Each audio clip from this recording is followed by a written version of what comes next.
When will Jesus bring the pork chops? Written and read by George Carlin. Major funding for this book was made possible by deliberately starving a family of 4 in Tennessee.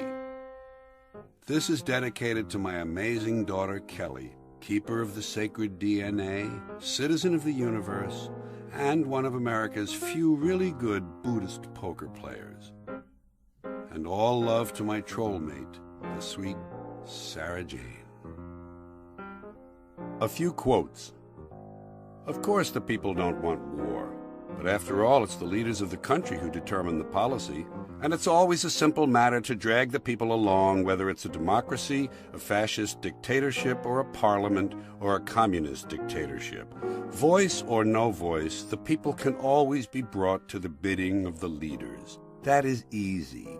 All you have to do is tell them they are being attacked, and denounce the pacifists for a lack of patriotism and exposing the country to greater danger. Hermann Göring, at the Nuremberg trials. Here's a quote from an Irish woman. All tears are the same. Oscar Levant, so little time, so little to do. S.J. Perelman, the main obligation is to amuse yourself. And Sally Wade said, today's another day, time to play.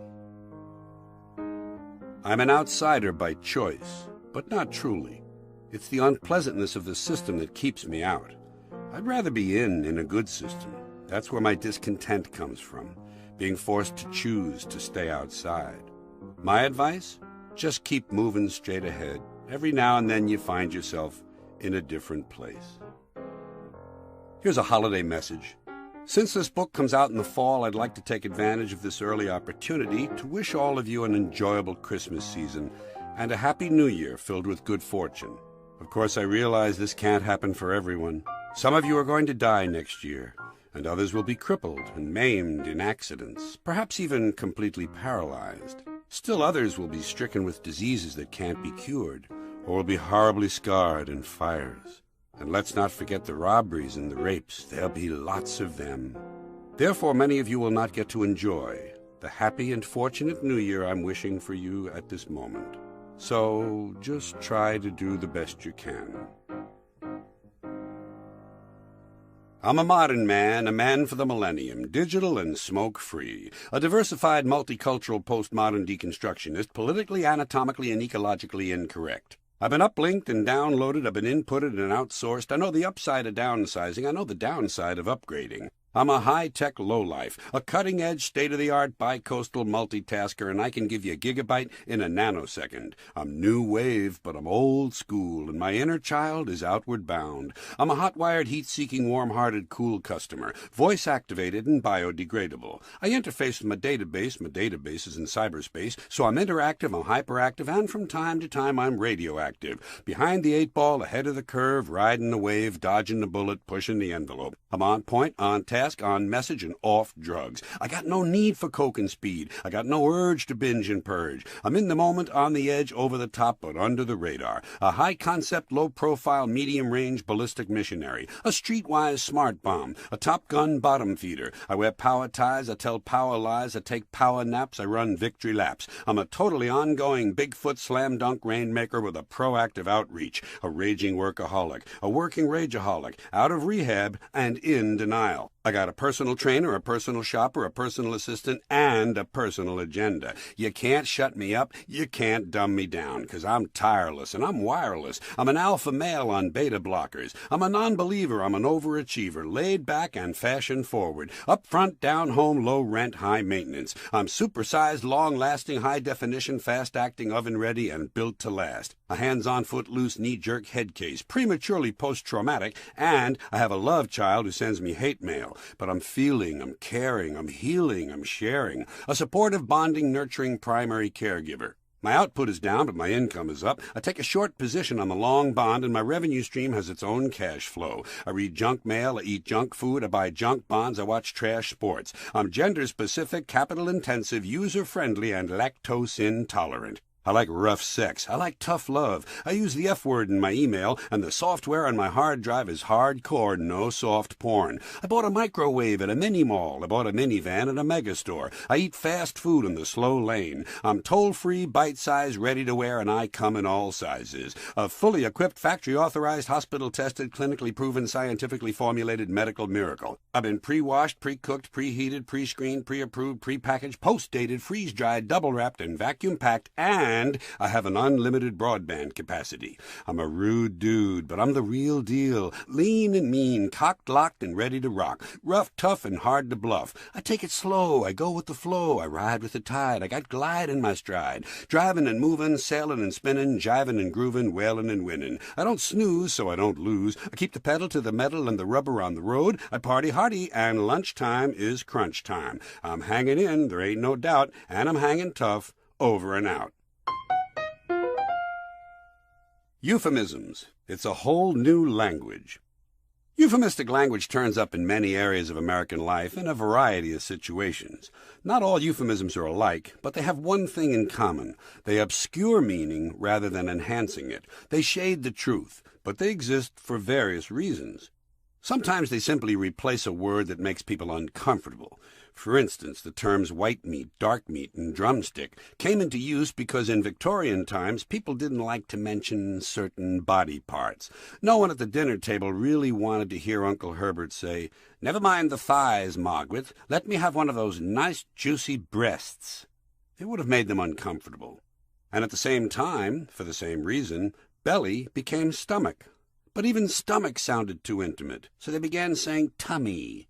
It's actually a bit sad. I first became aware of euphemisms when I was 9 years old. I was in the living room with my mother and my Aunt Lil when I mentioned that Lil had a mole on her face. My mother was quick to point out that Lil didn't have a mole, she had a beauty mark. That confused me because, looking at Lil, the beauty mark didn't seem to be working. And it confused me further because my Uncle John also had a brown thing on his face, and it was clearly not a beauty mark. And so on that day, I discovered that on some people, what appeared to be moles were actually beauty marks. And as it turned out, they were the same people whose laugh lines looked a lot like crow's feet. By the way, that whole beauty mark scam worked so well that some women routinely began using eyebrow pencils to apply fake beauty marks, a fake mole being something no self-respecting woman would ever think of giving herself. Somehow I can't imagine Elizabeth Taylor turning to Joan Crawford and saying, "Lend me your eyebrow pencil, Joni. I'm going to put a fake mole on my face." By the way, it was only a few years after the Aunt Lil incident that I took comfort in the fact that some people apparently thought my ugly pimples were nothing more than minor skin blemishes. Another role euphemisms play is to simply put a better face on things, to dress up existing phrases that sound too negative. Non-profit became not-for-profit, because non-profit sounded too much as though someone didn't know what they were doing. Not-for-profit makes it clear that there was never any intention of making a profit in the first place. But some words that are euphemized aren't even vaguely negative. They're just considered too ordinary. For that reason, many things that used to be free are now complimentary. Asking the hotel clerk if the newspapers are free makes you sound like a mooch. But are the newspapers complimentary? Allows you to retain some small bit of dignity. This is the reason some hotels offer their guests complimentary continental breakfasts, while others give their customers free donuts. If you're one who would enjoy a closer look at euphemisms, you'll find a number of sections in the book that will interest you. I broke the euphemisms into segments because they play such a large and varied role in American speech. And I call it the new language because it's certainly new to me. I know I didn't grow up with it. And that's my larger point, that it's gotten worse over time. There were probably a few early signs I noticed, but I knew the problem was getting serious when I began to hear ordinary people refer to ideas as concepts.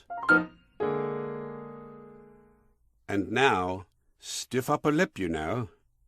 Imagine two different commercial airliners taking long, fatal plunges directly into the ground from high altitudes. One is a British Airways plane filled with staid English diplomats and upper-class landed gentry. The other plane is Alitalia, filled with uneducated Sicilian, Greek, and Turkish peasants. As the two planes dive towards certain destruction, which one do you think will have the louder screaming and the more colorful praying, cursing, and blasphemy? You get one guess. Hint, it isn't the British plane. Are your eyes dry and itchy? It's possible you may have dry, itchy eyes. Don't take a chance. Call now for Eye Blaster, a special self-powered unit that blasts hot, refreshing steam directly into the eyes to relieve symptoms fast. Just plug in the Eye Blaster and wait 45 minutes for full heat and steam pressure to build up. Then blast the scalding hot steam directly into your eyes for 30 to 40 minutes. Submerge your head immediately in ice water for 15 minutes. Then repeat the steam treatment. Repeat these steps 7 times and then take a breather. Do not use more than 15 times in one 24-hour period. Children under 5 should not use Eye Blaster unsupervised. When using on pets, tie pet to a chair before blasting. Safe for old people. Doctor approved, but not eye doctors. Call now. Boxing is an activity in which each of 2 men, by delivering a series of repeated sharp blows to the head, attempts to render the other senseless, leaving him lying on the floor unable to act rationally, defend himself, or even stand up. If one of the 2 men is knocked down and beaten into an only partially blank and helpless mental state, the other is made to stand aside and the contest is halted momentarily, while the damaged man regains just enough strength to stand up and have the beating continue, to the point where he is again lying on the floor, this time completely immobile and functionless. Afterward, the 2 men embrace in a display of good sportsmanship. Hi, Billy. I'm Uncle John. I came up to say good night. You remember your Uncle John, don't you? You remember the time I took you down to the beach and we set the hot dog stand on fire and 3 people died? Wasn't that fun? Remember running away from the police and how we hid in the sewer and Uncle John got poo-poo all over him and he wiped it on your coat? You remember? Then I took you to the bar and got drunk and vomited on the jukebox. And sparks started flying out of the jukebox and a fire started and all the people were screaming. Remember that? Remember the screaming and the ambulances? Wasn't that fun? And do you remember that other time, the time I took you to the circus? The lion got loose and ate a monkey. Remember? Wasn't that fun? And then they had to kill the lion, and the monkeys got real sad, so they had to kill the monkeys, too. Wasn't that great? And then the man fell off the trapeze and smashed into the ground, and they had to kill him. And all the other trapeze people got real sad, and they had to kill them, too. Huh? Wasn't that fun? Why are you crying, Billy? Please don't cry. Please, if you stop crying, I'll take you to the rodeo. Wouldn't that be fun? Maybe someone will get trampled or gored. They got horses and cows, too, you know. Maybe they'll have to kill a horsey or a cow. And if they kill a cow, maybe we'll get to eat him in a hamburger. Wouldn't that be fun? Please don't cry. Hey, you remember the time you fell out of my car? Huh? Remember you were looking out the window and we went around a corner real fast to keep from hitting that lady and you went flying out the window and hit the pole head first. And the doctor had to sew your head up with a big needle. I got a boat now, Billy. You want to go out on my boat? I promise I'll be careful. Are you asleep yet? Billy, please stop crying. This is about redundancies, and it's called Count the Superfluous Redundant Pleonastic Tautologies. My fellow countrymen, I speak to you as co-equals, knowing you are deserving of the honest truth. And let me warn you in advance, my subject matter concerns a serious crisis caused by an event in my past history, the execution-style killing of a security guard on a delivery truck. At that particular point in time, I found myself in a deep depression, making mental errors, which seemed as though they might threaten my future plans. I am not over-exaggerating. I needed a new beginning, so I decided to pay a social visit to a personal friend with whom I share the same mutual objectives and who is one of the most unique individuals I have ever personally met. The end result was an unexpected surprise. When I reiterated again to her the fact that I needed a fresh start, she said I was exactly right, and as an added plus, she came up with a final solution that was absolutely perfect. Based on her past experience, she felt we needed to join together in a common bond for a combined total of 24 hours a day in order to find some new initiatives. What a novel innovation! And as an extra bonus, she presented me with the free gift of a tuna fish. Right away, I noticed an immediate positive improvement. And although my recovery is not totally complete, the sum total is I feel much better now, knowing I am not uniquely alone.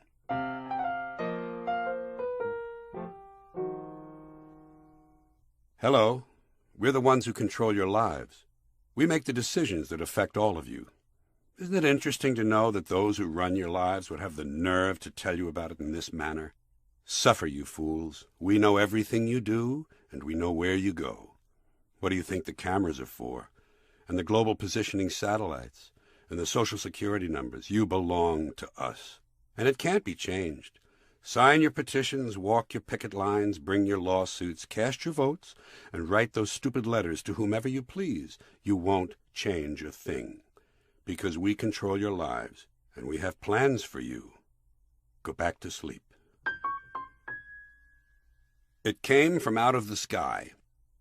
I find it discouraging and a bit depressing when I notice the unequal treatment afforded by the media to UFO believers on the one hand, and on the other, to those who believe in an invisible supreme being who inhabits the sky, especially as the latter belief applies to the whole Jesus Messiah Son of God fable. You may have noticed that in the media, UFO believers are usually referred to as buffs, a term used to diminish and marginalize them by relegating them to the ranks of hobbyists and mere enthusiasts.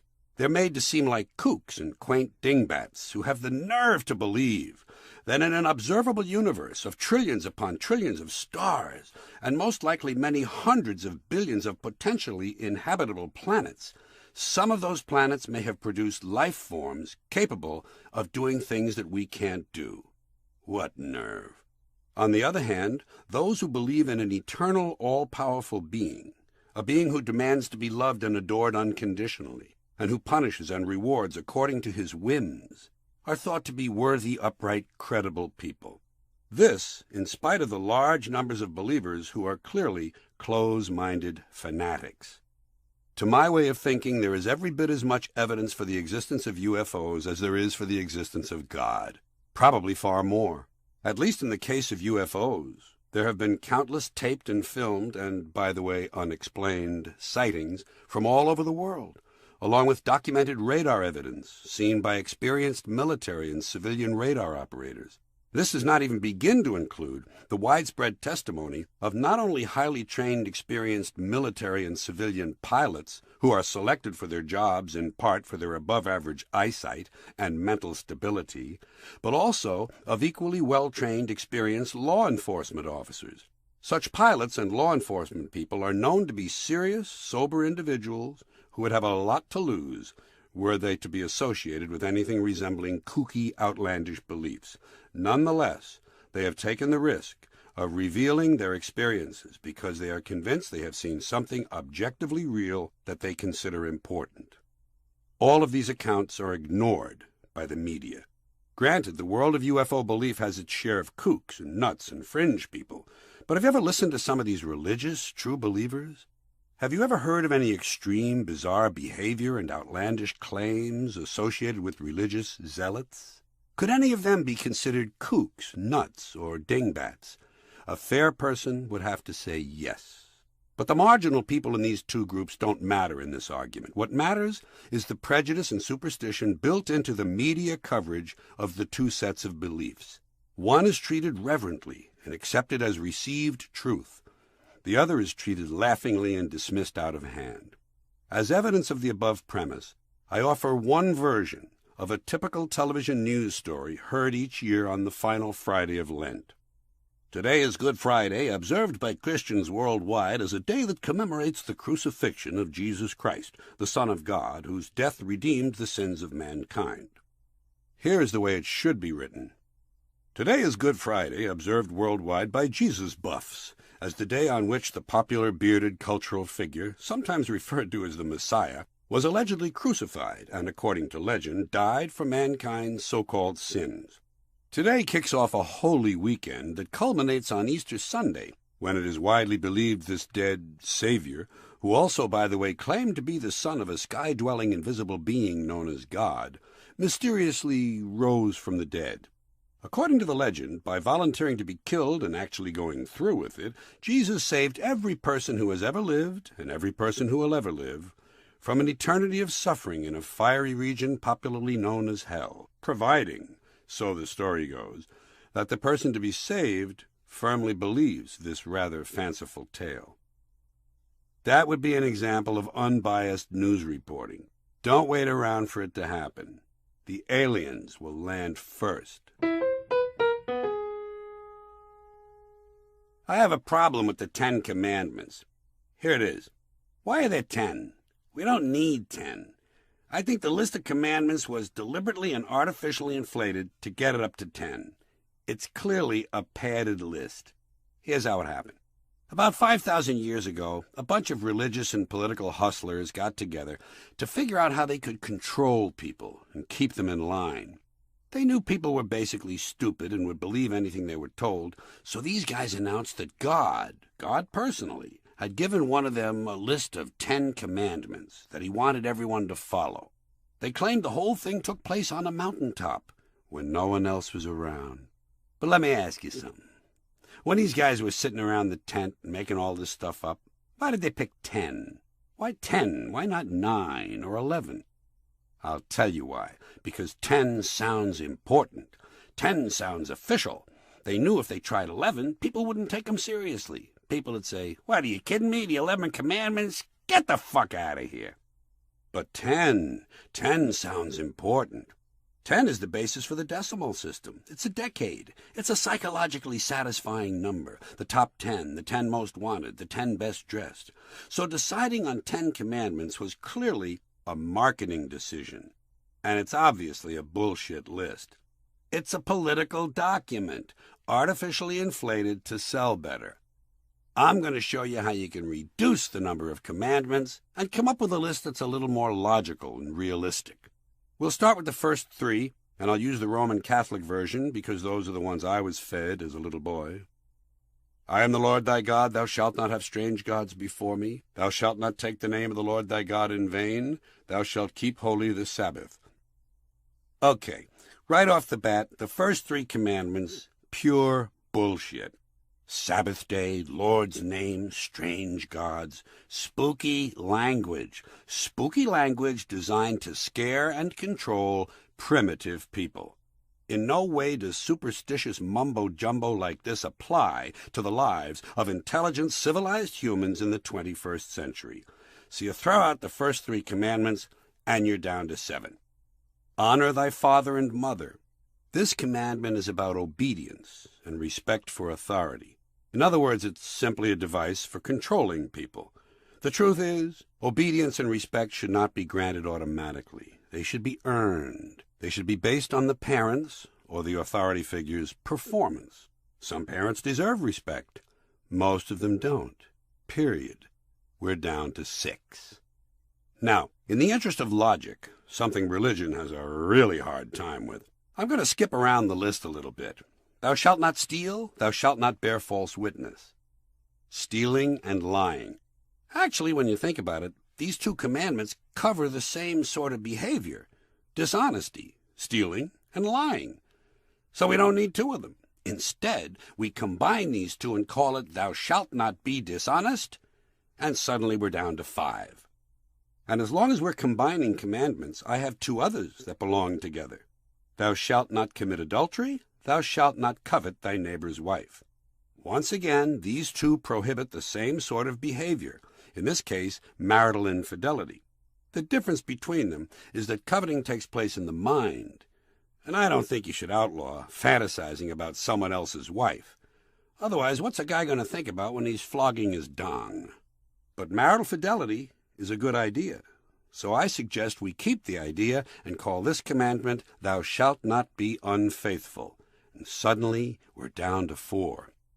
And when you think about it further, honesty and fidelity are actually part of the same overall value. So in truth, we could combine the 2 honesty commandments with the 2 fidelity commandments, and using positive language instead of negative, call the whole thing, thou shalt always be honest and faithful. And now we're down to 3. Thou shalt not covet thy neighbor's goods. This one is just plain stupid. Coveting your neighbor's goods is what keeps the economy going. Your neighbor gets a vibrator that plays "O Come All Ye Faithful." You want to get one too. Coveting creates jobs. Leave it alone. You throw out coveting, and you're down to 2 now. The big combined honesty-fidelity commandment, and the one we haven't mentioned yet, thou shalt not kill.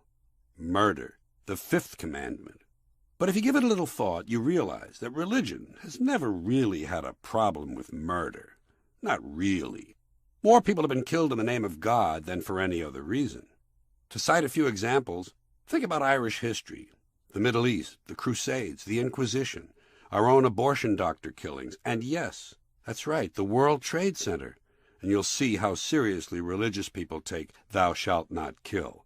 Apparently, to religious folks, especially the truly devout, murder is negotiable. It just depends on who's doing the killing and who's getting killed. And so, with all this in mind, folks, I offer you my revised list of the 2 commandments. First, thou shalt always be honest and faithful, especially to the provider of thy nookie. And second, thou shalt try real hard not to kill anyone, unless, of course, they pray to a different invisible avenger than the one you pray to. 2 is all you need, folks. Moses could have carried him down the hill in his fucking pocket. And if we had a list like that, I wouldn't mind that brilliant judge in Alabama displaying it prominently in his courthouse lobby, as long as he included one additional commandment: thou shalt keep thy religion to thyself. Time for Action 6 News with Leslie Crotchmonger and Dick Hopsteckler. Here's Leslie with today's top stories. Good evening. First, the headlines. A giant man shits on Philadelphia. An old man shows his soiled anus to a waitress in an Olive Garden. A small dog eats a man's balls and dies. A crippled couple is arrested for fucking on a roller coaster. Now the stories behind the headlines. In Philadelphia today, a giant man dropped his huge pants and squatted over Independence Hall. He then unleashed a... Dick reaches over and grabs Leslie's script. Fuck you, you cunt. You did the headlines. Lick my asshole, you dim-witted prick. My name comes first on the opening announcement. That's because you blew the news director. At least I didn't blow a homeless guy who has the sif. Oh, yeah? Well, he wouldn't have had the sif if you didn't fuck him out back in the dumpster. Eat my box. Not without a gas mask, dearie. Keep fucking with me, little dick, and I'll tell your wife about the Cub Scouts you went down on. Leslie, the way we're acting is crazy. Let's put all this petty personal stuff behind us and act like professionals. What do you say? Good idea. I agree. So what's coming up at 6 o'clock? How the fuck should I know? What do you think I am, a fucking psychic? No way. If you were a psychic, you would have known you were going to wind up with labia that hang down like satchel handles. Thanks, Dick. That's real clever. By the way, doesn't that ever get to you, being called Dick? Being called Dick is a lot better than being called Dick Licker. Eat shit, raisin balls. I hope you swallow a turd. Well, folks, that's it for Action 6 News. Don't miss News at 11 tonight, as Rod Holder interviews a nun who's been receiving obscene phone calls from a man who says he wants to chew her bush during a funeral mass. Action 6 News has been brought to you by First Bank, meeting community needs since 1849. First Bank, experience out the ass. I don't understand these people who call themselves spiritual advisors. Franklin Graham, the unfortunate son of Billy Graham, is George Bush's spiritual advisor. Bill Clinton had Jesse Jackson. And here's the part I don't understand. How can someone else advise you on your spirit? Isn't spirit an intensely personal, internal thing? Doesn't it, by its very nature, elude definition, much less analysis? What kind of advice could some drone who has devoted his life to the self-deception of religion possibly give you about your spirit? Sounds like a hustle to me. I have no respect for any man who allows people to call him Junior. I immediately think he's a chump and a loser. To me, Junior means lower than, lesser than, beneath. Putting Junior on a kid's name is just a way for a father to control and demean his son and prevent him from having an identity of his own. I don't like that whole cult of the father thing in the first place. But apparently some guys' self-esteem is just low enough that they accept it. I have no respect for them. Pro sports is full of these hopelessly daddy-addicted athletes who wouldn't think of taking a shit without their father's approval. I especially have no respect for the ones whose fathers coached them in high school or college, or whose fathers played the same position they did. When I hear the sons of coaches and former athletes talking on television, they sound to me like parent pleasers and ass kissers. Why don't they grow up? Guys and Dolls Part 1. Ladies First. I notice a lot of this comedy they have on television is about relationships. Do you ever see this stuff? Relationship comedy? Well, I don't know much about relationships, but over the years, I've noticed a few things about the two sexes, and I'd like to discuss them. Men and women. The big, hairy, noisy male creatures, and the smaller, smoother, but nonetheless also quite noisy female creatures. Here's all you need to know about men and women. Women are crazy, men are stupid. And the main reason women are crazy is that men are stupid. It's not the only reason, but it's a big one. And by the way, if you don't think men are stupid, check the newspaper. 99% of all the truly horrifying shit going on in this world was initiated, established, perpetrated, and enabled or continued by men. And that includes the wave and the high five, two of history's truly low points. But as I say, besides knowing that men are stupid, it's also important to remember that women are crazy. And if you don't think women are crazy, ask a man. That's the one thing men aren't stupid about. They know for sure, way down deep in their hearts, that women are straight-out fucking nuts. But it doesn't just happen. It isn't an accident. Women have good reason to be nuts. The main one being that in the course of life, compared with men, they have far more to put up with. They bear greater burdens. Think of it this way. In the big cosmic cafeteria, as human beings move down the chow line of life and reach that section where the shit is being spooned out, women are given several extra portions. And please understand, my motives here are not selfish or personal. I'm not saying all this stuff to get in good with women, although an occasional blowjob would be nice. But it's not a requirement. It's optional. BJO. Blowjob optional. No, I just think it should be evident to any person who's being honest and thinking clearly that women carry a lot more of life's baggage than men. To begin with, they're smaller and weaker, so they get slapped, punched, raped, abused, and in general get the shit beat out of them on a rather regular basis. By men, of course, who are stronger. If women were stronger, this wouldn't be happening. Men would not raise a hand if they thought the balance was more equal. They'd back down quickly. Then again, if women were stronger, they'd probably be beating the shit out of men just for the fun of it. It's only fair. Another major problem for women, they have to look good all the time. Or at least they think they do. So they'll be attractive to their male protectors. Gotta look good tonight. Joey's gonna beat the shit out of me. Maybe I can get a nice kick in the fucking mouth. Gotta look my best. And looking one's female best requires a lot of things. Start with cosmetics. Just think of all the products and procedures a woman is forced to deal with in the world of cosmetics. Cleansers, toners, foundation, blush, face powder, lipstick, lip gloss, lip liner, eyeliner, eyeshadow, eyebrow pencil, mascara, nail polish remover, manicures, pedicures, fake fingernails, fake eyelashes, face cream, neck cream, eye cream, thigh cream, foot cream, day cream, night cream, cold cream, wrinkle remover, makeup remover, hand lotions, body lotions, bath oils, bath beads, shower gels, bubble baths, scented baths, perfumes, colognes, toilet water, astringents, moisturizers, emulsions, exfoliants, peels, scrubs, depilatories, body wraps, facial masks, shampoos, conditioners, bleaches, dyes, rinses, tints, perms, straighteners, wigs, falls, rats, extensions, combs, barrettes, bobby pins, hair nets, hair curlers, scrunchies, ribbons, bows, tiebacks, headbands, streaking, frosting, teasing, spraying, moussing, blow blow-drying, cutting, layering, curling, eyelash curling, eyebrow plucking, armpit shaving, leg shaving, crotch waxing, leg waxing, eyebrow waxing, and a purse. A big fucking purse, so she can carry all this shit around with her.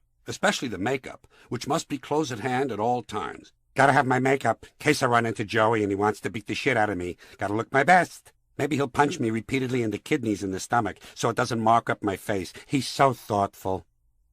And my friend, I hope you're aware that when we talk about women looking good, we're also talking about clothing. Clothing is what generates all that shopping shit that occupies so much of a woman's time. Because the truth is, women have to buy, own, and wear an unbelievably bewildering number of garments. Slips, half-slips, camisoles, thongs, panties, pantyhose, stockings, half-hose, knee-highs, anklets, socks, leg warmers, garter belts, girdles, corsets, training bras, padded bras, sports bras, nursing bras, push-up bras, strapless bras, wonder bras, bustiers, teddies, petticoats, peignoirs, negligés, nightgowns, shorties, muumuus, body stockings, blouses, sweaters, jerseys, pullovers, halter tops, miniskirts, maxi skirts, slacks, suits, sunsuits, business suits, pantsuits, culottes, capris, shorts, short shorts, hot pants, formal gowns, bridal gowns, evening gowns, street dresses, sundresses, cocktail dresses, house coats, winter coats, fall coats, spring coats, hats and scarves, brooches, pins, necklaces, pendants, medallions, lockets, bracelets, ankle bracelets, earrings, wedding rings, engagement rings, friendship rings, thumb rings, toe rings, and optional, of course, nipple, nose, and labia rings. And let's not even begin to talk about shoes. Oh, God, sorry, girls. I take it back. But at least, let's keep it brief. Tennis shoes, sandals, open toes, slingbacks, mules, wedgies, flats, half heels, and high heels. High heels that damage a woman's feet, ankles, and knees, but make her ass look great, so how can you blame a guy for the occasional rape? Hey, the bitch was asking for it. She was wearing high heels. Now, generally, all this obsession with appearance has one purpose. It's supposed to lead to romance, and it is devoutly wished by some, a wedding. A wedding is another one of those good deals women get. The man takes a wife, the woman is given away, her family pays for the whole thing, and everyone stands around hoping she gets pregnant immediately. Pregnant? Hey, another terrific treat for the gals. A chance to gain 40 pounds, puke in the morning, walk like a duck, get sore tits, and develop a nice case of hemorrhoids. What a deal! And such attractive clothing. Plus, she can't get up off the couch without help. Well, it's her own fault. This wouldn't have happened if she'd taken her birth control pill or used her diaphragm. Notice, her pill, her diaphragm. But think of how fulfilling it can be. After all, now she has a baby she gets to practically raise alone. And if she decides to be a stay-at-home mom, she gets to cook, clean, sew, scrub, scour, wax, wash, dry, iron, do the shopping, drive the van, and entertain the guests. She's a housewife, an unpaid in-family domestic servant. Admittedly, that description is a bit more in line with the old model. The new model is so much better. She gets a fucking job so she can be bringing something in. But somehow she still winds up being an unpaid in-family domestic servant after she gets home from the job. You know, the job, where she gets paid less than men for the same work, does not rise beyond a certain level in the company, and gets harassed all day long by some oversexed moron with a lump in his pants. Probably better just to stay home, where she doesn't have to be bothered with that pesky paycheck crap, and there's none of that nonsense about Social Security, pension plans, and unemployment money in case of divorce. Just alimony and child support, if the ex-husband can be located. The ex who probably thought she was looking a little used up and dumped her for someone whose milk glands hadn't sagged yet. Can't forget those milk glands, can we, girls? Tits, 2 tits, sticking straight out of your chest. In some cases, sticking straight out. Well, for a few years anyway. Yes, girls, just by virtue of being female, you get to walk around all your life with 2 vulnerable milk glands hanging out in front of you like lanterns. And if somehow you should get the idea that men don't approve of the size and shape of those milk glands, you'll find plenty of social pressure to have them artificially enhanced. Such enhancement usually will be performed and supervised by men. Here's another physical treat for females. Periods. Cramping, bloating, and bleeding 5 days a month. 15% of the time. And you can add the time spent with premenstrual syndrome, PMS. Men gave it that name. If women had named it, it would be called My several days of shrieking and crying and depression just before my several days of bleeding, cramping, and bloating. Men don't quite see it from that angle. Men experience PMS as a problem for them. What's the matter, Joey? You don't look so good. My wife's got the PMS.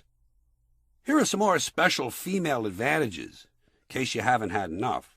Pap smears, mammograms, hysterectomies, mastectomies, miscarriages, abortions, labor pains, childbirth pain, episiotomies, stretch marks, and breastfeeding, and postpartum depression. Can't imagine why she wouldn't feel good. And just to top it all off, menopause. Menopause. More strange behavior and exciting physical sensations. And in exchange for all of this, in exchange for all this abuse from nature, what is the woman's payoff? Why, she's allowed to get into the lifeboat first. At least theoretically. How often do you think that really happens? Oh, and let's not forget, many men are quite willing to hold the door open for her. In fact, some men are quite impressed with their willingness to do this. They brag about it. Yeah, I beat the shit out of her a lot, but you know something? When she runs from one room to the other, I always hold the door open. I'll tell you what a bad deal women got. They're in the majority on this planet, and they still wound up with the shitty end of the stick. That's how big a hosing they got. Oh, and one other inequity I neglected to mention, very unequal. But this one works in women's favor. They live longer than men. And remember, this happens in spite of all the shit they have to put up with. So who do you think is tougher, men or women? Why don't you guess? And don't forget, women have the huge added burden of having to put up with men. Free breast examinations. As a public service, the Hells Angels will be conducting free breast examinations this weekend at their clubhouse behind the Chrome Sprocket Bar. If you prefer privacy, the Bikers Mobile Breast Patrol will be happy to perform their services in the privacy of your bedroom. Pelvic examinations and pap tests are also available, but usually take a little longer. Beside a dusty road in the open air, a physically repulsive man dressed in filthy doctor clothes stands at a rusted-out examination table, wearing a coal miner's hat and heavy work gloves.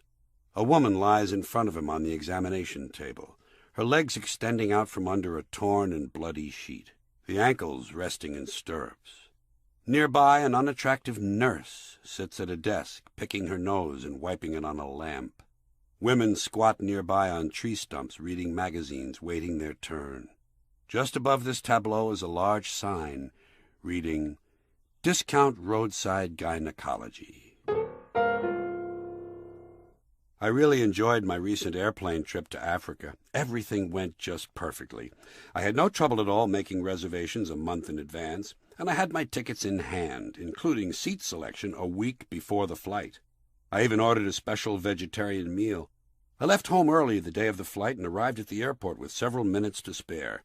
My friend dropped me off at the curb and left immediately. My one bag, which was a light one, was easy to carry and did not have to be checked. I was able to take it on board and save time at each end. I walked into the terminal. There was no line at the security area. My carry-on bag passed inspection, and I didn't ring any bells walking through the metal detector. Looking for my gate number on the departures board, and spotting it without breaking stride, I headed for Gate 1, the nearest gate. With just a few minutes left until takeoff, I walked a few steps to the gate and boarded the plane. The seat I had reserved was right next to the window, and the seat next to me was unoccupied, plenty of room to spread out. I was in first class with only 3 other passengers. The 2 female flight attendants were pleasant and very attractive. They said my special meal was on board. I had plenty of leg room, and all my seat controls worked perfectly. Seat back tilt, contour button, leg rest, light switch, even the stereo controls. Everything continued flawlessly. The plane's door was closed exactly on time, and we taxied immediately to the end of the runway. Pausing barely an instant, we began our takeoff roll, which sounded and felt extremely smooth. There was very little vibration, just a steady increase in power and speed as we became airborne and gently glided up. I felt no bumps or strain, and we quickly leveled off to a quiet cruise speed at our assigned altitude. Then the plane went into a steep dive and crashed into the ground, killing all but 2 of us. Fortunately, my co-survivor was a fantastic-looking woman, a registered nurse who had taken survival courses. After a quick check, we realized neither of us was hurt, and then I remembered I still had 2 joints tucked into my sock. We got high and made love several times. The sex was great for both of us, and we promised to see each other often if we somehow managed to get out of there. The only condition on her part was that there be no commitment of any kind between us. She wanted to be independent. I agreed. After a short time, we found some sandwiches and beer.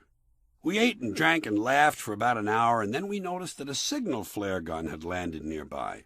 We fired off 1 flare, and almost immediately saw a small private plane flying overhead. They spotted us and began to circle. They made a low pass at us, waggling their wings, and then headed off, presumably to get help. Thank God, everything was still going smoothly. That's when the gorilla showed up. I don't think it's right that ugly women should be allowed to get plastic surgery and get fixed up to look real nice. I think if you're born ugly, you ought to stay that way. That should be it. It's not right to let people get fixed up. It's creepy to think that you could possibly find yourself fucking some woman you picked up because you thought she was great-looking, but underneath she's really ugly. She got her nose fixed, her lips, her eyes. She got nipped and tucked and liposuctioned, and the surgeon did a good job. He didn't overdo it, and now she looks really great. But underneath it all, she's horrible looking, and you're actually fucking a pig. Someone you wouldn't even ask for change of $1 if you could see her real face. It's not right. Ugliness should be a permanent condition. The continuing story of Mary and Joseph. It's a boy. Joe, we're going to have a baby. What? That's impossible. All I ever do is put it between your thighs. Well, I don't know. Something must have gone wrong. Who says you're pregnant? An angel appeared to me in the backyard and said so. An angel? An angel of God. His name was Gabriel. He had a trumpet, and he appeared to me in the backyard. He what? He appeared to me. Was he naked? No, I think he had on a raincoat. I don't really know. He was glowing so brightly. Mary, you're under a lot of stress. Why don't you take a few days off from the shop? The accounts can wait. I'm telling you, Joe, this angel Gabriel said that God wanted me to have his baby. Did you ask for some sort of sign? Of course I did. He said tomorrow morning I'd start getting sick.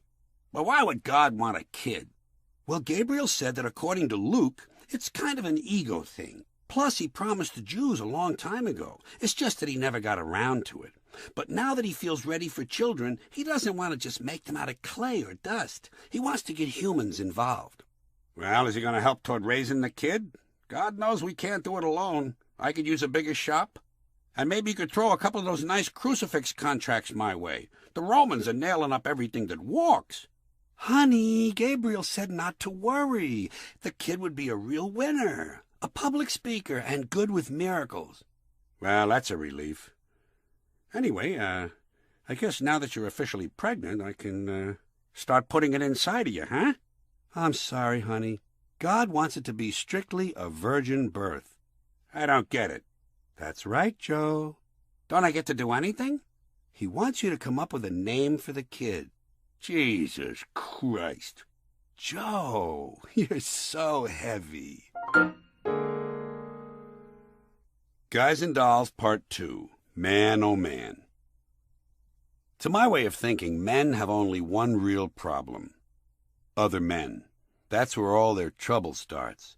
A long time ago, men gave away their power to other men.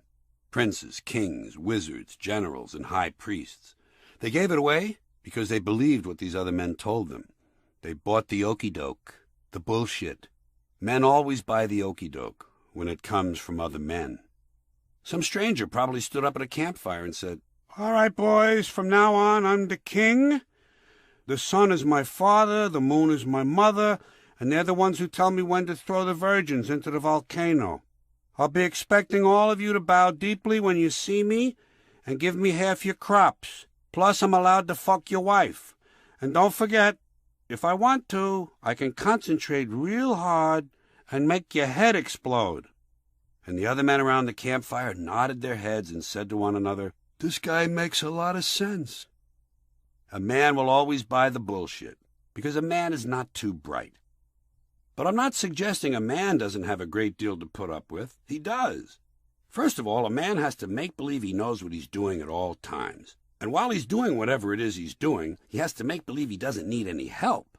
He has to make believe he can fix anything. And if he can't fix it now, he can fix it later. And if he can't fix it later, he has a friend who can fix it. And if not, it was no good to start with, it's not worth fixing, and besides, he knows where he can get something better, much cheaper, but they're all out of them right now, and besides, they're closed. This is the male disease. It's called being full of shit. The male disease includes the need to be in charge at all times. In charge, in control, in command. A real man sees himself as king of the hill, leader of the pack, captain of the ship.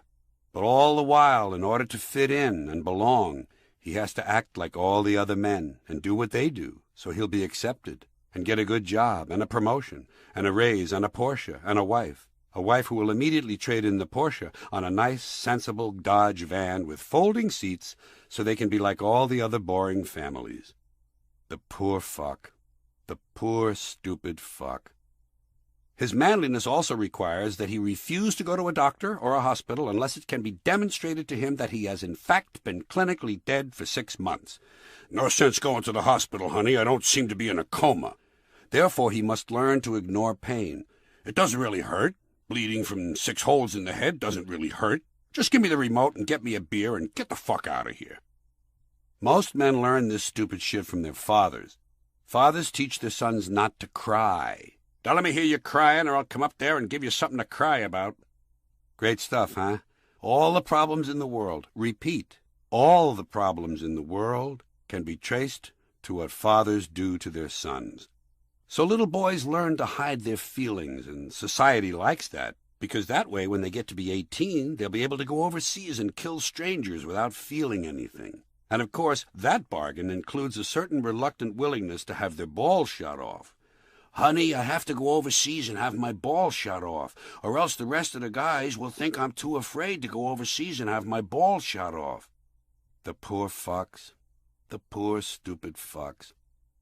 And so, as a result of all this repression of feelings, the extent of the average man's emotional expression is the high five. Or sometimes, when really deep feelings emerge, both hands, the high 10. This is raw emotion. And that's about all they're capable of. And they have Dad to thank.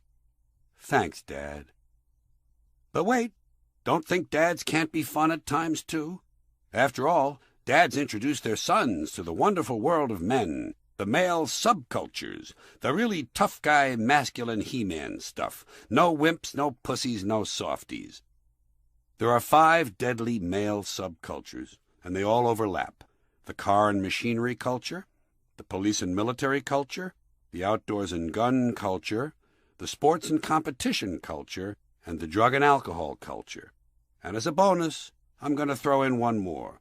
The let's go get some pussy and beat the shit out of queers culture. As I say, they all overlap. Many men belong to all 6.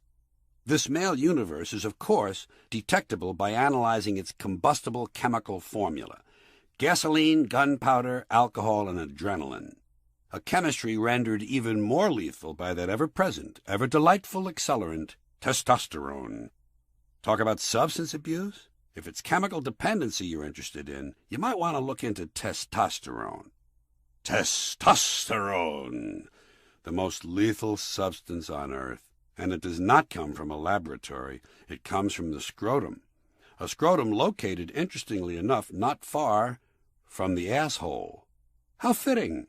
And as it happens, all these male subcultures share a particular set of features: homophobia, coupled with an oddly ironic, complete childlike trust in male authority. Men are attracted to powerful men. They also share a strong fear and dislike of women, and this in spite of a pathological obsession with pussy. Testosterone! So why are men like this? I think the overriding problem for men is that in life's main event, reproduction, they're left out. Women do all the work. What do men contribute? Generally, they're just looking for a quick parking space for some sperm. Couple of hits of hot jism and the volume on the TV goes right back up. It's my belief that most of these flawed male chromosomes should not be allowed to go forward for even one more unfortunate generation. But such is biology. And so, excluded as they are from reproduction, men must find other ways to feel useful and worthwhile. As a result, they measure themselves by the size of their guns, the size of their cars, the size of their dicks, and the size of their wallets. All contests that no man can win consistently. And let me tell you why all this happened. Because women are the source of all human life. The first human being came from the belly of a female, and all human fetuses begin as females. The brain itself is basically female until hormones act on it to make it structurally male. So in reality, all men are modified females. Where do you think those nipples came from, guys? You're an afterthought. Maybe that's what's bothering you. Is that what's on your mind, Bunky? That would explain the hostility. Women got the good job, men got the shitty one. Females create life, males end it. War, crime, violence are primarily male franchises. Man shit. It's nature's supreme joke. Deep in the womb, men start out as the good thing and wind up as the crappy thing. Not all men. Just enough. Just enough to fuck things up. And the dumbest part of it all is that not only do men accept all this shit, half of it they do to themselves. By the way, I'm not letting women completely off the hook. After all, the one part of the lower anatomy that is the same in both sexes is the asshole. But women who are assholes aren't called that. They're named for a different part of their lower anatomy. They're called cunts. Isn't it nice that cunts and assholes are next-door neighbors? There are 99 things you need to know. Number 1, there are more than 99 things you need to know. Number 2, nobody knows how many things there are to know. Number 3, it's more than 3. Number 4, there's no way of knowing how many things you need to know. Number 5, some of the things you need to know are things you already know. Number 6, some of the things you need to know are things you only think you know. Number 7, some of the things you need to know are things you used to know and then forgot. Number 8, some of the things you need to know are things you only thought you forgot and actually still know. Number 9, some of the things you need to know are things you know but don't really know you know. Number 10, some of the things you need to know are things you don't yet know you need to know. Number 11, some of the things you think you need to know are things you probably don't really need to know. Number 12, some of the things you need to know are things known only by people you don't know. Number 13, some of the things you need to know are things nobody knows. Number 14, some of the things you need to know are things that are unknowable. Number 15, some of the things you need to know are things that can only be imagined. Number 16, at any time, the list of things you need to know can be abruptly suspended. Now you know. Earlier in the book, in the first section on this subject of euphemistic language, I mentioned several reasons we seem to employ so much of it. The need to avoid unpleasant realities, the need to make things sound more important than they really are, marketing demands, pretentiousness, boosting employee self-esteem, and in some cases just plain old political correctness. But no matter their purpose, the one thing euphemisms all have in common is that they soften the language. They portray reality as less vivid. And I've noticed Americans have a problem with reality. They prefer to avoid the truth and not look it in the eye. I think it's one of the consequences of being fat and prosperous and too comfortable. So naturally, as time has passed and we've grown fatter and more prosperous, the problem has gotten worse. Here's a good example. There's a condition in combat. Most people know it by now. It occurs when a soldier's nervous system has reached the breaking point. In World War I, it was called shell shock. Simple, honest, direct language. 2 syllables. Shell shock. Almost sounds like the guns themselves. Shell shock. That was 1917. A generation passed. Then, during the Second World War, the very same combat condition was called battle fatigue. 4 syllables now, takes a little longer to say, stretches it out. The words don't seem to hurt as much, and fatigue is a softer word than shock. Shell shock. battle fatigue. The condition was being euphemized. More time passed and we got to Korea in 1950. By that time, Madison Avenue had learned well how to manipulate the language, and the same condition became operational exhaustion. It had been stretched out to 8 syllables. Took longer to say, so the impact was reduced, and the humanity was completely squeezed out of the term. It was now absolutely sterile. Operational exhaustion. Sounded like something that might happen to your car. And then, finally, we got to Vietnam. And given the dishonesty surrounding that war, I guess it's not surprising that at the time, the very same condition was renamed post-traumatic stress disorder. It was still 8 syllables, but a hyphen had been added, and at last the pain had been completely buried under psychojargon. Post-traumatic stress disorder. I'd be willing to bet anything that if we'd still been calling it shell shock, some of those Vietnam veterans might have received the attention they needed at the time they needed it. But it didn't happen, and I'm convinced one of the reasons was that softer language we now prefer. The new language, the language that takes the life out of life.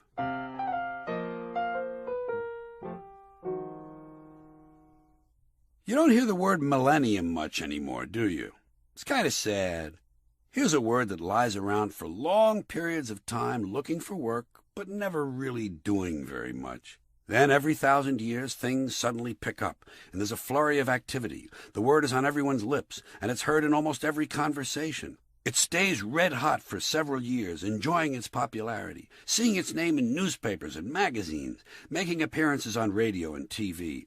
But then a peak is reached, and after a while things begin to slow down. The activity tapers off, and before long, it's once again relegated to history books, academic journals, and reference works. Goodbye, poor millennium. I'm going to miss you. When you return, I may not be here to welcome you back. I saw 2 bumper stickers on a car. Hate is not a family value, and value all families. What is the purpose of having things like this on your car? Certainly it's not to change someone else's opinion of family life at a red light. More likely, the purpose is to inform us that the driver doesn't hate anyone, and that he considers himself pure and virtuous and better than the rest of us. So it's actually self-righteousness. The driver apparently forgot that the 7 deadly sins include both anger and pride. I don't care if Michael Jackson freaked off with little boys or not. It doesn't bother me. Fuck those kids, and fuck their greedy parents, too. What's important to me is that Michael is the greatest entertainer who ever lived, bar none. Watch him dance. Pay attention to the showmanship. No one ever came close. Elvis was a bogus white guy with sex appeal and good looks who ripped off a lot of great black music, watered it down, and made it safe for lame whites who couldn't handle the experience of raw, emotional black music. Never grew as an artist, remained an entertainer. Fuck Elvis. Sammy Davis Jr.? Nice try. Ordinary dancer, ordinary singer, second-rate impressionist. I also didn't like the insincere sincerity. But he was a nice man personally. I give him credit for that. Frank Sinatra? Great singer of songs, among the best. Superb musician, grew as an artist. No showmanship, though. Arrogant, too, and mean to ordinary people. Fuck him. Michael Jackson buries them all. I say give him a bunch of kids and let him dance.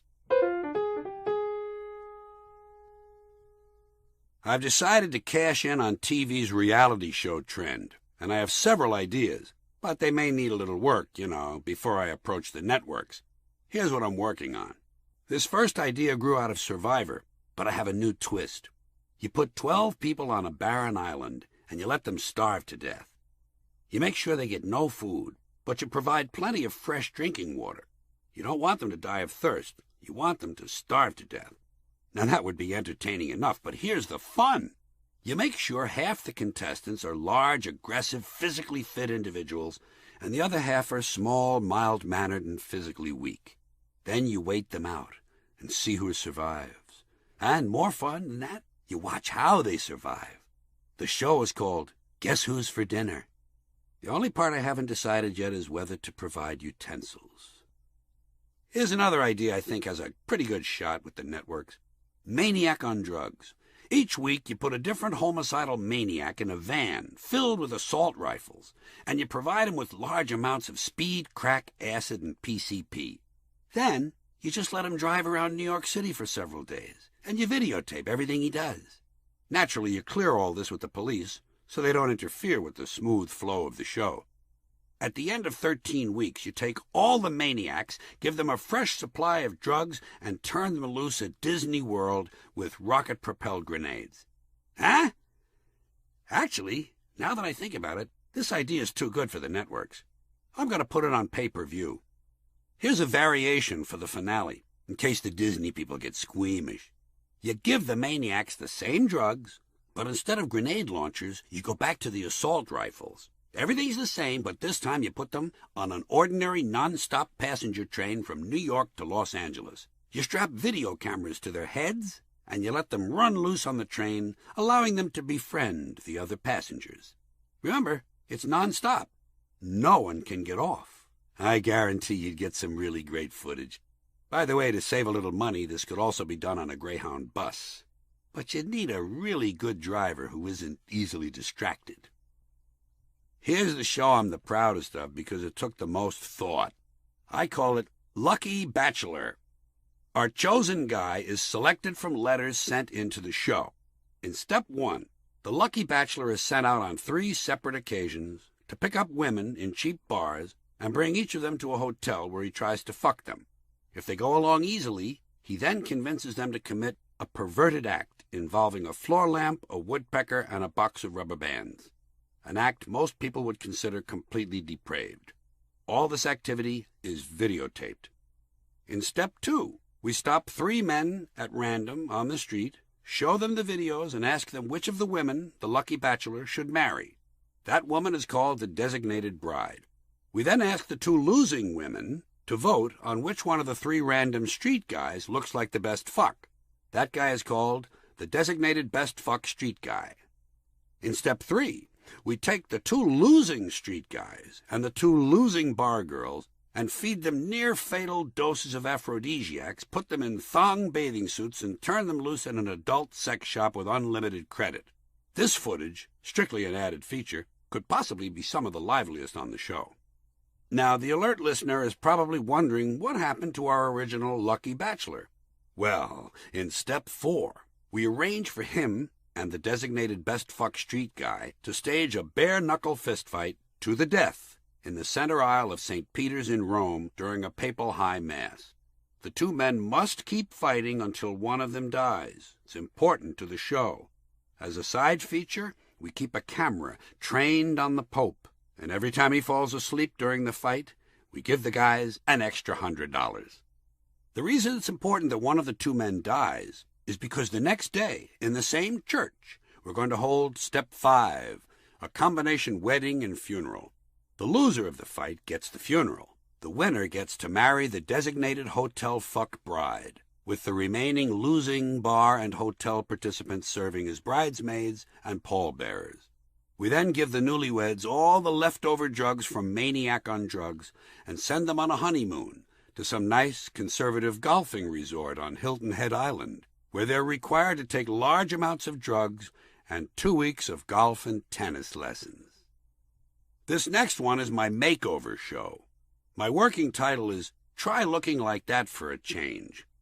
You start by picking 3 incredibly beautiful, successful supermodels, and then, against their wills, you sedate them, strap them down, and subject them to extensive plastic surgery. You give them big misshapen noses, sagging eye bags, and plenty of wrinkles and drooping skin on their faces. Then you pump enough fat into their asses, hips, and thighs to make them really unhappy. When they come out of the anesthesia, the audience yells, "Try looking like that for a change." I'm so excited about this one that I'm working on a variation that involves involuntary sex change surgery. Well, that's about it for reality shows. I suppose all that's left would be for me to tell you about a show called Bowel Movement.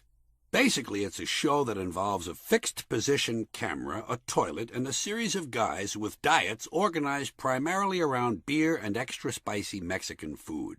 Perhaps it's better if I don't go into too much detail at this time. And you know something I'm thinking? this one might actually belong on cable. Well, that's it, folks. I've done all I can to develop a hit show, but the creative process can only take you so far. The rest is up to you, the public, and I'm counting on your good taste.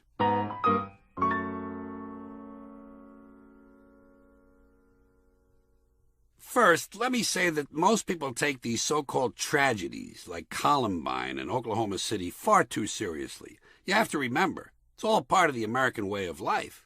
If you live in America, you have to go along with these things. You can't be sitting around whining, "Oh, a lot of people got killed." These things happen, folks. People get killed. But concerning the guys, and it's always men, who commit these mass killings, and other less dramatic murders for that matter, after the sentence of death is passed, you'll usually see the whining families of the victims insist on watching the execution up close, through a little window. They want to see the guy die. Don't these people know there's nothing to see? It's uneventful. An attendant gives the guy an injection. It's like watching someone get a flu shot. There's nothing to see. But they often get their wish, and they're allowed to witness what's little more than a medical procedure. Now, my feeling is, if you're going to let people watch some guy get executed, it will make much more sense to put on a little show for these ghouls. Entertain them. Place the guy in a small steel room and send in 4 or 5 of these sadistic prison guards with steel pipes and let them beat the guy to death for about an hour. A constant, uninterrupted 60-minute clubbing would seem far more in keeping with our national values. And of course, this method would be much more satisfying to the families of these so-called victims, these fine, upstanding religious families who believe in a merciful God. They'd enjoy watching these psychotic, animalistic prison guards doing what comes naturally, administering a nice, brutal clubbing. Prison guards who, by the way, dare I say, are also all fine, upstanding religious people as well. Folks, if you're going to do these things, don't settle for halfway measures. Do them right. Do them the Christian way. As a public service, next weekend, Boy Scouts will be picking up litter and trash from America's highways and dumping it in America's rivers. If you'd like to pitch in and help the Boy Scouts, bring some of your own trash from home and throw it out the window of your car as you drive along your favorite road. You'll be doing your part to keep the highways clean. By the way, if you have any ideas about cleaning up the rivers, let us know. I'm tired of these Canadians who have worked in the American news media for years and still haven't learned to pronounce the words out and about. Peter Jennings is one of them, and there are about 3 or 4 more prominent ones. These people need to be taught that it's out and about, not oot and aboot. I say if you can't learn the language, it's about time you got the fuck outta here. Besides, Canadians are just disguised English people, and it's a well-known fact that all English people deserve to die. Things I wonder about the FBI's list of the 10 most wanted criminals. When they catch a guy and he comes off the list, does number 11 automatically move up? And does he see it as a promotion? Does he call his criminal friends and say, "I made it, Bruno. I'm finally on the list"? How about when a new, really dangerous guy comes along and they absolutely have to put him at the top of the list without delay? Call it number 1 with a bullet if you wish. Doesn't everyone else have to move down a notch? And doesn't one guy get dropped off? How do they decide which guy to drop? Is it automatically number 10? And how does he feel about that? Does he feel slighted? Does he feel maybe it should have been someone else? Has anyone who was demoted ever killed the new guy to gain his spot back? One last question. Does the FBI search harder for number 3 than they do for number 7? I would. Otherwise, why have the numbers at all? These are the kind of thoughts that keep me from making any real progress in life. There are too many people, period. There have always been too many people, from the beginning. If these diaper-sniffing Christian baby-mongers would stop having so many of these cross-eyed little kids, maybe the rest of us would have a chance to spread out and have a little fun. Excess children waste our natural resources. If this society wants me to conserve energy, it had better get some of these child-worshipping religious fanatics to stop having 5, 6, or 7 babies. When they do that, I'll start turning off the lights.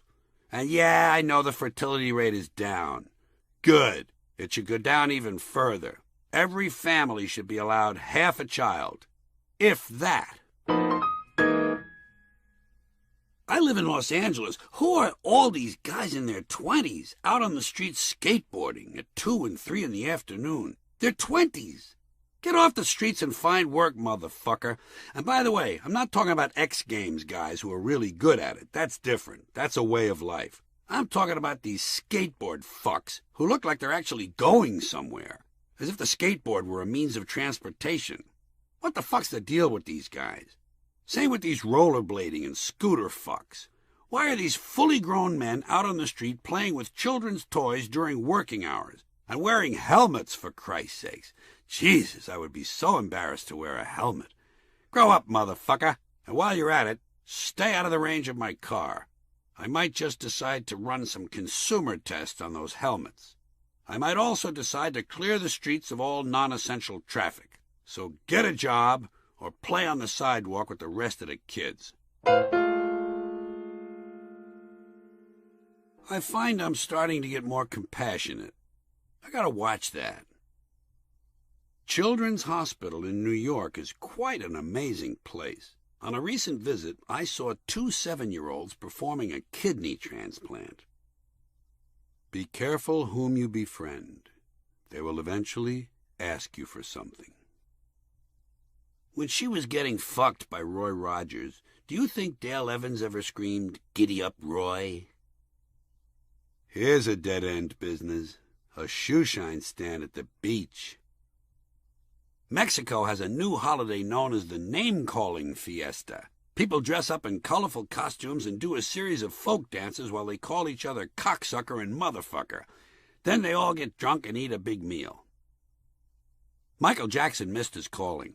If he had become a Catholic priest, he could have spent 30 or 40 years blowing all the little boys he wanted, and no one would have said a word. Hard work is a misleading term. Physical effort and long hours don't really constitute hard work. Hard work is when someone pays you to do something you'd rather not be doing.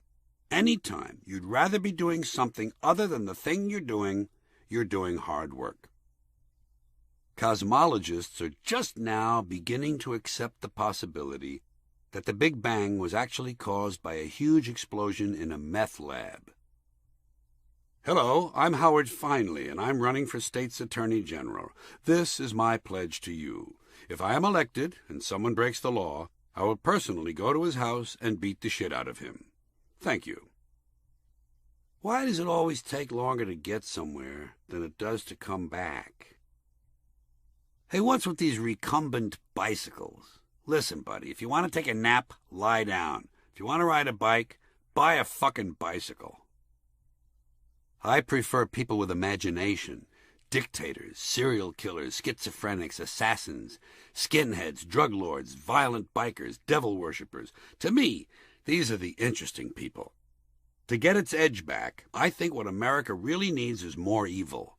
Intense, unalloyed, concentrated evil. I was reading a fitness magazine that had an article about cross-training, and I realized this would have been a good idea for Jesus. People who see life as anything more than pure entertainment are missing the point. I'll tell you one thing, the future ain't what it used to be. Wouldn't it be fun if all at once everybody just forgot everything they knew?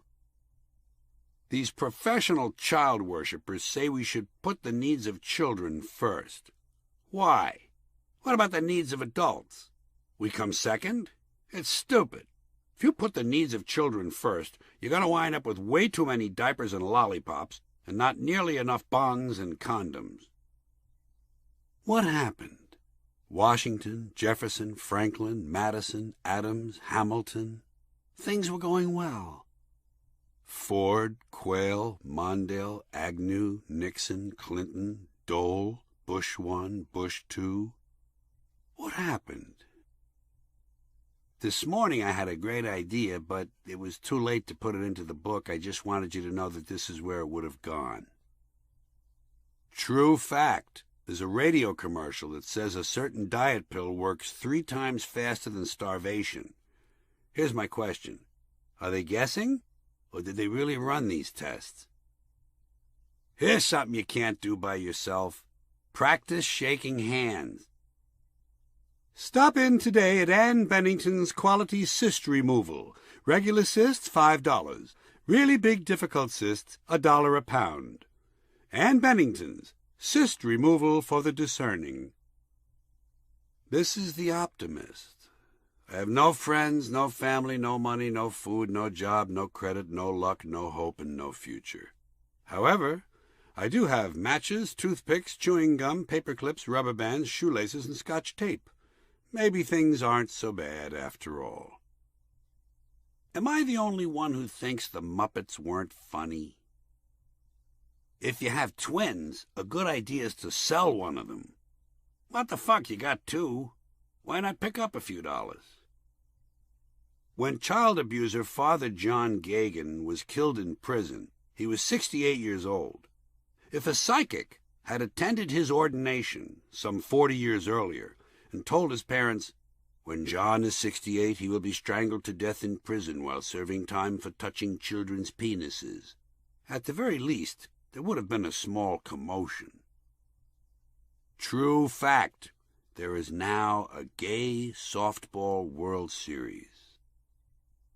A children's museum sounds like a good idea, but I would imagine it's not very easy to breathe inside the little glass cases. Why is it the only time you ever hear the word figment, it's in relation to the imagination? Aren't there any other kinds of figments? If everyone in the world sat quietly at the same time, closed their eyes, and concentrated as hard as they could on peace and goodwill, all the killing and cruelty in the world would continue and probably increase. You know what you never see? A Korean guy with freckles and a big hook nose. I wonder, when we pick up the telephone, does each of us get his own individual dial tone? Or is there just one system-wide master dial tone that each of us jumps on and off when we need it? These things eat at me. If a safe is unlocked, is it still a safe? Here's an optical illusion you can try at home. Take a pencil and make a small black dot in the middle of an ordinary piece of paper. Cover your left eye and stare at the dot from a distance of about 2 inches. You will see the Battle of Chancellorsville. If you don't, check the paper. Or maybe you made the dot wrong. Just because you don't have a lot of money to spend is no reason you shouldn't spend what little you have. You know what would be a good promotional idea for a singles bar? Date Rape Friday. Drinks half price, free GHB, free Plan B pills, free RU-486 morning after pills, free rape counseling, and generous rebate coupons for an abortion clinic. That takes care of attracting the men. I'm still working on how to get some women to show up. I had no shoes and I felt sorry for myself until I met a man with no feet. I took his shoes. Now I feel better. You know what would have been a smart thing to do in these developing countries that need electricity? To have tried large-scale experiments with alternative energy sources, solar, wind, geothermal, etc. We could have tested and tried to perfect these technologies on a large scale in places that need it. That would have been smart. That's why we didn't do it.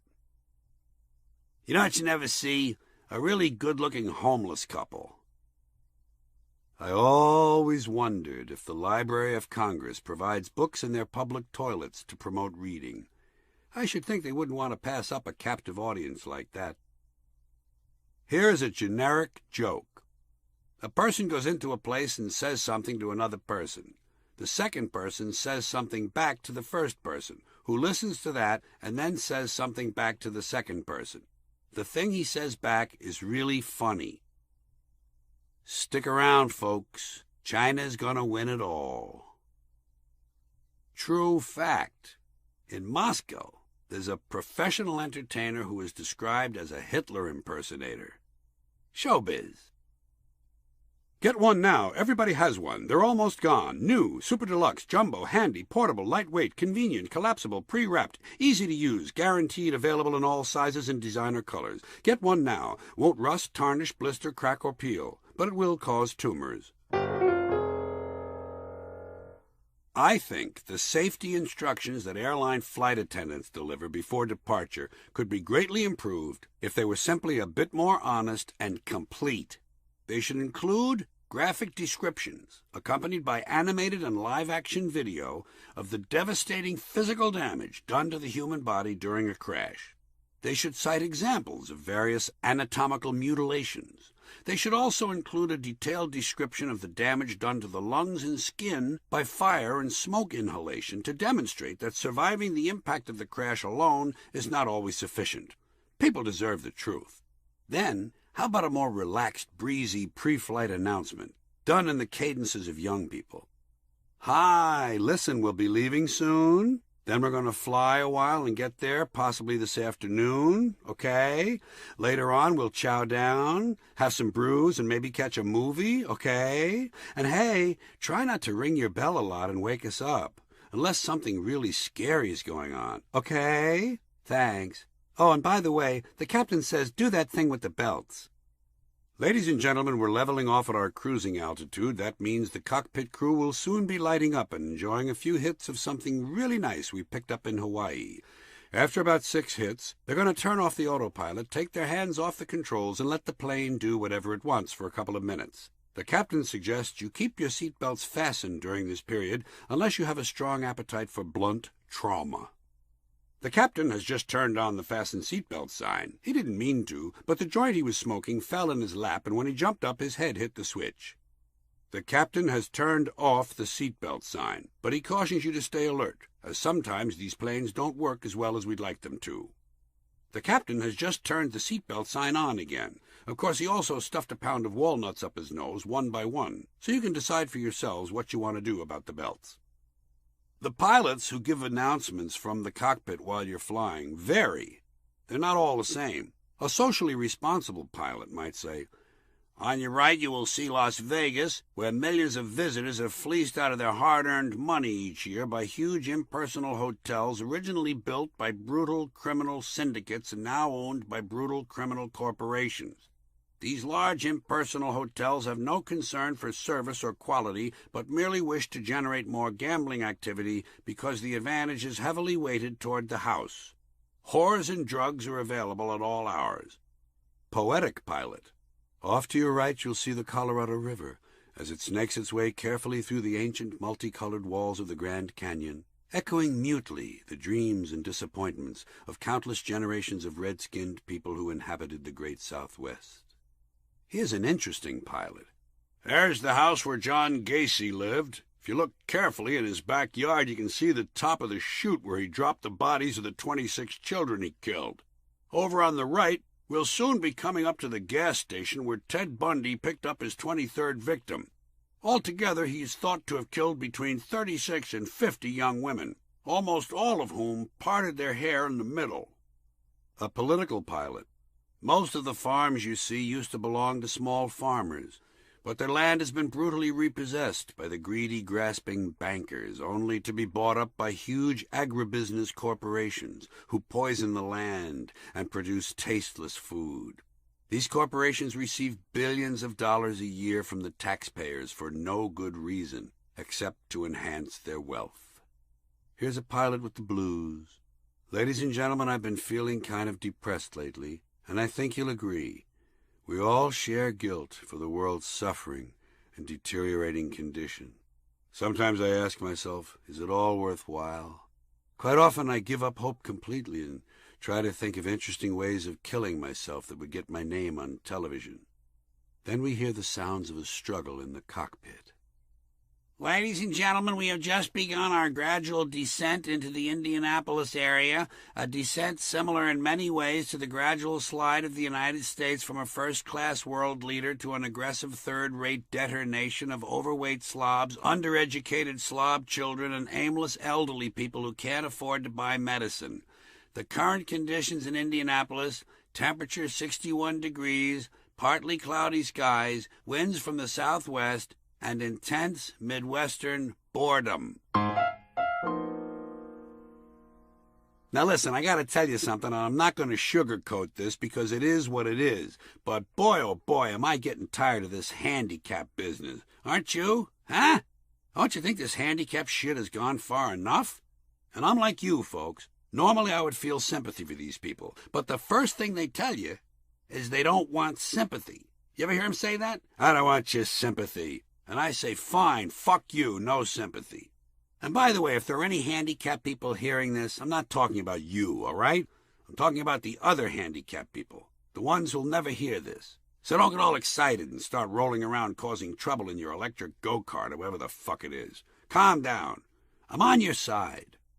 And just to show you my heart's in the right place, I'm going to start out by mentioning a few of the positive things about the handicapped, okay? First of all, the big blue parking spaces. This was a great idea. I think most people would agree those spaces come in mighty handy, which is where the word handicapped came from in the first place. A lot of people don't know that. They're always right near the entrance to the store or the building, and I find that I can get in and out of the place in a hurry and complete my business with a minimum of delay. Another handicap feature I enjoy are the extra-large toilet stalls in public restrooms. Once again, an excellent idea. There's so much room in there to spread out. It's like a gymnasium. I can do some push-ups, work on my kickboxing, try out a few dance steps. Occasionally I bring a picnic lunch. Nothing fancy, just a small salad, a bit of cheese, and perhaps a delicate Bordeaux. I find that once you're locked in there, you can pretty much do what you want. About the only limitations might be common decency and a sensible regard for personal safety. One time I had a few friends over and we played cards all night. The good thing was, when one of the players had to take a shit, he didn't have to drop out of the game for several hands. He simply traded places with the guy who was using the toilet as a chair, and it worked out great. I mention all of this because I want you to know I recognize some of the positive things that have grown out of this unfortunate obsession America has with the handicapped. But on this subject, I also have a few complaints to make. The main one being this business at the airport of letting the handicapped get on the plane early. I don't like the idea of people boarding ahead of me just because they've had a run of bad luck. Doesn't seem fair. I think if a person's had some bad luck, it should apply across the board to all segments of his life. We shouldn't be going around trying to selectively fix people's bad luck. Now, what bothers me most about the process is I'm not sure all of these people are truly handicapped. Some of them don't look that fucked up to me. I think there's a fairly hefty amount of bullshitting going on at the check-in counter. The whole fiasco begins just before the flight with the parade of wheelchairs. And apparently just about anyone can get their hands on one of those airport wheelchairs. You know the ones I mean? The ones the airlines provide. Not a wheelchair some guy brings from home. I don't mind that. I figure if a guy's laid out money for his own wheelchair, he's probably legitimately fucked up. And I don't mind a guy getting ahead of me if he's legitimately fucked up. You know, like if a huge chunk of his head is missing, or he's got a whole caved-in chest, and 2 or 3 of his limbs don't work. Generally, in a case like that, I'm going to give the guy the benefit of the doubt. I say roll his ass down the jetway and let's get the fuck out of town. But to me, some of these airline wheelchair people don't look that fucked up. They just look old, and my guess is they're lazy. A lot of old people are lazy, because somehow when they hit their 80s or 90s, they think it's time to take it easy. Old people aren't spry and full of ginger anymore. Now they're all just lazy, and frankly, I think they're just trying to get a free ride to the gate. But let's get back to the actual process of boarding. As soon as the wheelchair derby is over, the next thing you have to contend with is these people who show up with canes and crutches, what I call the quasi-handicapped. And even though I'm willing to cut the wheelchair people some slack, I'm not so easy on the cane folks. I'm convinced most of these jokers with canes don't really need them. And once again, it's the old people trying to gain sympathy and get to the front of the line. It's obviously a scam. Have you noticed, for instance, how suddenly these canes materialize? Out of nowhere? One minute everyone at the gate looks perfectly healthy, and the next minute half of them have a limp. And before you know it, there are 20 or 30 people leaning on canes.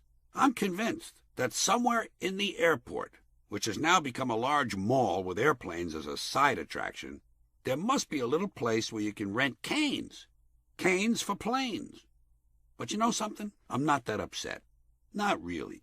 Because the best part about these handicapped people getting on the plane first is that they have to get off last. Fuck 'em. They always get off last. While they're still looking for their carry-on bags and rectal thermometers, I'm halfway into town. You see, life has a way of evening things out. As we resume our look at the advance of euphemisms, we have to keep a close eye on the image makers, advertisers, marketers, public relations people. And to repeat an earlier point, it's important to remember that over time, this trend toward softer language has only gotten worse. I don't know when the whole thing started, but I do know that at some point in my life, toilet paper became bathroom tissue. I wasn't consulted on this, didn't get a postcard, didn't get an email, no one bothered to call. It just happened. One day I simply found myself using bathroom tissue. And then, just as my loafers were becoming slip-ons, my sneakers turned into running shoes, and in no time my running shoes became athletic footwear. It was about then that a trip to the department store revealed that my lazy slob uniform of sweatpants and sweatshirt were now located in a section called activewear. The world was changing. I saw second-hand clothing referred to as vintage apparel. I saw toupees advertised as hair appliances, in keeping, I would imagine, with the dental appliances that had long since replaced false teeth. Of course, if you didn't want to wear a hairpiece or a rug, there's a nice old-fashioned term, you could always look around for a good, reliable hair replacement system. Keep an eye out for systems. They're everywhere. The clerk who sold me my answering machine said I was purchasing a voice processing system. A mattress and box spring set is now called a sleep system. And the people who sell mops have not been resting. According to a commercial I saw recently, the Clorox Ready Mop is now America's favorite mopping system. And if you think you can escape these systems by going for a drive, forget it. Your car has been systematically infiltrated too. The heater and air conditioner became the climate control system. Your brakes have been replaced by a braking system, and your seat belts and airbags are now known as the impact management system. You can't beat the system. Marketers will always strive to make things sound more impressive than they really are. That's why dashboards became instrument panels. And how's this for laying it on thick? A magazine ad recently informed me that the cars depicted were equipped with leather seating surfaces. When you get right down to it, you have to admit, marketing people have a ton of balls. The upgrading continued. At home, I found myself watching animation instead of cartoons. And it turns out all those TV shows I'd seen before were really not reruns. They were encore presentations. At about that time, I noticed that soap operas had begun billing themselves as daytime dramas. Theaters felt overdue for an upgrade, too, so they became performing arts centers, or sometimes performance spaces, in keeping with the spirit of certain nightclubs, who now speak of themselves as party spaces. The really hip just call them spaces. While all this was happening in smaller locations, the big arenas decided they wanted to be known as events centers. Center is another word that's become important. Hospitals have long thought of themselves as medical centers, but now libraries have joined the chorus, calling themselves learning resources centers. And just to wrap this section up, and returning to show business for a moment, no matter what size the place where entertainment was being presented, at some point it was decided they would all just be called venues. Systems, facilities, spaces, centers, and venues. They're all words to keep an eye on in today's atmosphere of increasing self-importance. Want some more changes? Profits became earnings. Personnel became human resources. The complaint department became customer relations. People started offering feedback instead of criticism. Car sickness turned into motion discomfort. Messengers became couriers. Junk mail morphed into direct marketing. Special delivery was suddenly priority mail. And after all these years, I picked up the phone and discovered information was identifying itself as directory assistance. I don't even want to mention my dismay at the fact that every old-fashioned shady used car dealer in a plaid jacket was suddenly selling certified pre-owned vehicles. By this time, the dump had become the landfill. I guess it was inevitable. The garbage men who fill it had long since become sanitation engineers. And in some cities, garbage collection was going by the fancy and misleading name Environmental Services. The changes even got me where I lived. According to the Census Bureau, my apartment had become a dwelling unit.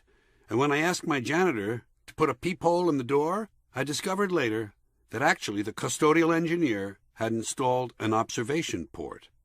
One day, a buck-toothed girl told me she had overbite. That was the day I traded in my glasses for prescription eyewear. Of course, some of these language upgrades are more widespread than others. Admittedly, they're not all universal. For instance, we still have motels, but some of them wanted to charge a little more, so they became motor lodges. We also still have house trailers, but if they're for sale and profits are involved, they become motor homes, mobile homes, modular homes, or manufactured housing.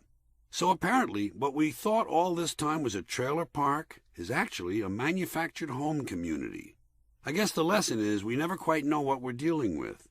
Could it be that all these years on the Jerry Springer Show, we've actually been watching manufactured home community trash? And I guess you've noticed the trip to the drugstore has changed a lot. The products have all been transformed. To start with, the medicine I used to take is now called medication. I have a hunch medication costs more than medicine. Mouthwashes are dental rinses. Deodorants have been joined on the shelf by antiperspirants, probably because sweat has become nervous wetness. A plain old bar of soap these days is being described variously as a bath bar, a cleansing bar, and a clarifying bar. Can you imagine your mother saying, "Young man, if I hear that word out of you one more time, I'm going to wash your mouth out with a clarifying bar"? Doesn't sound right, does it? The hair people have taken liberties, too. Hairspray, too ordinary. Try holding mist. Of course, if you don't want holding mist, you can always turn to shaping mousse or sculpting gel, anything to get you to pay a little more. Cough drops have grown up and turned into throat lozenges, some even calling themselves pastilles or troches. Guess what? Right, $2 more for lozenges, pastilles, and troches. I can remember in television's early days when constipation was called occasional irregularity. These days, in a kind of minor reverse euphemism trend, we're back to constipation, which parallels the recent TV comeback made by diarrhea. No more lower gastric distress. Diarrhea. Gotta go, gotta go, gotta go, gotta go. The new TV candor, even though you still can't say shit. And by the way, doctors used to claim that constipation could be relieved by eating more roughage. Now they're pushing fiber. I still prefer roughage. If I want fiber, I eat a basket.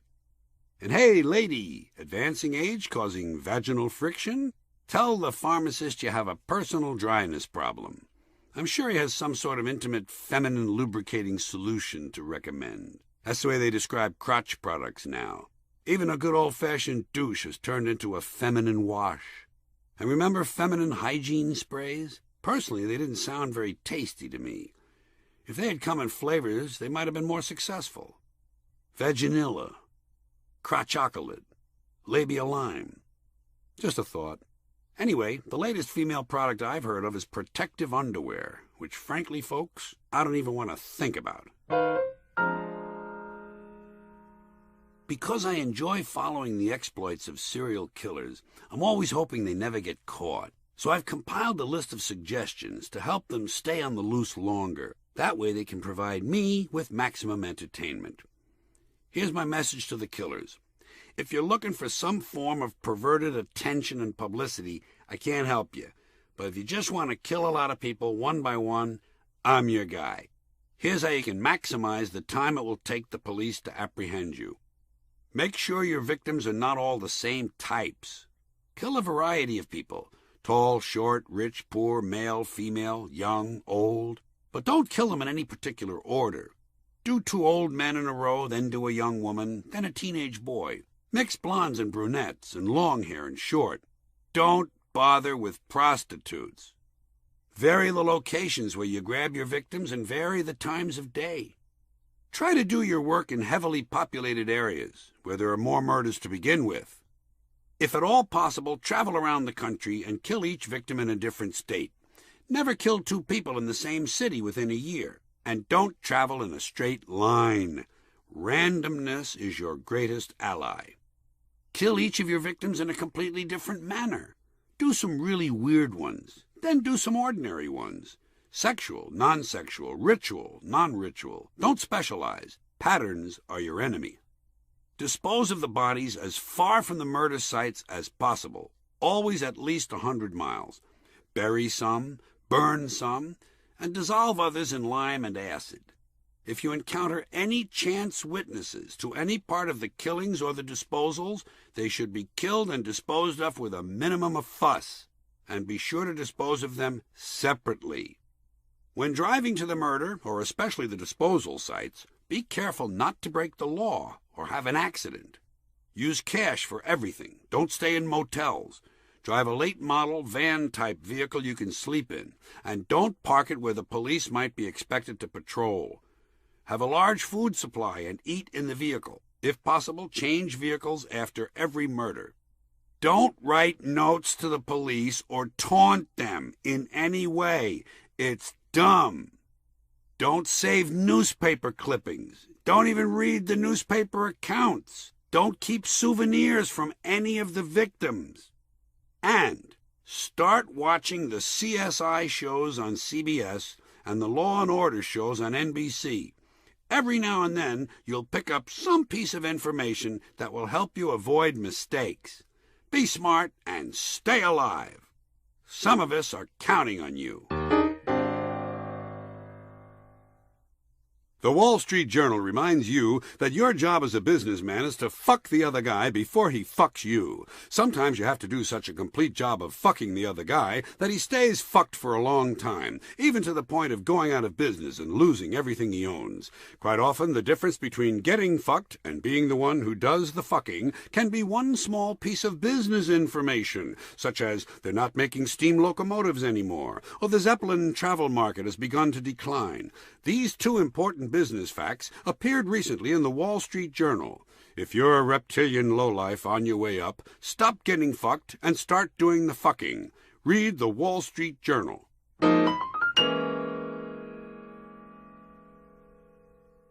In an earlier book, Brain Droppings, I wrote some things about politically correct language, but I left out a few areas. I neglected 3 important groups of people who have had this awkward, dishonest language inflicted on them by liberals. I omitted those who are crippled, ugly, or stupid. And so, to address these earlier omissions, I'd like to make a brief return visit to that playground of guilty white liberals, political correctness. Political correctness is America's newest form of intolerance, and it's especially pernicious because it comes disguised as tolerance. It presents itself as fairness, yet attempts to restrict and control people's language with strict codes and rigid rules. I'm not sure that's the way to fight discrimination. I'm not sure silencing people or forcing them to alter their speech is the best method for solving problems that go much deeper than speech. Therefore, those among you who are more politically sensitive than the rest of us may wish to take a moment here to tighten up those sphincter muscles, because I'm going to inject a little realism into the dream world of politically correct speech, especially the words we use to describe one another. Perhaps you've noticed that when the politically correct liberal rule makers decide to rename a group of humans they view as victims, they begin by imparting a sense of shame to the group's existing name. And so somewhere over the years the word cripple has been discarded. No one mentions cripples anymore. That's because in yet another stunning attempt to stand reality on its head, cripples have been assigned a new designation, the physically challenged. The use of physically challenged is an obvious attempt to make people feel better. The idea being, as long as we can't cure these people, let's give their condition a more positive name and maybe it'll distract everyone. It's verbal sleight of hand. The same is true of the ungainly phrase, differently abled. I believe that if a person is going to insist on using tortured language, such as differently abled, then he should be forced to use it to describe everyone. We're all differently abled. You can do things I can't do. I can do things you can't do. Barry Bonds can't play the cello. Yo-Yo Ma can't hit the curveball. They're differently abled. It should be explained to liberals, patiently, that crippled people don't require some heroic designation. It's a perfectly honorable condition. It appears in the Bible. Jesus healed the cripples. He didn't engage in rehabilitative strategies to improve the conditions of the physically disadvantaged. Can't these liberals hear how unattractive this language is, how poorly it sits on the ear?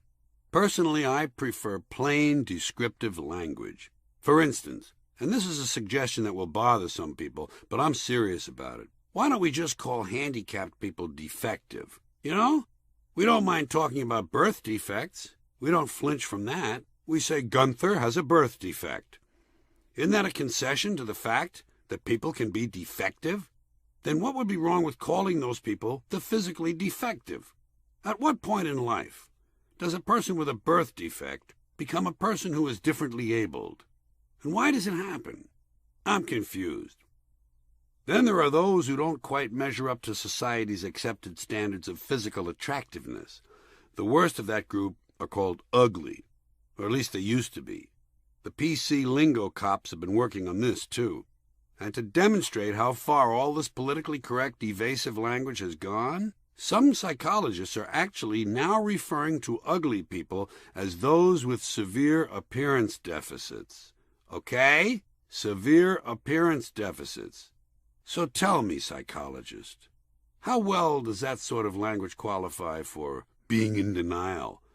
These allegedly well-intentioned people have strayed so far from reality that it will not be a surprise for me to someday hear a rape victim referred to as an unwilling sperm recipient.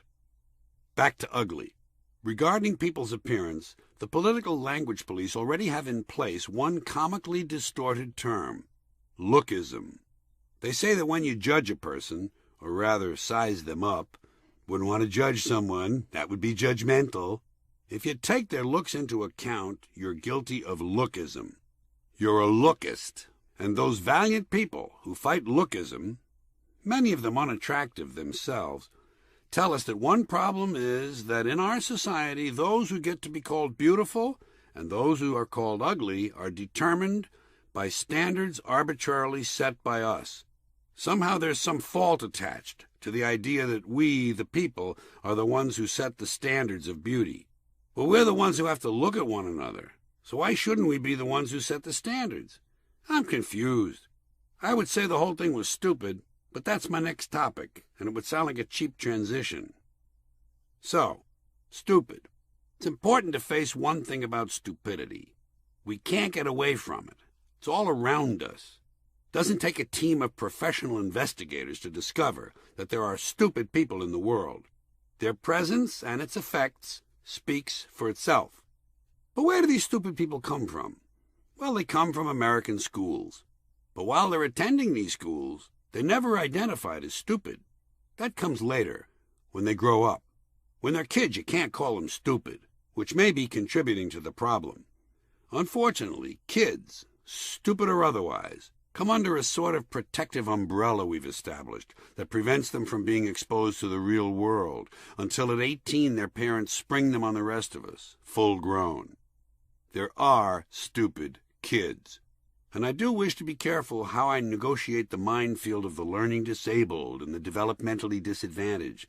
In other words, those with special needs. All of these being more examples of this tiresome and ridiculous language. I just want to talk about kids who are stupid, not the ones with dings. One of the terms now used to describe these stupid kids is minimally exceptional. Can you handle that? Minimally exceptional. Whatever happened to the old reliable explanation? The boy is slow. Was that so bad? Really? The boy is slow. Some of the other children are quick. They think quickly. Not this boy. He's slow. It seems humane enough to me, but no. He's minimally exceptional. How would you like to be told that about your child? He's minimally exceptional. Oh, thank God for that. We thought he was just kind of, I don't know, slow. But minimally exceptional, wow. Wait till I tell our friends. Political correctness cripples discourse, creates ugly language, and is generally stupid. I haven't quite finished this section. I'm sure I needn't remind you PC people that the opera isn't concluded until the full-figured woman offers her vocal rendering. I know, I really had to strain to get that in. I'm thoroughly ashamed. But before I leave this section, I wanted to make the point that on a practical level, this language renders completely useless at least one perfectly good expression. In the kingdom of the blind, the one-eyed man is king becomes, in the kingdom of the visually impaired, the partially sighted person is fully empowered. Sad, isn't it?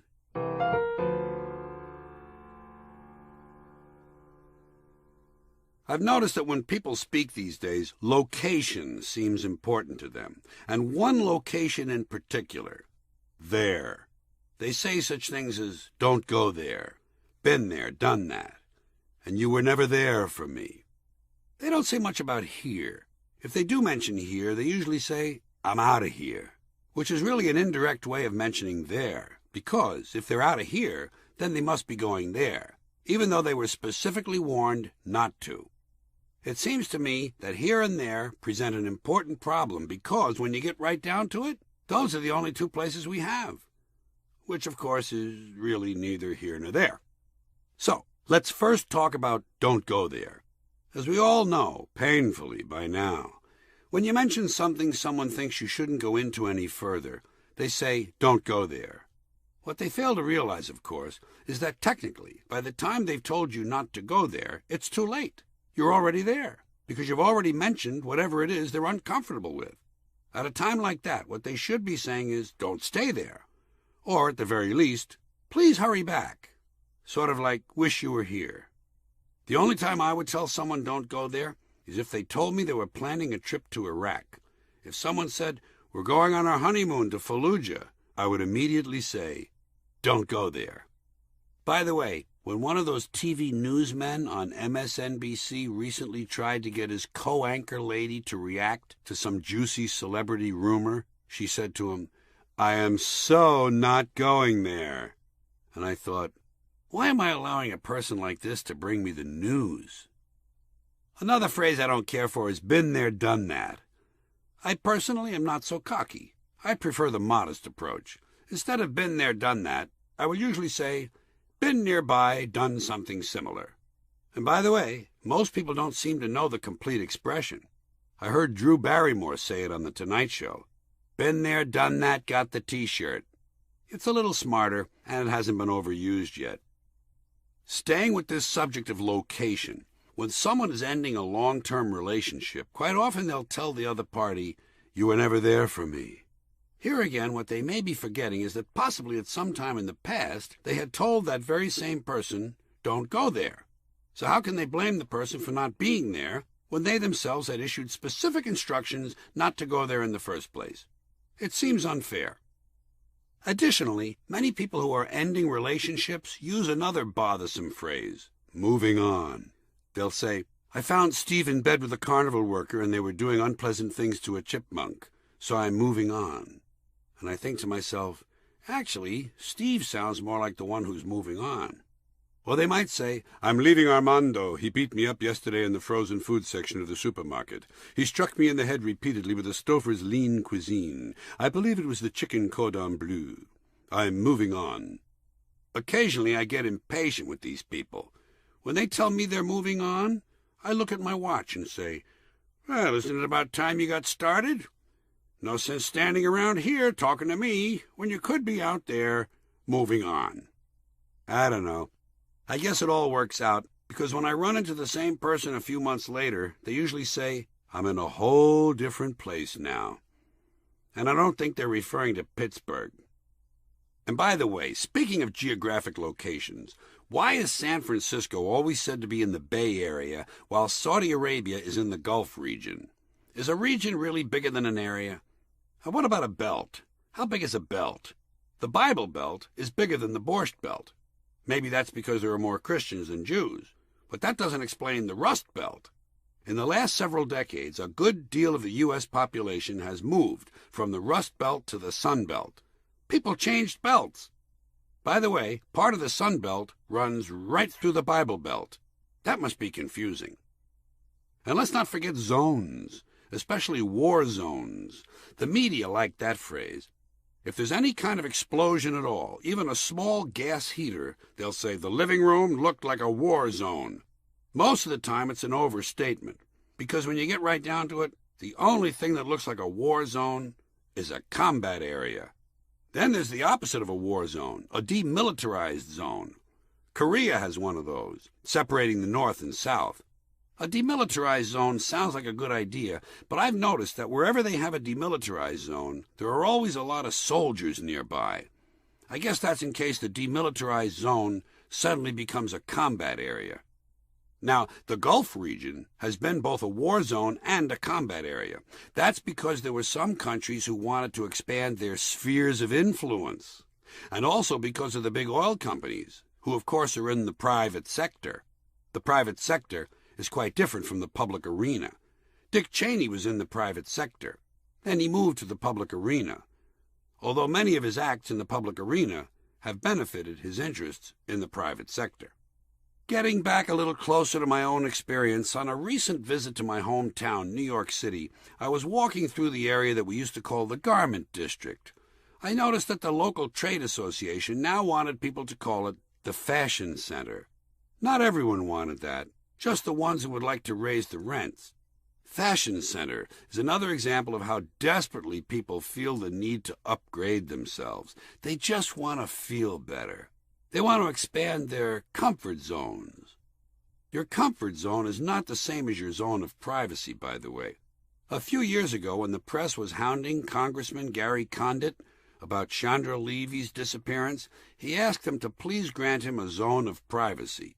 But of course they couldn't do that, because Gary Condit was in the public arena. And as I wind up our little journey through location land, I regret not getting to one other place. Where? And if you wonder where I'm going with this, it's because you don't know where I'm coming from. Or maybe you simply don't know where it's at. Either way, I'm leaving now. I need my space. When people mention term limits to me, I usually tell them the only politicians' terms I would like to limit are the ones they use when speaking. They have an annoying language of their own. And I understand it's necessary for them to speak this way, because I know how important it is that as they speak, they not inadvertently say something. And according to the politicians themselves, they don't say things. They indicate them. As I indicated yesterday, and as I indicated to the President. And when they're not indicating, they're suggesting. The President has suggested to me that as I indicated yesterday, sometimes instead of indicating or suggesting, they're outlining or pointing things out. The President outlined his plan to me, and in doing so he pointed out that he has not yet determined his position. Politicians don't decide things, they determine them. Or they make judgments. That's more serious. When the hearings conclude, I will make a judgment. Or I may simply give you my assessment. I don't know. I haven't determined that yet. But when I do, I will advise the President. They don't tell, they advise. They don't answer, they respond. They don't read, they review. They don't form opinions, they determine positions. And they don't give advice, they make recommendations. I advise the President that I will not make a judgment until he has given me his assessment. Thus far he hasn't responded. Once he responds to my initiative, I will review his response, determine my position, and make my recommendations. And so it is at long last that after each has responded to the other's initiatives, and after they have reviewed their responses, made their judgments, determined their positions, and offered their recommendations, they begin to approach the terrifying possibility that now they may actually be required to do something. Of course, that would be far too simple, so rather than doing something, they address the problem. We're addressing the problem, and we will soon proceed to take action. Those are big activities in Washington, proceeding and taking action. But you may have noticed that as they proceed, they don't always take action. Sometimes they simply move forward. Moving forward is another one of their big activities. We're moving forward with respect to Social Security. With respect to is lawyer talk. Makes things sound more important, complicated. So they're not moving forward on Social Security. They're moving forward with respect to Social Security. But at least they're moving forward. To help visualize this forward motion, you may wish to picture the blistering pace of the land tortoise. Now, sometimes when they themselves are not moving forward, they're moving something else forward, namely the process. We're moving the process forward so we can implement the provisions of the initiative. Implement means put into effect, and an initiative is similar to a proposal.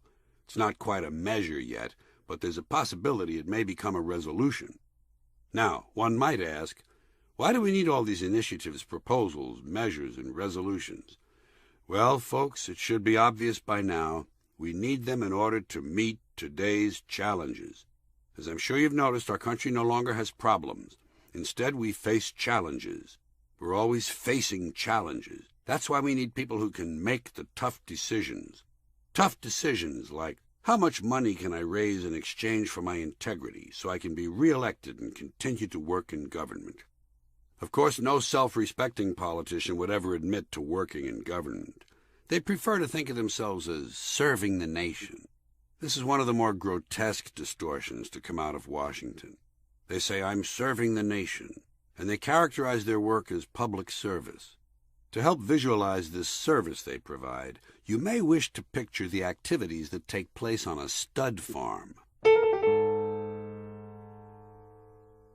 Continuing this little review of the language of the elected, it seems that linguistically politicians hit their truest stride when they find themselves in trouble.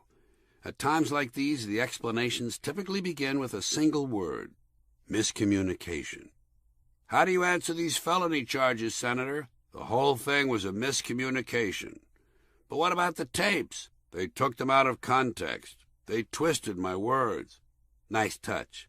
A person who routinely spends his time bending and torturing the English language, telling us that someone has twisted his words. But as the problem gets worse and his troubles increase, he's forced to take his explanation in a new direction. He now tells us that the whole thing has been blown out of proportion. And by the way, have you ever noticed with these blown out of proportion people that it's always the whole thing? Apparently no one has ever claimed that only a small part of something has been blown out of proportion. But as time passes and the evidence continues to accumulate, our hero suddenly changes direction and begins using public relations jujitsu. He says, we're trying to get to the bottom of this. Suddenly he's on the side of the law. We're trying to get to the bottom of this so we can get the facts out to the American people. Nice. The American people. Always try to throw them in. It makes it sound as if you actually care. As the stakes continue to rise, our hero now makes a subtle shift and says, I'm willing to trust in the fairness of the American people. Clearly he's trying to tell us something, that there may just be a little fire causing all the smoke. But notice, he's still at the I have nothing to hide stage. But then, slowly, I'm willing to trust in the fairness of the American people progresses to, there is no credible evidence. And before long we're hearing the very telling, no one has proven a thing. Now, if things are on track in this drama, and the standard linguistic path of the guilty is being followed faithfully, no one has proven a thing will precede the stage when our hero begins to employ that particularly annoying technique, ask yourself questions and then answer them. Did I show poor judgment? Yes. Was there inappropriate behavior? Yes. Do I wish this never happened? Of course. But did I break the law? That's not the issue. The calendar is marching, however, and it soon becomes clear that our friend is most likely quite guilty indeed. We know this because now he shifts into that sublime use of the passive voice. Mistakes were made. The beauty of mistakes were made is that it doesn't really identify who made them. You're invited to think what you wish. Bad advice? Poor staff work? Voodoo curse? But it's too late. Mistakes were made quickly becomes eventually I will be exonerated, which then morphs into I have faith in the American judicial system. And the progression ends with that plaintive cry, whatever happened to innocent until proven guilty? Whatever happened to innocent until proven guilty? Well, he's about to find out. Eventually, in full retreat and federal custody, he shuffles off in his attractive orange jumpsuit and can be heard muttering that most modern of mea culpas, I just want to put this thing behind me and get on with my life. And to emphasize how sincere he is, he announces, "I'm taking responsibility for my actions." How novel. Imagine taking responsibility. He says it as though it were a recently developed technique. Whenever I hear that sort of thing on the news, I always want to ask one of these "I'm taking responsibility for my actions" people whether or not they'd be willing to take responsibility for my actions. You know, gambling debts, paternity suits, outstanding warrants. Can you help me out here, pal? Regarding this whole put this thing behind me idea in general, here's what I'd like to do. I'd like to I want to put this thing behind me and get on with my life, thing behind me and get on with my life. May I repeat that for you? I want to put this thing behind me and get on with my life, thing behind me and get on with my life. I think one of the problems in this country is that too many people are screwing things up, committing crimes, and then getting on with their lives. What is really needed for public officials who shame themselves is ritual suicide, harakiri, like those Japanese business executives who mismanage corporations into bankruptcy. Never mind the lawyers and the public relations and the press conferences. Get that big knife out of the kitchen drawer and do the right thing. To take up a thread from an earlier section of this Politico-Lingo trilogy, we noted at the time the fact that most politicians operate under the delusion that what they're doing is serving the nation. Of course, if they really feel this way, they're more than simply misinformed. They're obviously not playing with a full bag of jacks. So, citizens, a question. Do you think it's at all possible that these politicians whose judgment is so faulty that they actually believe they're serving the nation might be expected to indulge occasionally in some, exaggerated patriotism? Huh? What do you think? Maybe? Huh? Well, fans, it's not just possible, it's downright inevitable. And should they be so indulging themselves on the 4th of July, you'll want to be sure to have hip boots and a shovel handy, because brown stuff is going to be piling up at an alarming rate. And I suggest you shovel fast, because your elected heroes will be squeezing every last ounce of counterfeit patriotism out of their blood-starved brains. And so, as you see them rushing madly across the landscape, pushing all the buttons marked red, white, and blue, be on the alert for phrases such as Old Glory, Main Street, the Stars and Stripes, the Heartland, all across this great land of ours, from Maine to California, and of course, on American soil. And don't forget all those freedom-loving people around the world who look to us as a beacon of hope. Those, I assume, would be the ones we haven't bombed lately. And you'd also better be ready to be reminded over and over that you live in a country that somehow fancies itself leader of the free world. Got that? Leader of the free world. I don't know when we're going to retire that stupid shit, but personally, I've heard it quite long enough. 'Cause what exactly is the free world anyway? I guess it would depend on what you consider the non-free world. And I can't find a clear definition of that, can you? Where is that? Russia? China? For Christ's sakes, Russia has a better mafia than we do now. And China is pirating Lion King DVDs and selling dildos on the internet. They sound pretty free to me. Here are some more jingoistic variations you need to be on the lookout for. The greatest nation on earth, the greatest nation in the history of the world, and the most powerful nation on the face of the earth. That last one is usually thrown in just before we bomb a bunch of brown people, which is every couple of years. And bombing brings me to the language used by politicians when referring to our armed forces. Now, normally, during peacetime, politicians will refer to members of the military as our young men and women around the world. But since we're so rarely at peace for more than 6 months at a time, during wars, Senator Patriot and his colleagues are fully prepared to raise the stakes. By the way, don't you just love that word colleagues? It makes them sound so, legitimate. And so it is that in times of combat, our young men and women around the world quickly become our brave young fighting men and women stationed halfway around the world in places whose names they can't pronounce. And for added emotional impact, They may also mention that these military folks spend a lot of time wondering if they'll ever see their loved ones again. That one gets people right in the belly button.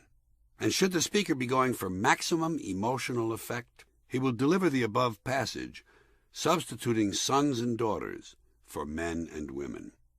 And isn't that reference, places whose names they can't pronounce, a lovely little piece of subtle racism? That's an all-American red meat bonus they throw in for you. Here's another way politicians express their racist geographic chauvinism. Young men and women stationed in places the average American can't find on a map. I've always thought it was amusing and a bit out of character for a politician to go out of his way to point out the limited amount of intelligence possessed by the American people, especially since his job security depends on that very same limitation. It would also appear to contradict that other well-traveled and inaccurate standby. The American people are a lot smarter than they're given credit for. Amazingly, politicians have mastered the art of uttering those words with a perfectly straight face, even though the proposition is stated precisely backward.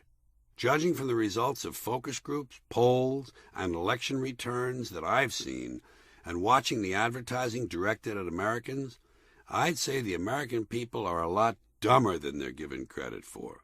As one example, just look at the individuals they keep sending to their state houses and to Washington to represent them. Look also at what they've done to their once beautiful country and its once beautiful landscape. Wrapping up this modest review of patriotic political language, I think it's safe to conclude that the degree of a politician's insincerity can best be measured by how far around the world our soldiers are and whether or not any of them is able to pronounce the name of the place, and whether or not their neighbors back home can find it on a map.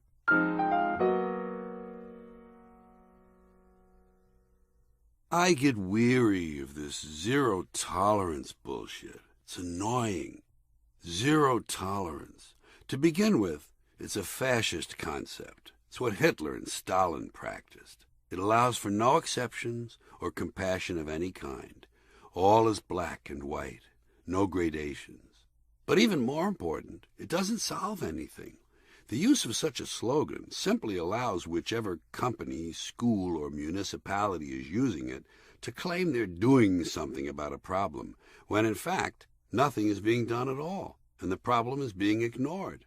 It's a cosmetic non-solution designed to impress simpletons. Whenever you hear the phrase zero tolerance, remember, someone is bullshitting you. Dempsey's Department Store. Drop in today. Shoppers, for a limited time only, Dempsey's Department Store is offering a complete line of cheap crap at extremely high prices. Come in today and be treated rudely by our poorly trained clerks. Remember, at Dempsey's, we're not just talking about the high cost of living. We're doing something about it. We're raising our prices. I'm not sure you've noticed it, but I'm always trying to improve society. And in my relentless pursuit, I feel the time may finally have arrived for me to address, "Have a nice day." I think we can agree it's gotten completely out of hand. Just to give you some background on my long-standing interest in this subject, when I was a young man, we didn't have a nice day. It isn't that we didn't have nice days, of course. Offhand, I can remember several, most of them in 1949. But somehow we had them without any prompting. No coaching was necessary. The nice days just sort of happened. Perhaps at that time the days were simply nicer and we took them for granted. It could be that today's days leave much to be desired and actually need a little help. But if that's true, I'm not convinced that "have a nice day" is the best solution. And so, in my ongoing effort to elevate human experience, I think I've come up with an improved version of "have a nice day." It's an alternative system of well-wishing, and frankly, something I hope will become the next big trend. But before I tell you about it, it's important to remind you that there's a limiting factor at work here. Most people have very little control over what sort of day they're going to have. For instance, when one person says "have a nice day," the other may well be thinking, "I've just been diagnosed with hypertrophic cardiomyopathy, and I'm also coughing up thick black stuff." In this case, the well-wisher's words will fall on deaf ears. And so, I feel that perhaps, in the interest of realism, instead of being directed arbitrarily to have a nice day, people should simply be encouraged to do the best they can.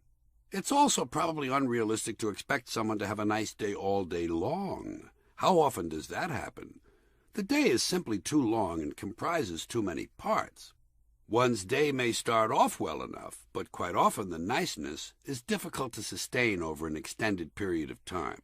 And so, instead of the now standard and far too general "have a nice day," I have devised a new, more specific system of selective short-term well-wishing that puts much less pressure on the recipient.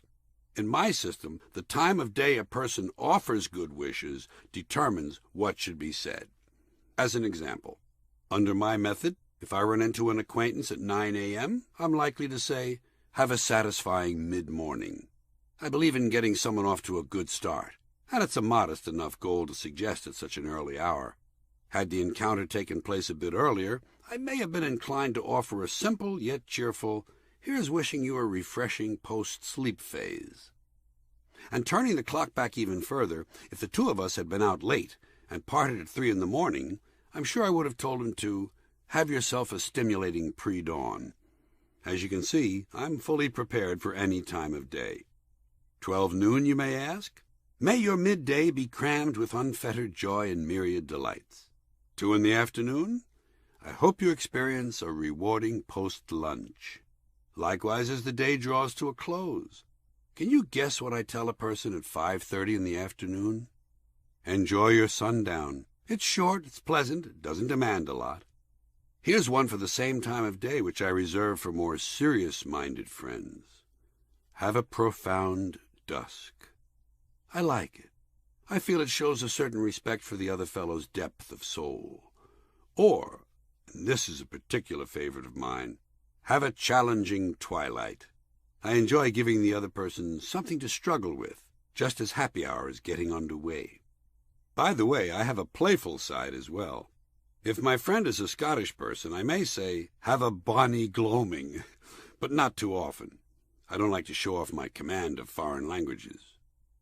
Well, folks, I hope you've enjoyed this little explanation of my new system, but more important, I hope you'll put it to work in your daily lives. And so now, dear listener, as we prepare to take our leave, you may be tempted to think I'll be hard-pressed to offer a parting wish that hasn't already been suggested. Don't underestimate me. You see, I'm not limited to the short form. Occasionally, in an expansive mood, I get carried away, and my rhetoric becomes ornate.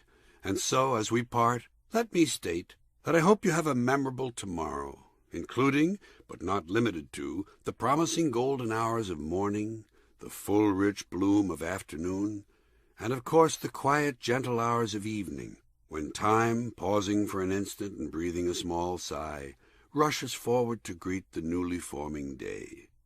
I hope you appreciate the extra effort. At some point, someone who worked at Rockefeller Center must have said, "Boys, I have a great idea for Christmas. Let's kill a beautiful tree that's been alive for 75 years and bring it to New York City here. We'll stand it up in Rockefeller Plaza and conceal its natural beauty by hanging shiny, repulsive man-made objects on it and let it stand there slowly dying for several weeks while simple-minded children stare at it and people from Des Moines take pictures of it. That way, perhaps we can add our own special obscene imprint to Christmas in Midtown."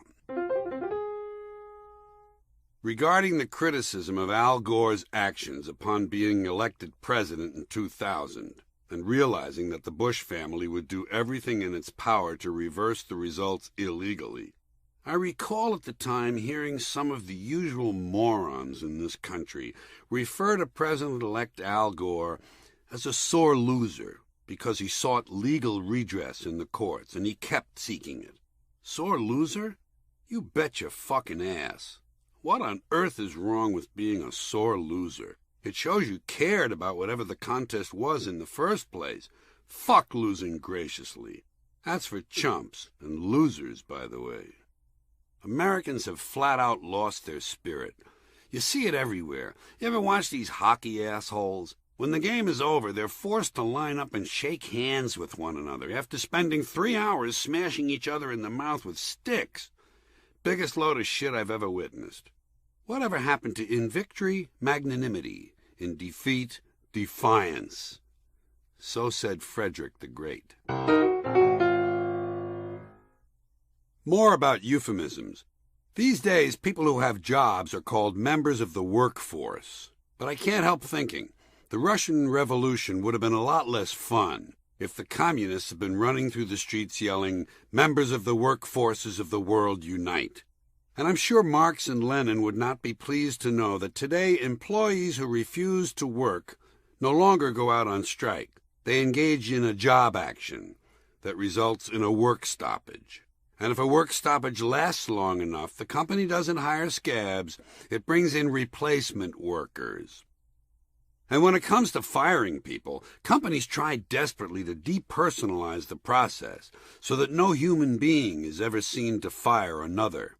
The language is extremely neutral, and whatever blame there is goes to something called global market forces. Fucking foreigners.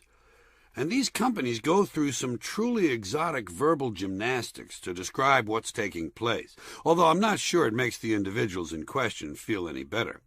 After all, being fired, released, or terminated would seem a lot easier to accept than being non-retained, dehired, or selected out. Nor would I be thrilled to be told that because the company was downsizing, right-sizing, or scaling down, I was part of an involuntary force reduction. I really don't care that my company is reshaping and streamlining, and that in order to manage staff resources, a focused reduction is taking place, and I'm one of the workers being transitioned out. Just fire me, please. I read somewhere that apparently one company's senior management didn't understand the fuss about this issue. After all, they said, all they were doing was eliminating the company's employment security policy by engaging in a deselection process in order to reduce duplication. By the way, when those deselected people begin to look for new jobs, they won't have to be bothered reading the want ads. Those listings are now called employment opportunities. Makes you feel a lot better, doesn't it? More euphemisms. American companies now put a great deal of effort into boosting their employees' self-esteem by handing out inflated job titles. Most likely they think it also helps compensate for the longer hours, unpaid overtime, and stagnant wages that have become standard. It doesn't. However, such titles do allow an ordinary store clerk to tell some girl he's picking up at a bar that he's a product specialist or a retail consultant. If it turns out she's a store clerk too, but her store uses different euphemisms, then she may be able to inform him that she's a sales counselor or a customer service associate. And for a while there, they're under the impression that they actually have different jobs. These are real job titles, currently in use to describe employees whose work essentially consists of telling customers, "We're all out of medium." Nothing wrong with that, but it's called store clerk, not retail consultant, and not customer service associate. Apparently stores feel they can charge more for merchandise sold by a customer service associate than they can for the same junk sold by a clerk. By the way, if a clerk should be unhappy with his title, he can always move to a different store, where he may have a chance of being called a product service representative, a sales representative, or a sales associate. And I hope you took note of that word associate. That's a hot word with companies now. I saw a fast food employee mopping the floor at an In-N-Out burger, and I swear this is true. His name tag said associate. Okay? It's the truth.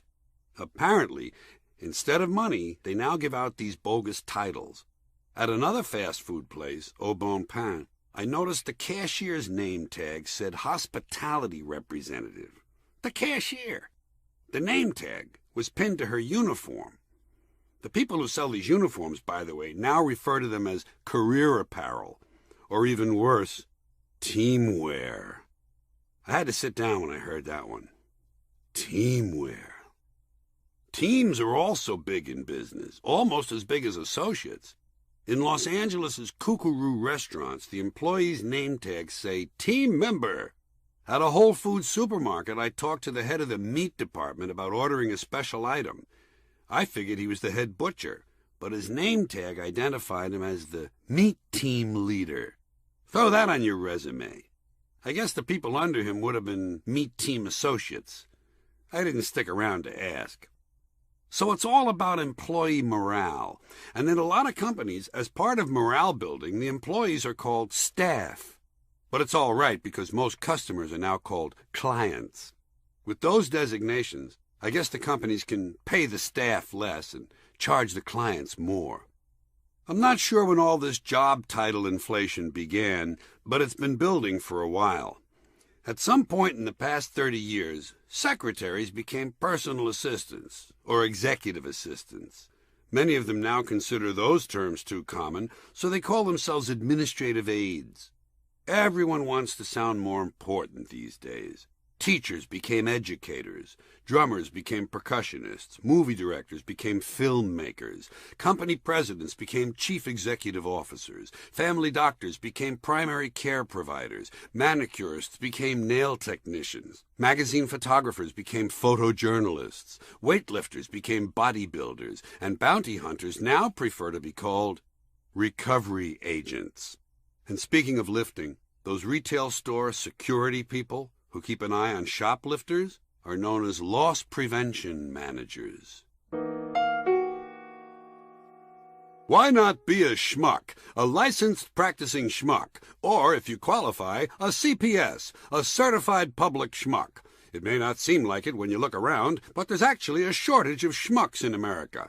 As a result, there's big money in schmucking. The average schmuck earns $28,000 a year plus benefits, and there are openings for schmucks in every field. The government is run by schmucks, big business is run by schmucks, and the retail field is crawling with schmucks. And more people are becoming independent freelance schmucks on their own. Call the Schmuck Technical Institute today and get our free booklet, Hey Putz, Be a Schmuck.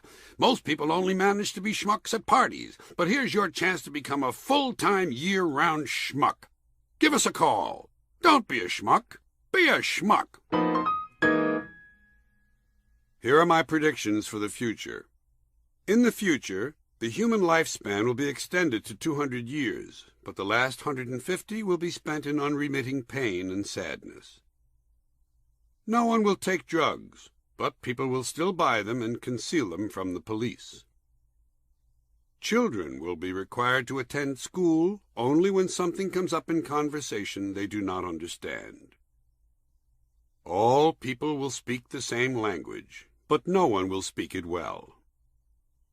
Science will develop exotic flowers capable of producing music.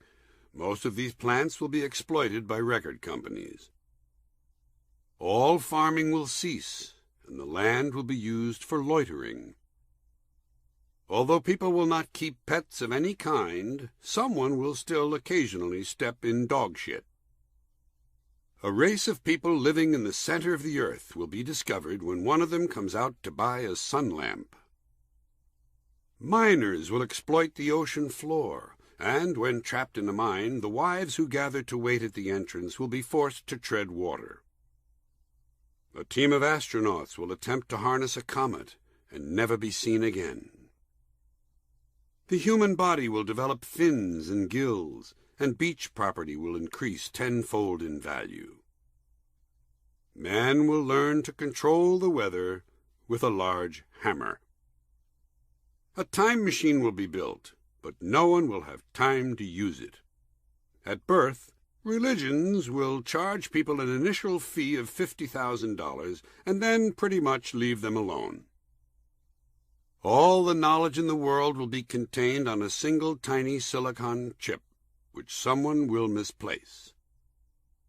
People will be born with just enough money to last until they get seriously ill. The speed of the Earth's rotation will increase, and everyone less than 5 feet tall will be flung off into space, including Paul Anka. The sun's light will diminish until it is the equivalent of a 40-watt bulb, and people with highly developed squinting skills will have a survival advantage.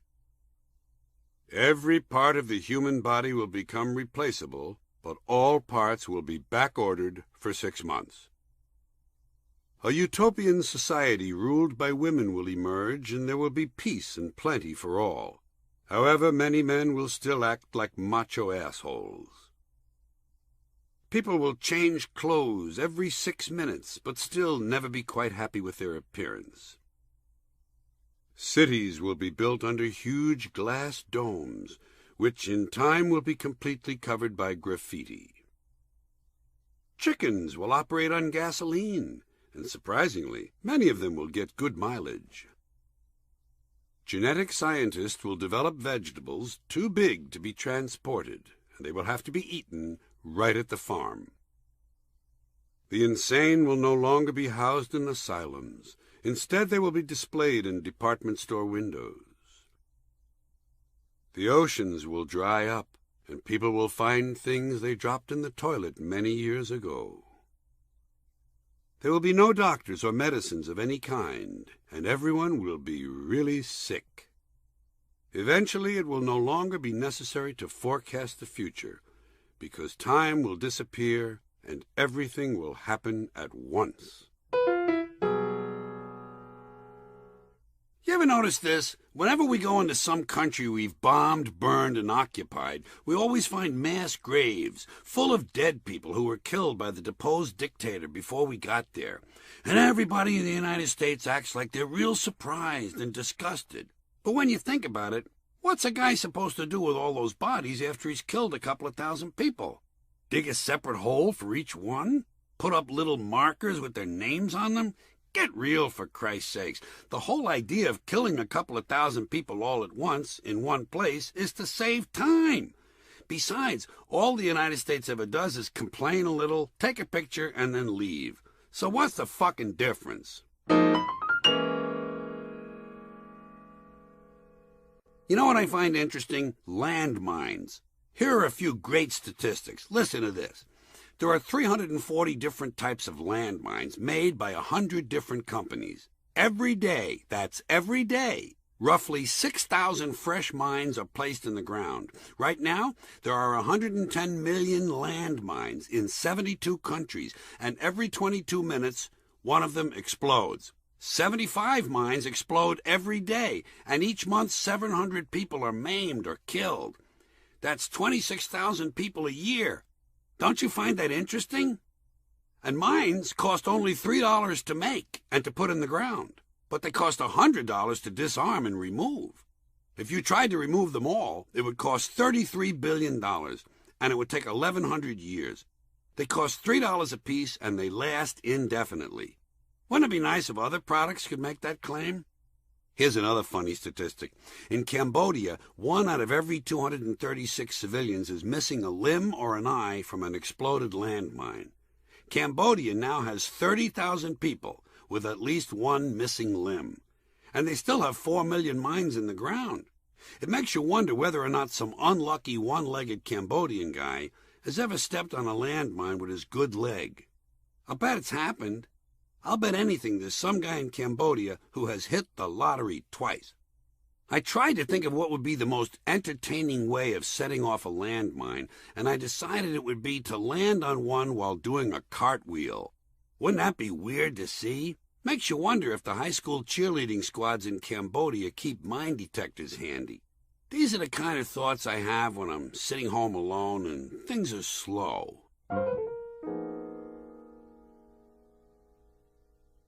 Be a doctor in just 3 weeks. Yes, thanks to our accelerated learning program, you can be a doctor in just 3 weeks, and you only have to study 20 minutes a day, or become a dentist in just 1 afternoon. Don't like your present job? Don't fit into the current job market? Be a doctor or a dentist. It's easy. Call now and we'll include a nursing course for your wife. In fact, we can make your wife a nurse over the phone. Call Accelerated Medical School now. Don't be an asshole. Be a doctor. I don't know. Or at least I don't know if I know. And I don't even know if I care to know if I know. I don't know what you mean. You know, I don't know what I mean. You know what I mean? What do you mean you don't know what you mean? I don't know what you mean. I mean, you know, I don't know. You don't know? You mean that? I don't know. Here we have a news story that took place over time. Chicago, May 1st. Police announced today they have found evidence of a murder dismemberment. In a North Side dumpster, they have found a right arm, a left leg, and the eyebrows of an adult white male. Police say the eyebrows are bushy and had recently been plucked. According to spokesmen, the search for additional body parts will continue. May 6th. Here is further news on that North Side dismemberment. Police have now found a set of blonde sideburns, a lower lip, 2 matching buttocks, a middle finger, a knee, and 2.5 grams of armpit hair. As yet they have no identification, but sources say they're glad that at least it's still only one person they appear to be finding. May 12th. More on the dismemberment story. The police theory that they were dealing with only one body was shattered today when they discovered 44 male nipples in a vending machine. 26 of the nipples have hair, 18 do not. One of them has a nipple ring inscribed Lonnie and Marie. They also have come across a belly button, a calf, and several hundred warts, all found in a Hooters parking lot. Lint from the belly button leads police to believe the Naval's owner was wearing a plaid shirt. The investigation continues. May 23rd. Here is the latest from the North Side. Police are now puzzled as to just how many bodies are involved. Today they found an Adam's apple, a hunchback, 6 heels, a pair of unmatching nostrils, a large bag of freckles, 24 additional belly buttons, a blonde goatee, half a neck, and a suitcase full of knuckles. They say all the knuckles have recently been cracked. Cannibalism may be involved, as police have found a rib cage that shows traces of barbecue sauce. Letter to a friend. Dear Manny, it was great to see you at the hospital last Sunday. You looked good and sounded very positive about yourself. Each time I visit, I can see how much you've improved. I will say, though, it was a lot more fun when you were really fucked up and couldn't remember anything. Sincerely, Arlo.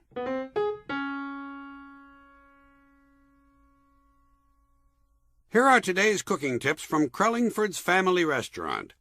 Hamburger meat that has become slightly hardened by sitting at room temperature for more than 9 days can be perked up by soaking it in a mixture of gasoline and varnish remover.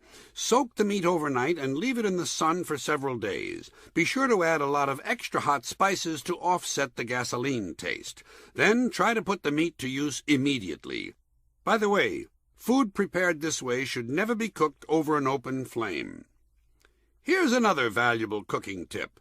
You can prepare a delicious stew with just a volleyball, an old fatigue hat, and 6 gallons of bath water.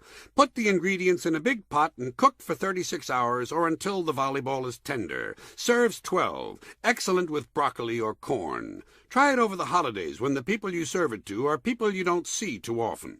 That's it, folks. Remember, these cooking tips are brought to you by Crellingford's, the home of the ham and cheese caramel cornflake surprise. Why not drop by and take a chance? No one lives forever.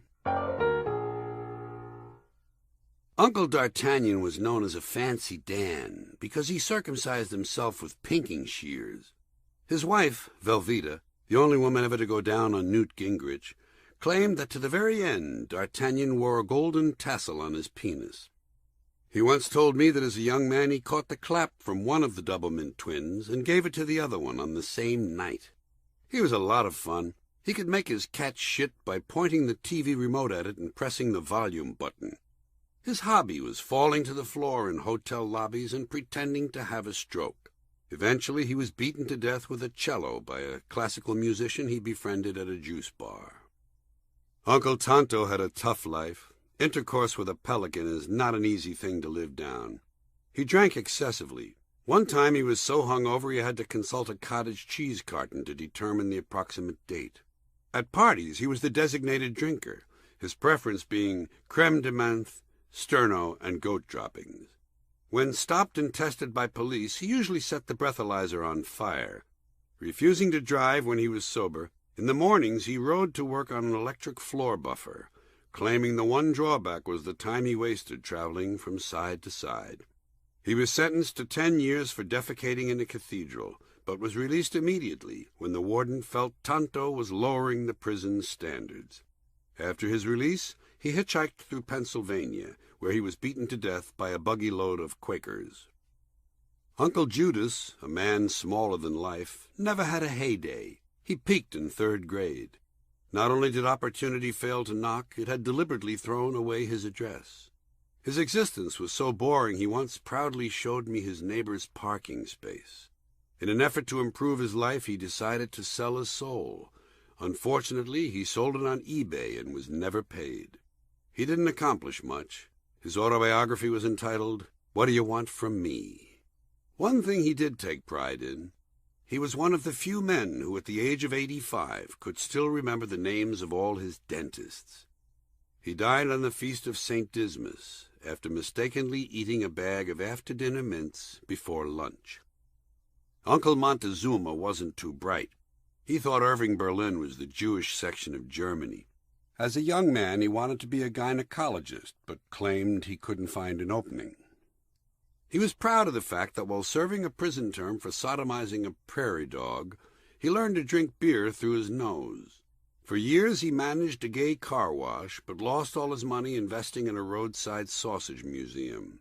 His last job was managing a Playboy club in Auschwitz. When he retired, he wasn't given a gold watch, but his former boss would call him once a week and tell him what time it was.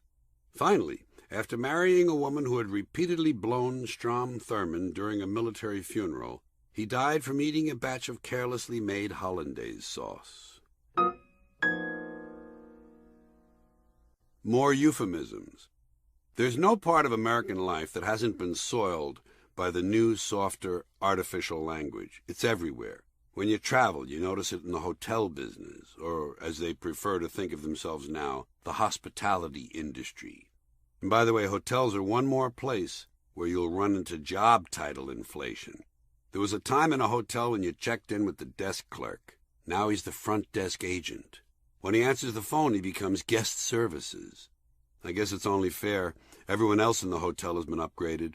The bellhop has somehow become a luggage assistant, and he claims to work in luggage services. The maids have been upgraded several times over the years. Cleaning woman, maid, housekeeper, now they're room attendants. And on the subject of rooms, depending on where you're staying, room service is likely to be called in-room dining or private dining. One brochure I read called it your private dining experience. Pretentiousness. Never underestimate the role pretension plays when it comes to creating euphemistic language. Here's another example of it. At one hotel where I stayed, the restaurant was temporarily located on the lower level. I was told the reason was that they were undergoing restaurant enhancement. Okay?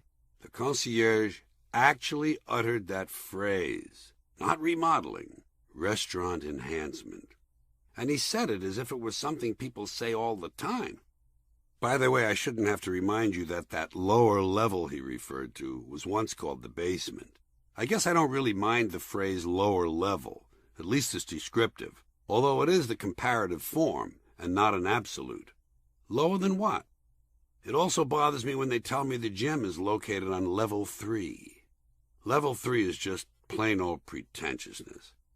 And I wish the hotels would make up their minds on what to call the gym. It's been everything.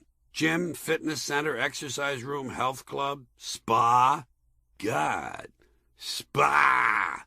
Used to be you had to go to Europe to find a spa. Now any place that has a sink and more than 3 towels is a fucking spa. And one more thing about hotels. A lot of them have replaced the do not disturb signs with signs that say, privacy, please. Seems like a small thing, but there's a difference here that's worth noting. Do not disturb is assertive. It's strong. Do not disturb. It means go away.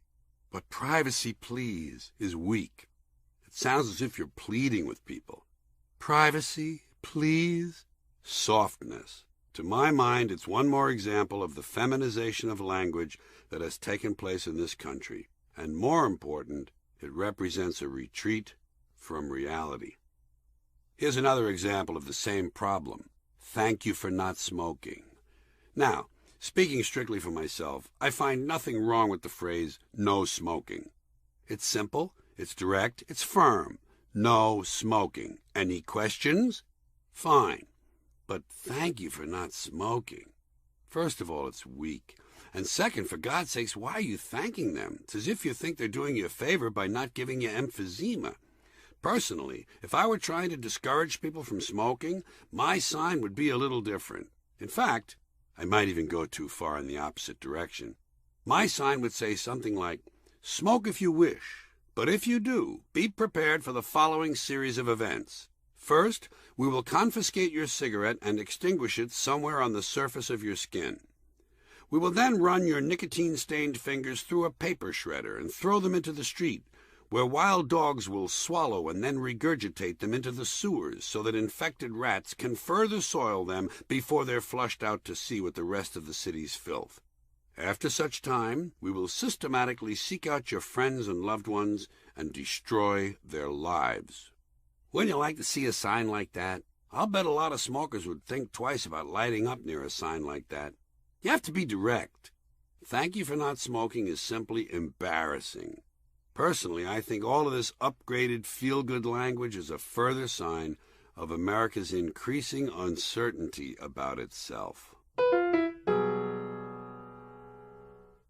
I'm sure you've noticed that many restaurants can't simply say cheeseburger on the menu. They have to get cute and over-descriptive. Well, why not go along with them? Why not use the menu's own language when you place your order? But if you do, you got to do it right. No fair reading directly from the menu.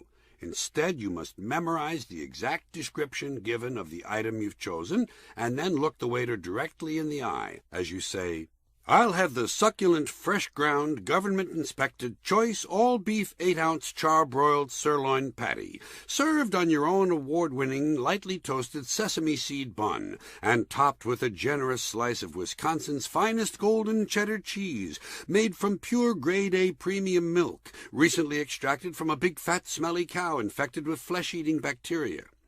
See if that doesn't get you good service. But before the waiter leaves your table, ask for a glass of water. Say, "Would you mind bringing me a clear, cylindrical, machine-crafted, moderate-capacity drinking vessel filled with nature's own colorless, odorless, extra-wet liquid water?" That pisses them off.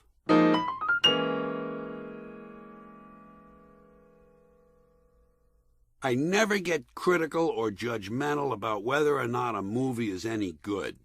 The way I look at it, if several hundred people got together every day for a year or so, a number of them willing to put on heavy makeup, wear clothes that aren't their own, and pretend to be people other than themselves, and their whole purpose for doing all this was to entertain me, then I'm not going to start worrying about whether or not they did a good job. The effort alone was enough to make me happy. Dear political activists, all your chanting, marching, voting, picketing, boycotting, and letter writing will not change a thing. You will never right the wrongs of this world. The only thing your activity will accomplish is to make some of you feel better. Such activity makes powerless people feel useful and provides them with the illusion that they're making a difference. But it doesn't work. Nothing changes. The powerful keep the power. That's why they're called the powerful. This is similar to people's belief that love can overcome everything, that it has some special power. It doesn't, except one-on-one. One-on-one, love is incredibly powerful. It is a beautiful thing. But if love had any power to change the world, it would have prevailed by now. Love can't change the world. It's nice, it's pleasant, it's better than hate, but it has no special power over things. It just feels good. Love yourself, find another person to love, and feel good. Love, George. Remember, drinking and driving don't mix. Safety experts suggest you do your drinking first and get it out of the way. Then go driving. When your toilet won't stop running, and you put your hand in the tank to fix the chain, don't you wonder briefly whether or not the water in the tank has already been in the toilet bowl? If you can't say something nice about a person, go ahead. I'm not taking sides here, but in listening to a discussion about the Middle East on C-SPAN the other night, I realized I would rather tongue-kiss Yasser Arafat than ass-fuck Ariel Sharon. It's got nothing to do with politics. It's just a feeling I had. Is Bruno a sadist? Beats me. They say that rather than cursing the darkness, one should light a candle. They don't mention anything about cursing a lack of candles. Beethoven was a pupil of Haydn, and Schubert lived near the two of them. Supposedly they all frequented the same little cafes. I wonder if they ever got together and gang-banged the lady piano player. Just a thought. If you're a criminal, the best way to be is at large. We have classifications called legally blind and legally dead. What about legally tired? I think a guy should be able to declare himself legally tired so he could get out of doing things he didn't want to do. If I ever have a stroke, I hope it'll be early in the morning so I don't take my vitamins that day for no reason. The American Eye Association reminds you that styes are caused by watching young girls get undressed. You know what kind of guy you never see anymore? A fop. I typed the word Google into Google. Guess what came up? Everything. True fact. The Professional Bowlers Association sanctions a tournament called the Odor Eaters Open. It's probably because of all those rented shoes. I wonder how many eventual homicides have resulted from wedding ceremonies performed at the Happy Wedding Bell Chapel in Las Vegas. I'll never forget Spondo. Spondo wasn't able to sit around and talk about the good times, because in the 60 years he'd lived, he'd had only one good time. And he would never tell anyone what it was, because he was afraid that if he talked about it, it wouldn't seem as good anymore. I notice Connie Chung has faded away again. Personal ad. Hello, I am Henri. I am 55 years old, and I am looking for someone who will leave me alone. Please respond, and then leave me alone. Christians must be sick in the head. Only someone who hates himself could possibly think of the pleasures of masturbation as self-abuse. I believe the next trend in cosmetic surgery will be a procedure that leaves the person with a cryptic smile. Occasionally, of course, the surgeon's hand will slip, and the patient will wind up with a baffled look. Are you sick of crime? Well, some communities are doing something about it. They're putting people to death for no reason. Why not start a similar program in your town? Hang a few people in a public area and watch those crime statistics improve. You'll be amazed.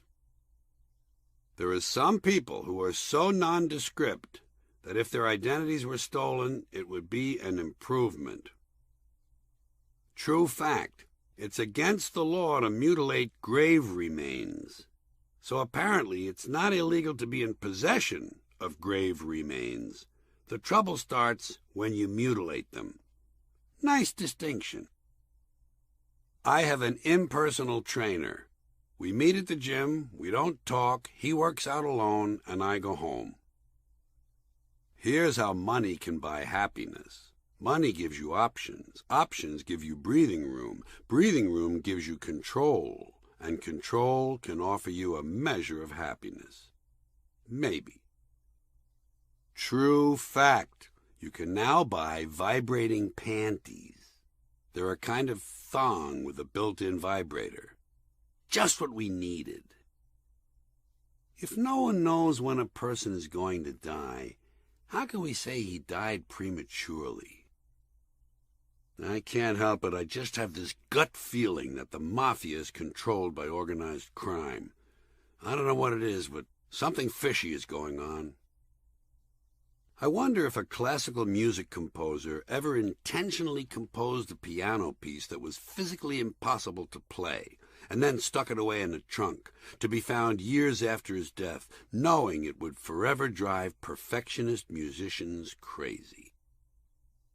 All patriarchal societies are either preparing for war, at war, or recovering from war. Somebody said to me, "I can't believe Jerry Garcia is dead." And I thought, doesn't this guy know? Everybody's dead. It's all a matter of degree. I can't wait for the sun to explode. It's gonna be great. Just 3 billion years. I'm so fucking impatient. If you have a legal problem, guess how you determine whether or not you need a lawyer? You see a lawyer. Isn't that weird? Middle brow bumper sticker in California. If you can dream it, you can do it. Yeah, sure.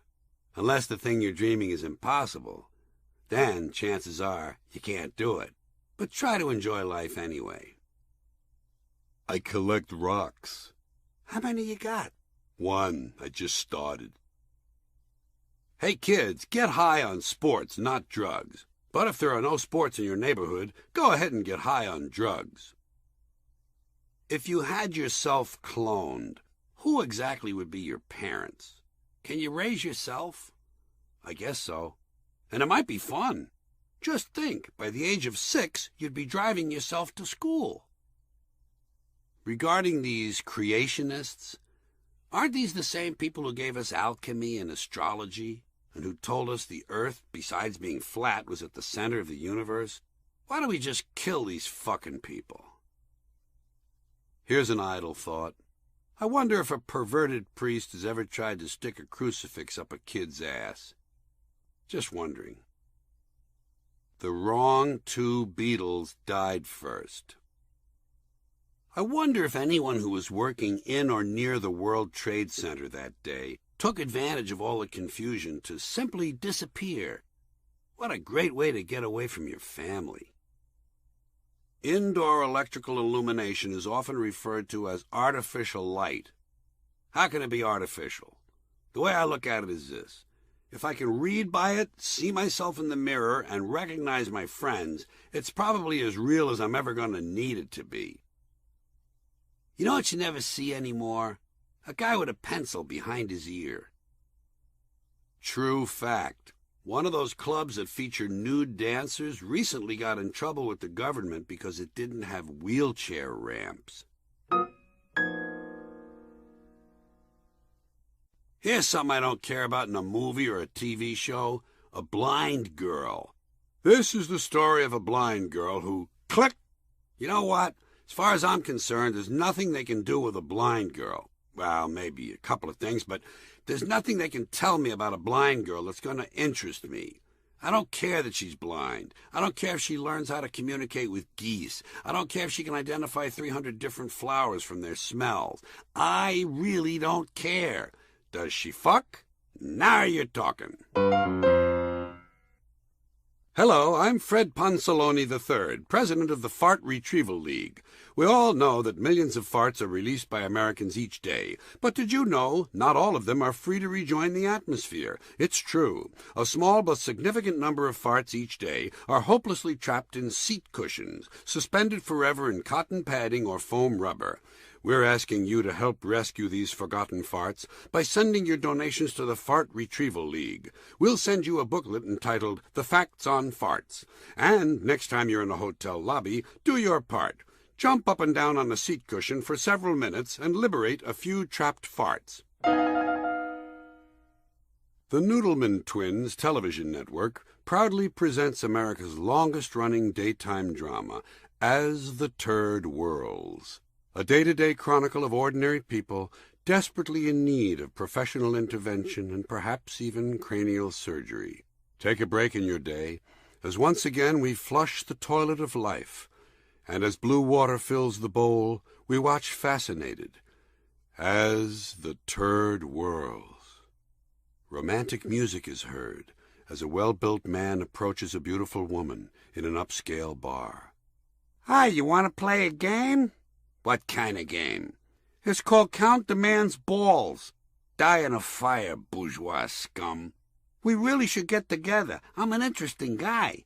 I can take a live cockroach and put it up my nose and pretend it's not there. I also like to do unusual things to small woodland mammals, but not until I pull out all their claws. Otherwise, look out. Lots of screaming from Vinny." I'll bet you never dated a guy like me. Believe me, I'm worth a try. I wouldn't go home with you if you had 6 dicks. Come on, I purposely didn't jerk off today just so I could take someone home.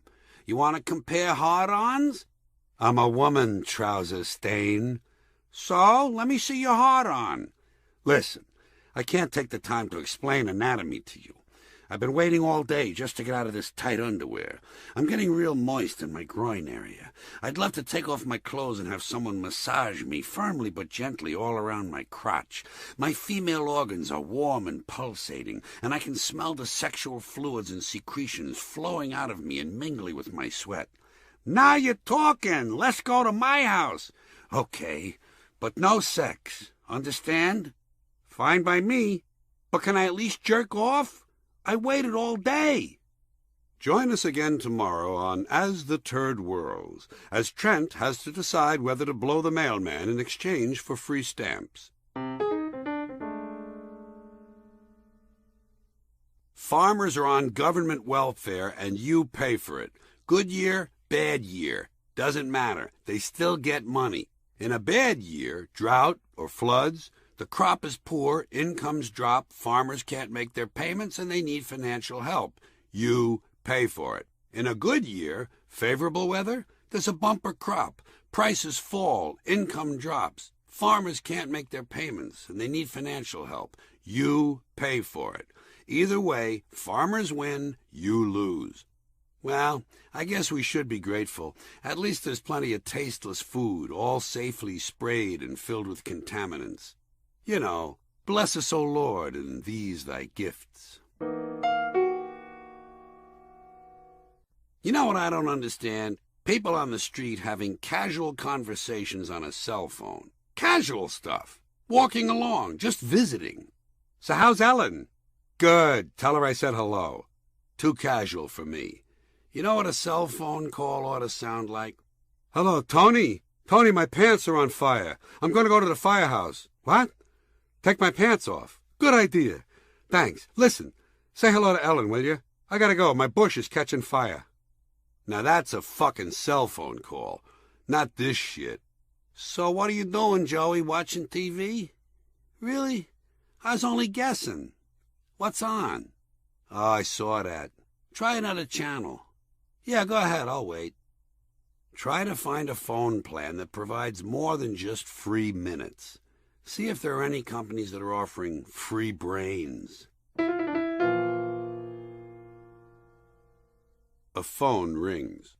Hello, philosophy department. Is Jack there? Well, what do we mean when we say Jack? Is there really such an entity? Or is Jack simply a description, a label? There are countless people who call themselves Jack. Can they all be doing so accurately? And by the way, where is this there you speak of? As I listen to you, I experience your voice as a physical sensation within my head. Certainly Jack isn't in there. Wherever your entity called Jack is, it's probably safe to say that that is where he is, at least for the moment. I just would like to speak with Jack. I'm sorry, Jack was killed this morning. Or was he? After all, here we are, talking about him. Is he truly gone? One way of looking at it would be, click! It's no bullshit. An astounding collection of amazing stories from the secret files of Believe It or Else magazine. Read these astonishing facts and feel your fucking brain melt. The sun does not really give off light. It merely appears to give off light because everything around it is so dark. The Belzini tribe of South American Indians will eventually be extinct because they initiate their young by putting them to death at the age of 3. During her entire 64-year reign, Queen Victoria never once went to the bathroom. She said she was holding it in for a more appropriate time. Her words were, "We don't have to go just now." Indianapolis, the capital of Indiana, is actually located in Brazil. It only seems to be in Indiana when viewed on a map. When the Alexander Farkington family moved from Boston to San Diego, they had to leave their dog Peckerhead behind. Miraculously, 2 weeks later, the dog showed up in Key West, Florida. Mistakenly, Peckerhead had taken Interstate 95 south instead of getting on the Massachusetts Turnpike. Contrary to popular belief, Babe Ruth did not call his famous home run shot. He was actually giving the finger to a hot dog vendor who had cheated him out of 12 cents. Incredibly, there was no Hitler. There is no record of any such person. It's true there was a little German man with a small mustache who combed his hair to one side and started World War II. He also killed 6 million Jews, but he was not Hitler. He was in fact a shoemaker named Hank Fleck. A cheetah is actually slower than an armadillo. It only appears to be faster because the armadillo moves so slowly. Unbelievably, a goldfish can kill a gorilla. However, it does require a substantial element of surprise. It's now possible to travel completely around the world without money or credit cards. You must be prepared, however, to walk and swim extremely long distances. A 42-year-old man from Ball Bender, Wyoming, drove a riding lawnmower backward from Vermont to Argentina. The trip put him under such stress that he is now incapable of thought. The pyramids are not really old. They were built in 1943 as a joke by drunken Italian soldiers on leave in Egypt at the time. All photographs of the area taken before that time have been retouched. The sky is not blue. It merely looks that way because blue is the name we have given that color. 2 times 2 is not 4. It is 9. Actually, everything is 9, except 17. 17 is actually 6. Placing a 200-pound pile of cooked garlic, dog shit, and chocolate chips on the doorstep of your newly purchased home will keep your enemies away. However, it will not prevent your new neighbors from considering you a family that bears watching. The record for the greatest amount of Jell-O in one location belongs to Lemon Lime, Minnesota, where residents poured 20,000 boxes of Jell-O into a lake and heated it just to claim the title. Most of them are happy with the results. However, some local residents diving in the shallow areas claim to have hit their heads on small pieces of fruit cocktail. Here's one more thing you don't need that costs too much and won't last long, even if you've never had credit before, even if you owe money, even if you're bankrupt, even if you don't intend to pay. We don't care. Thousands of customers come back to us year after year, and they all say the same thing. Please give us our money back. Remember, it costs a little more, but it doesn't work as well, and it's loaded with things you can't pronounce. Special prices for senior citizens. Triple. Don't forget, we're big enough to give you a good fucking and small enough to smile while we're doing it. Usually when you go to someone's house, they offer you coffee. They say, "You want some coffee?" I tell them, "No thanks, I have coffee at home. But I could use a little pancake mix." I try to get things I need. If I don't need coffee, I'm usually prepared with options.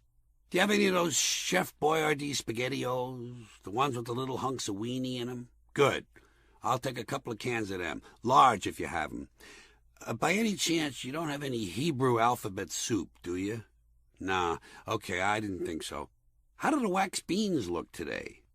Oh, the produce didn't come in yet. Well, I guess you better just give me a couple of rolls of toilet paper and some glass wax, and I'll be on my way. I gotta get over to Farley's house and do my drugstore shopping. He's having a special on gauze pads.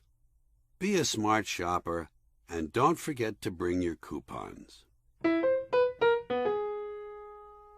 I'd like to talk to you about fruit-flavored teas. These would be teas that are flavored like fruit. Fruit-flavored teas. You need to understand that. These are not fruits. They're teas, but they taste like fruit, all right? They have names like strawberry kiwi, lemon berry, orange mango, wild cherry, blackberry, and cranberry. They taste like fruit, and they sound like fruits too, don't they? They're not. They're teas, fruit-flavored teas. And frankly, I don't understand this. Personally, I've always been of a mind that if you're looking for fruit flavor, if you're genuinely interested in something that tastes like fruit, and you find yourself in the tea section, you're probably in the wrong aisle. My advice is, if it's fruit flavor you're after, Play it safe. Go ahead and get some fruit. I have found in my experience that fruit almost always turns out to be a reliable source of fruit flavor. Another good place you may wish to look for fruit flavor would be in fruit juice. Fruit juice is made by squeezing the juice out of the fruit. Perhaps that's why they call it fruit juice. It doesn't taste like tea. For tea taste, you would need to get some tea. So let's sum this up. If it's fruit flavor you want, you can't go wrong with fruit. Or, as I pointed out, fruit juice.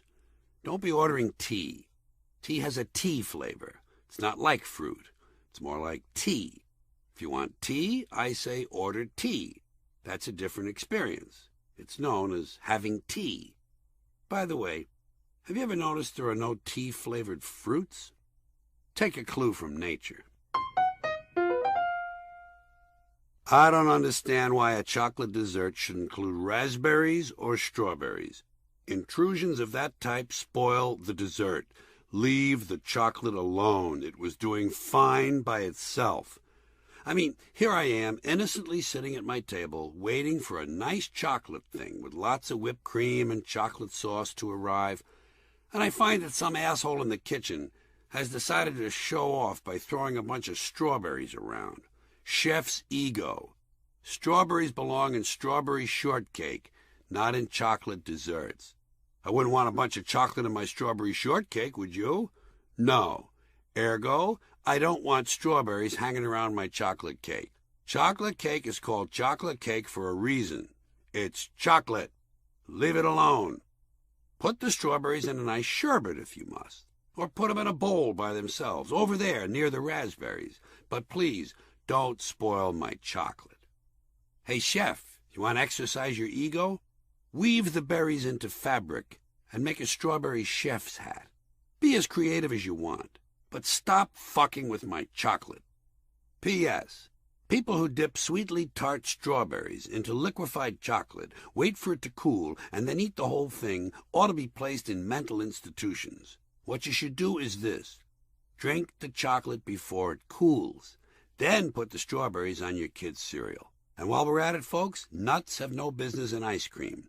Ice cream should be creamy. Nuts interrupt the creamy idea. Chunks of nuts don't belong in ice cream. Put them in a little bowl by themselves. Put them in a candy bar. Stick them up your nose for all I care, but leave my ice cream alone. And in general, please stop fucking with my desserts. Euphemisms and politically correct speech have also infiltrated the food and restaurant businesses. We may as well begin with the inflated job titles, since they seem to be showing up everywhere we visit. In a truly absurd departure from reality, at some point waiters temporarily became wait persons, as if waiters and waitresses were somehow sexist terms. For a while there, a few of them even became known as waitrons, until everyone involved simply refused to call them that. Now they seem to have settled on servers. These servers are said to be on the wait staff. Wait staff seems forced, doesn't it? And it goes without saying, no restaurant today would dare allow a cook to cook the food. Instead, the cuisine must be prepared by a chef. An important factor to keep in mind with all of this restaurant and food talk is yuppie pretentiousness. I was in a yuppie joint last year where the cover of the noontime menu, instead of saying menu, actually had the words lunch solutions. There I sat, unaware that I even had problems, and those nice folks were ready to provide solutions. Once again, I feel the need to emphasize that I actually saw this. Every example I offer you on these euphemism topics has been personally observed. And before we get to the food itself, I just want to remind you that you can usually determine a restaurant's price range by noticing how it advertises. If it uses the word cuisine, it'll be expensive. If it mentions food, the prices will be moderate. However, if the word eats is employed, rest assured that any savings you make on the food will be more than offset by high medical expenses. Now, on the subject of food itself, I'm sure you know that certain foods have been altered. And I don't mean genetically, I mean euphemistically. They tried to do it to prunes. The California Prune Board wanted to change the word prunes to dried plums. because research told them that women in their 30s reacted more favorably to the phrase dried plums. California women in their 30s. Does that tell you enough? And the poor prunes were not alone. A long time ago, the same thing happened to garbanzo beans.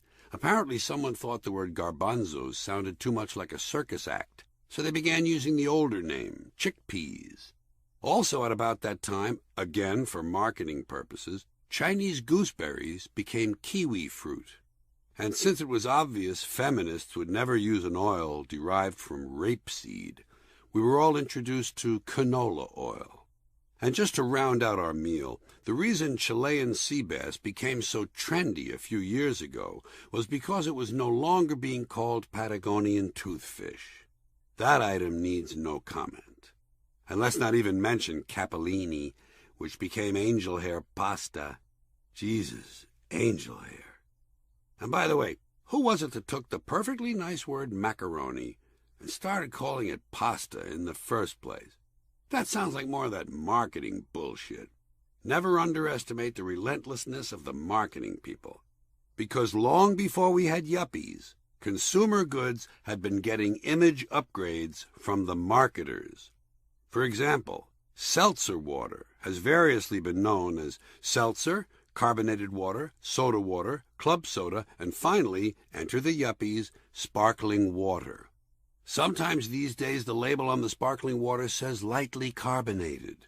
Of course, that means they had to find a name for water that wasn't carbonated, and since non-carbonated sounded far too ordinary, the trendier restaurants decided on flat water. There are even a few places that refer to it as still water. It's subtle, but it's clearly a decision that when it comes to beverages, flat may possibly be seen as negative. Never overlook pretentiousness. Pretentiousness is the reason we don't drink water anymore. Instead, we hydrate ourselves. Hey, I'll hydrate myself to that. This is about food advertising language. You're familiar with the words. You hear them all the time. Fresh, natural, hearty, old-fashioned, homemade goodness. In a can. Well, if those are the words they want to use, let's take a look at them. Old-fashioned. When they say old-fashioned, they want us to think about the old days, don't they? The old days. You know, before we had sanitation laws. Before hygiene became popular. Back when E. coli was still considered a condiment. Right next to old-fashioned in the warmth and nostalgia department is homemade. You see it on packages in the supermarket. Homemade flavor. Folks, take my word for this. A food company operating out of a 90-acre processing plant is functionally incapable of producing anything homemade. I don't care if the CEO is living in the basement, wearing an apron and cooking on a hot plate. It's not gonna happen. Same with restaurants. Homemade soup. Once again, doesn't matter how much the 4-foot amphetamine-laced waitress with the bright orange hair smoking the 3 Marlboros reminds you of your dear old mother, the soup is not homemade. Unless the chef and his family are sleeping in the kitchen, and if that's the case, I'm not hungry. Homemade is a myth. You want to know some things that are homemade? Crystal meth, crack cocaine, a pipe bomb full of nails. Now we're talking homemade. If you need further information, check the notes of Timothy McVeigh. Old Tim knew how to cook up little homemade goodies. Sometimes the advertising people realize that homemade sounds too full of shit, so they switch to home style. They'll say something has a home style flavor. Well, whose home are we talking about? Jeffrey Dahmer's? Believe me, folks, there's nothing home style about the boiled head of a Cambodian teenager, even if you sprinkle parsley on the hair and serve it with oven-roasted potatoes. Style is another bullshit word you have to keep an eye on. Anytime you see the word style added to another word, someone is pulling your prick. New York style deli. You know why they call it that? Because it's not in New York. That's the only reason. It's probably in bumfuck Egypt. The owner's from Rwanda, and the food tastes like something the Hutus would feed to the Tutsis. Another bogus use of the word style is in family-style restaurant. Family style. What that means is that there's an argument going on at every table, and the eldest male is punching the women. You know, family style. Gourmet. Here's another word the advertising sluts have completely wiped their asses with. Everything is gourmet now. Gourmet chicken in a can. Gourmet dining in a cup. Folks, try not to be too fucking stupid, would you? There's no such thing as gourmet coffee, gourmet rolls, or gourmet pizza. Gourmet means one thing. We're going to charge you more. Same thing is true of the word cuisine. The difference between food and cuisine is $60. That's it. They're stealing from you. You want to know some real gourmet food? Toasted snail penises, candied fillet of panda asshole, deep dish duck dick. Now you're talking cuisine. Here's a word only a bullshitter could love. Hearty. Soups are hearty. Breakfast is hearty. Folks, next time you see the word hearty, take a good look at the rest of the label. 600 grams of saturated fat. You know, hearty, as in heart attack. It's a good idea to be wary of any words ending in Y, in particular such words as buttery, lemony, and chocolatey. Anytime marketers add a Y to the name of a food, you can be sure they're yanking your schwanz. Real chocolatey goodness. Translation, no fucking chocolate. And while we're at it, zesty and tangy are not real words that normal people use in conversation. Has anyone ever turned to you in a restaurant and said, "This pork is really zesty, and it's tangy, too"? My comment, "Hey, zesty, I got something tangy for you." And watch out for the word flavored. Lemon-flavored drink. Oh, yeah? Let me know if you spot any trace of a goddamn lemon in there. There's even a pet food that calls itself a chicken-flavored treat. Well, a dog doesn't know what chicken tastes like. He might like it if you give him some, but he's not going to say, "Oh, good, I was hoping we'd have something chicken-flavored again. One grows so tired of beef." The last one of these bullshit food words is natural, and these comments are directed at all you environmental jack-offs out there. The word natural is completely meaningless. Everything is natural. Nature includes everything. It's not just trees and flowers and the northern spotted owl. It's everything in the universe. Untreated raw sewage, polyester, toxic chemical waste, used bandages, monkey shit. It's all perfectly natural. It's just not real good food. But you know something? It is zesty. And it's tangy, too. Bon appetit, consumers. I have a few complaints about retail stores. When did they pass a law that says the people who make my sandwiches have to be wearing gloves? I'm not comfortable with this at all. I don't want glove residue all over my food. It's not sanitary. Who knows where these gloves have been? Let's get back to the practice of human hands making sandwiches for human beings. And we have to stop this tipping people for counter service thing. No one should get a tip for standing erect, moving a few feet to one side, and picking up a muffin. The sign on the pathetic little tin cup says tips would be appreciated. Well, so would some fucking decent service. Let's be honest, folks. There's not a great deal of IQ floating around behind these counters. Maybe in their homelands, some of these people might pass for intelligent, but to me, if they live in this country and can't speak English, their IQ plunges around 300 points.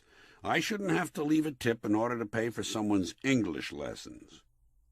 And store clerks, you should not be on the phone when you're waiting on me. I'm going to repeat that. You should not be on the phone when you're waiting on me. When I, the customer, walk up to the counter, the phone should be put down. And if it rings while you're waiting on me, let it ring. After 10 rings, pick it up, and without even saying hello, say, "I'm currently waiting on an actual paying customer who has money and has had the courtesy to come into the store to transact business. I will get to you when the store is empty. Stay on the line if you wish, but I may not get to you till sundown." Then smile at me and say, "Where were we?" The in-store customer should always come first. And where did this new rule come from that says the second person standing on line in a store has to hang back and leave about 6 feet of space between himself and the customer being waited on? You know, one person is already up at the counter, and the next person is standing back 5 or 6 feet, leaving all this unused space. When did this shit start? And I'm not talking about stores where there's an obvious central feeder line, one line that feeds a number of counter positions. I'm talking about an individual line that feeds a single counter, and these dopey people hang back like they're afraid of offending someone. This has obviously grown out of some perverted, politically correct impulse. Move up, motherfucker. Take up the slack. You know what I do when I'm behind one of these timid jack-offs? I step right in front of him and take his place in line. If he doesn't like it, I say, "You should have moved up, twat face. Don't you know space is at a premium? I gave you a full minute and you didn't move. Now I'm next." I also get very unhappy with people in supermarkets who stop their carts in the middle of the aisle and just stand there looking at the soup. They don't know what they want, so they're looking. Parked in the middle of the aisle. They're trying to decide. Why would you go to a supermarket if you didn't know what you wanted? You know how I shop? I enter the store with a list in my hand, and I move quickly through the aisles from item to item, and I'm in the parking lot before Hamlet has figured out if the cream of mushroom is a better bargain than the chicken with stars. I say know what you want, get what you need, and get the fuck out of there. That's how you shop.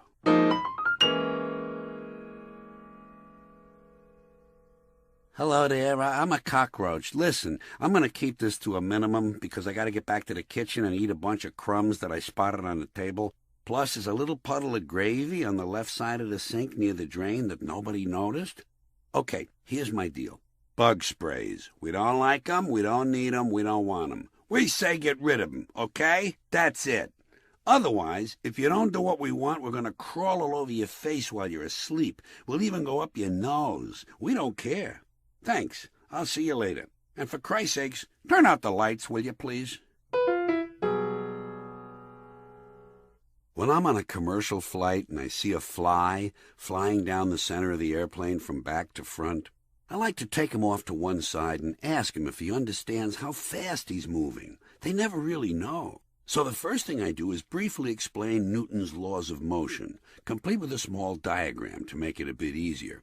But the only thing the little fly egos are interested in is how fast they're moving. So I tell them that in order to calculate their velocity relative to the ground, all they have to do is add their own flying speed to the speed of the airplane.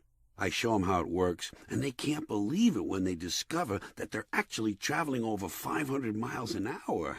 The first thing most of them mention is that a frog's tongue wouldn't stand a chance against that kind of speed.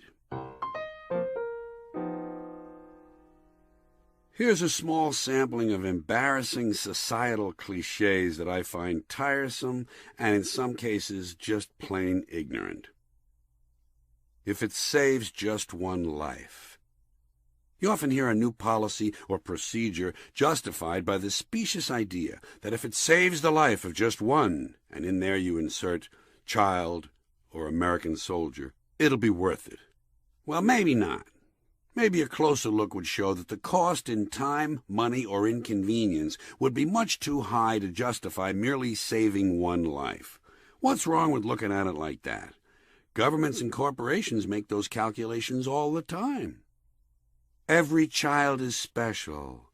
An empty and meaningless statement. What about every adult? Isn't every adult special? And if not, then at what age does a person go from being special to being not so special?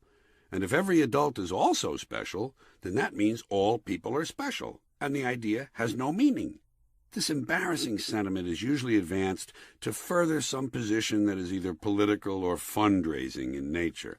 It's similar to "children are our future." It's completely meaningless and is probably being used in some self-serving way.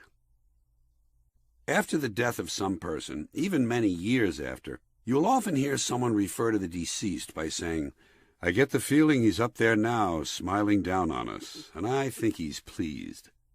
I actually heard this when some dead coach's son was being inducted into the Football Hall of Fame.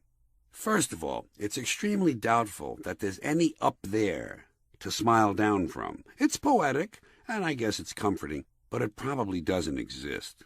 Besides, if a person did somehow survive death in a non-physical form, he would be far too busy with other things to be smiling down on people. And why is it we never hear that someone is smiling up at us? I suppose it doesn't occur to people that a loved one might be in hell, and in that case the person in question probably wouldn't be smiling. More likely he'd be screaming. I get the feeling he's down there now, screaming up at us, and I think he's in pain. People just refuse to be realistic. This puts everything in perspective. This nonsense often crops up after some unexpected sports death, like that of Cardinals pitcher Darryl Kyle. After one of these athletes' sudden death, one of his dopey teammates will say, "This really puts everything in perspective." And I say, listen, putz, if you need someone to die in order to put things in perspective, you got problems. You ain't paying enough attention. America's lost innocence. I keep hearing that America lost its innocence on 9/11. I thought that happened when JFK was shot. Or was it Vietnam? Or Pearl Harbor? How many times can America lose its innocence? Maybe we keep finding it again. Doubtful. Because actually, if you look at the record, you'll find that America has had very little innocence from the beginning. Let the healing begin. This bothersome sentiment is usually heard following some large-scale killing or accident that's been over-reported in the news, like Columbine, Oklahoma City, or the World Trade Center. It's often accompanied by another meaningless, overworked cliché, closure. People can't seem to get it through their heads that there is never any healing or closure, ever. There is only a short pause before the next horrifying event. People forget there's such a thing as memory, and that when a wound heals, it leaves a permanent scar that never goes away, but merely fades a little. What really ought to be said after one of these so-called tragedies is, let the scarring begin. Just trying to be helpful here. We're Consolidated International, and we might be looking for you. Are you one of those submissive people who show up, punch in, put out, pitch in, punch out, clean up, head home, throw up, turn in, sack out, and shut up? That's what we need. People we can keep in line. We just might have a place for you. Consolidated International. People making things so people have things to do things to other people with. I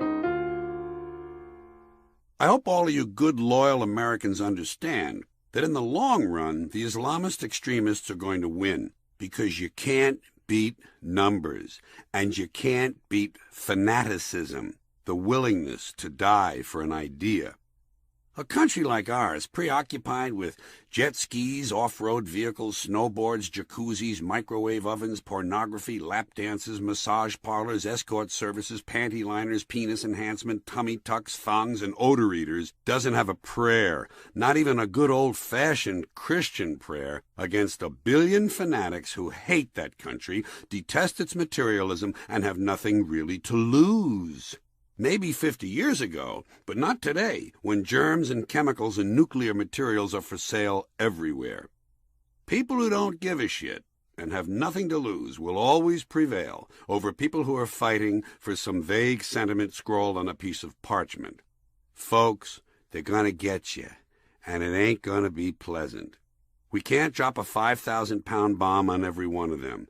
They will either run all over us, or in trying, they will turn us into even bigger monsters than we already are. And don't get all excited about this goofy idea of the spread of democracy.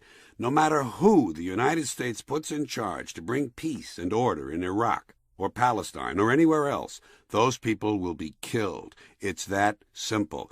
Anyone who supports the United States will be killed. Peace and order will not be tolerated. Start saving your cash for the black market, folks. You're gonna need it. Channel 7 recognizes its obligation to provide equal time to viewers who disagree with its editorial policy. Here, then, with an editorial reply, is Dr. Stephen Wanker, a clinical psychologist. Dr. Wanker speaks as a private citizen. Thank you. Are these Channel 7 people kidding? Huh? What kind of crap are they trying to pull? Did you hear that shit they said last week about the budget? Jesus Christ, I couldn't believe it. What kind of assholes do they think we are? And they're always acting so self-righteous, like they know what's good for us and we're too stupid to think. I get tired listening to this shit. How about you, huh? Fuck these people. Who do they think they are with their goddamn three-piece suits and their fancy eyeglasses? And by the way, you know how long it takes to get one of these goddamn editorial replies on the air? 3 fucking years! 3 years ago I started asking to do this shit. They kept saying, well, we're not sure you're stable enough to be allowed on the air. And I said, stable? What are you fucking people, crazy? I'm as stable as the next cocksucker. I said to him, bend over and I'll give you something stable. Fortunately, they were able to recognize the logic of my argument, and here I am. But you know what I found out these assholes can do? They can cut you off the air if they want to. For instance, if they don't like what you're saying, they can just fucking That was Stephen Wanker, a clinical psychologist. Tune in to Channel 7 tomorrow night for another editorial reply, as school teacher Howard Boudreau delivers an opinion titled, What's All This Phony Bullshit About Drunk Driving? And later in the week, don't miss Mayor Cosmo Drelling as he addresses another important issue, What's So Bad About Slavery? Thank you, ladies and gentlemen. We now join Blowjobs of the Rich and Famous in progress. And later this evening, tune in Dr. Jim as he removes a wart from a lesbian. I'm always glad when some group of American hostages is released overseas and they finally get to come home to their families. I'm not glad because I particularly care about them, but because I get sick of hearing about them on TV, and I get sick of listening to their families. Jesus, did I get tired of all those whining hostage families during that bullshit in Iran in the 1970s. My husband's a hostage. The government's not doing enough. Hey, lady, if you don't want your husband to be a hostage, tell him to stay the fuck out of Iran or places like it in the first place. It's a simple thing. You don't have to be a theoretical physicist to figure it out. If you stay out of those places, you got a good chance of not becoming a hostage. And the media always refers to them as innocent Americans. Bullshit. There are no innocent Americans. And whatever they are, they're certainly not news. First thing you know, once they're back, they start writing books, one by one, and you have to endure the whole thing all over again, seeing them on every talk show, regurgitating the whole fucking boring story again. And here are some more families I'm not interested in. Astronauts' families. Who cares about these people? Astronauts' wives and children. They're not news. Keep them off TV. I don't even care about the astronauts themselves. Anal retentive robots wasting money in space. And, not incidentally, spreading our foul, grotesquely distorted DNA beyond this biosphere. I say keep the infection local. God, haven't we done enough damage on this planet? Now we're going to go somewhere else and leave our filth and garbage all over the universe? Jesus, what a fucking pack of idiots we are. Thank you. Here's a little scene between two Irish guys in New York. Boy, a lot has changed in 20 years. Yeah. Is Norton still around? Frankie? No, Jimmy. Jimmy's dead. And Frankie died at the funeral. They're both dead. What about Bobby? How's he? He's dead, too. A lot of them are dead. What was the other Norton kid's name? Tommy? Is he dead? No, Tommy's not dead. Thank God for that. He's dying. Jeez, his mother must be heartbroken. The mother was killed in a boiler explosion, blown to pieces. Jeez. I'll never forget that house the Nortons lived in, you know. Kind of a cute place with little green shutters. Hit by lightning 15 years ago. Burned to the ground. All the pets were killed. Jeez, that's too bad. I remember the Nortons always liked that house because it was so close to the church. Our Lady of Perpetual Suffering? Yeah. The church is gone. Condemned by the city last year and demolished on Good Friday. So where did the neighborhood kids go to school? Most of the neighborhood kids were killed a few years ago by a rapist who worked at the grocery store. Dorians? No, Babingtons. I like Dorians. They always had good produce. Dorians collapsed 10 years ago and killed 19 customers. The entire Halloran family was decapitated at the butcher counter while they were picking out meat. Jeez, times really change. Well, life goes on. I think the warning labels on alcoholic beverages are too bland. They should be more vivid. Here are a few I'd suggest. Alcohol will turn you into the same asshole your father was. Drinking will significantly improve your chances of murdering a loved one. If you drink long enough, at some point you will vomit up the lining of your stomach. Use this product, and you may wake up in Morocco wearing a cowboy suit and tongue-kissing a transmission salesman. Men, when emptying your pockets after a night of using this product, you may come across a human finger, a wad of Turkish money, and a snapshot of a naked ex-convict named Dogmeat. The photo will be inscribed, "To Dave, my new old lady." Women, drink enough of this, and you'll spend the rest of your life raising malnourished children in a rusting trailer with a man who sleeps all day, except for the rapes. Newspaper death notices could also be written more honestly. Have you seen the lies they print? Cherished and beloved husband of Kathleen, devoted and esteemed father of Thomas, loving brother of Edward. Bullshit. Let's be realistic. Ryan, James D., jealous and abusive husband of Kate, lustful, wanton father of Maureen, controlling and manipulative father of Matthew, cruel, envious, and conniving brother of Thomas, died yesterday to the great relief of the family. May he burn a long time in the worst parts of the deepest pits of the hottest precincts of hell. It is good to have him out of our lives. Funeral at the Church of the Holy Bleeding Wounds. Burial in Crown of Thorns Cemetery. No flowers. Donations should be made in cash directly to the family for purposes of celebration. This realistic idea could spread. It might even inspire young men to make more realistic marriage proposals. Honey, let's get married. I realize I'm asking you to take a chance on a proven loser. I mean, I don't have any money or stuff like that, but maybe, hear me out, please. Maybe we could find a cheap, unclean apartment in a dangerous neighborhood and have more kids than we can afford. If we're lucky, maybe a few of them won't be born sickly and disfigured in spite of our genetic histories. Meanwhile, I could find a dehumanizing, low-paying, dead-end job with no benefits while you stay home watching TV and gaining weight. And if things get bad, like if I get paralyzed and you get raped by Mexican sailors and lose your mind and start crying all the time, we can always move in with my parents. They love kids, and their incest counseling is almost complete. And I've noticed Dad's episodes are starting to result in far less property damage than they used to.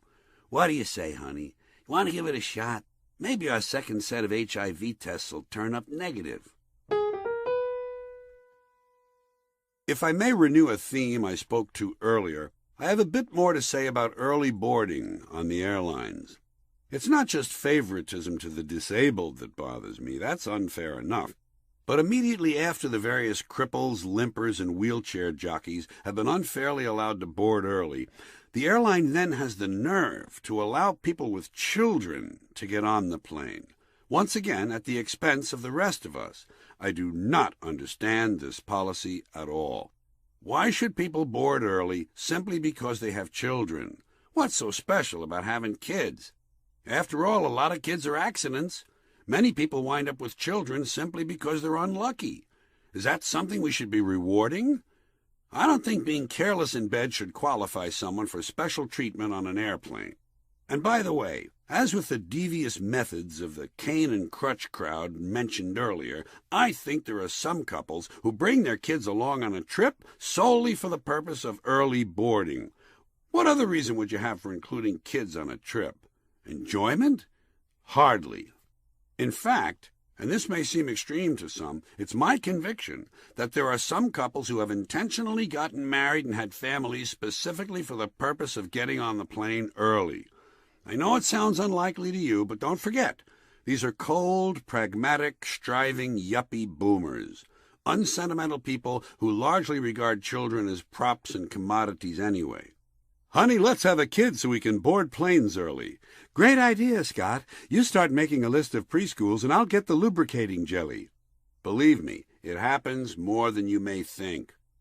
So during this pre-flight, pre-boarding fiasco, after the crippled and the maimed have been safely strapped in, the airline people tell us they will now pre-board passengers traveling with small children. Well, that's fine as far as it goes, but what about passengers traveling with large children? Suppose you have a 6-month-old son with a growth hormone disorder, one of those 7-foot infants with oversized heads that you see in the National Enquirer. Actually, with a kid like that, I think you'd be better off checking him in at the curb, don't you? He'd probably enjoy it in the luggage compartment. It's dark in there. I would imagine he's used to that. But I digress. Forgive me for indulging my weakness for flights of colorful narration. Back to the real problem, people with children on airplanes. Here's how you solve this. You make the following announcement. Ladies and gentlemen, this is a pre-boarding announcement only. We would like to address those of you who, both today and in your lives generally, find yourself burdened with needy and annoying children. We sympathize with you, but as long as you've decided to drag them along with you to Pittsburgh, we wish to minimize the inconvenience of their presence to the rest of us. Here is what is going to happen. First of all, you're getting on last, if there's room. Before that, we're going to board the full-grown humans and allow them to settle in, get comfortable, and have a drink or two. You may be standing out here for an hour or more. Then, you and your children will be swiftly escorted onto the aircraft and placed in a special soundproof walled-off area in the rear of the plane. There will be standing room only. For safety purposes, you will be tethered to one another and secured to the wall with leashes and straps. More than likely, there will not be any food left for you, but your children will be allowed to scavenge the trays of those passengers who did not finish their meals. Aside from that food service, you will be left alone and expected to keep the children quiet. And now, we ask that you please gather your precious creatures around you, and when you hear the whistle, see to it that they move smartly and swiftly onto the plane, remaining quiet and avoiding any eye contact with grown-ups. Thank you for flying the friendly skies of Sensible Airlines. I don't often talk about my own experiences. It's not my style. But I had a recent incident in traffic that I'd like to tell you about. And before I begin, there are a couple of things you ought to know about me. I drive kind of recklessly, I take a lot of chances, I never maintain my vehicles, and I don't believe in traffic laws. And so, because of these practices, I tend to have what a picky person would probably refer to as a lot of traffic accidents. And wouldn't you know, last week I ran over a sheep. Or possibly I ran over a small man wearing a sheepskin coat. I'm not sure, really, because I didn't stop. That's another rule of mine. I never stop when I have a traffic accident. Do you? No, you can't. Who has time? Not me. If I hit something or I run somebody over, I keep moving, especially if I've injured someone. I refuse to involve myself in other people's injuries. I'm not a doctor. I've had no medical training. I'm just another guy out driving around looking for a little fun, and I can't be stopping for everything. Let's be logical. If you stop at the scene of the accident, all you do is add to the confusion. These people you ran over have enough troubles of their own without you stopping and making things worse. They've just been involved in a major traffic accident. The last thing they need is for you to stop, get out of your car, go over to the wreckage, and start bothering them with stupid questions. Are you hurt? Well, of course they're hurt. Look at all the blood. You just hit them with 1.5 tons of steel. Of course they're hurt. Leave these people alone. Haven't you done enough? For once in your life, do the decent thing. Don't get involved. Look at it this way. It's none of your business in the first place. The whole thing took place outside of your car. Legally speaking, these people were not even on your property at the time you ran them over. They were standing in the street. That is city property. You are not responsible. If they don't like it, let them sue the mayor. And besides, the whole thing is over now. It happened back there, behind you. For God's sake, stop living in the past. Do yourself a favor, count your blessings, be glad it wasn't you. As it is, there's probably a substantial dent in your fender. So be satisfied, my friend. You got off easy. And I'll give you a practical reason not to stop. If you do stop, sooner or later the police are going to show up. Is that what you want? Waste even more of your time standing around with a bunch of worthless civil servants, filling out forms, answering a lot of foolish questions, lying to the authorities? And didn't anyone else see this accident? Are you the only one who can provide information? Surely the people you ran over caught a glimpse of it at the last moment. So let them tell the police what happened. They were a lot closer to it than you were. There's no sense in having two conflicting stories floating around about the same dumbass traffic accident. Things are bad enough. People are dead. Families have been destroyed. Time to get moving. Chances are you're late for dinner as it is. Now, folks, there are two sides to this. Helping people by leaving them alone when they're injured is one thing. That's my altruistic side. People need to be self-reliant, and I want to do what I can to foster that. But it's often hard for me to drive away from a nice, fiery accident scene, because I have a self-indulgent side, too, and that needs to be honored. And so, on the other hand, if I'm out driving, enjoying a lovely day, and I see a traffic accident, just see a traffic accident, one that I'm not involved in, I stop immediately. I want to get a good look at what's going on. I enjoy that sort of thing. If people are injured, I want to take a look. I am Curious George. Of course, the police don't like that. They say you're rubbernecking and blocking traffic. I say, never mind that rubbernecking shit. I want to take a look. My philosophy? I'm never too busy that I can't stop to enjoy someone else's suffering. I'm looking for a little entertainment. To me, traffic accidents are one more form of entertainment. You want to hear my dream accident? 2 buses and a chicken truck getting hit by a circus train in front of a flea market. Entertainment. I'm looking for an antique lamp sticking out of a clown's ass. If I'm going to take the time to stop, I expect a couple of fucking laughs. And if the traffic situation is such that I can't quite see what's going on, can't get a good enough look, I'm not the least bit shy about asking the police to bring the bodies over a little closer to the car. Pardon me, officer. Would you fellows mind dragging that twisted-looking chap over here a little closer to the car, please? My wife has never seen anyone shaped quite like that. Look at that, Sugar Lips. Those are his testicles hanging from the rearview mirror. Thank you, officer. That will be all now. You can throw him back on the pile. We'll be moving along.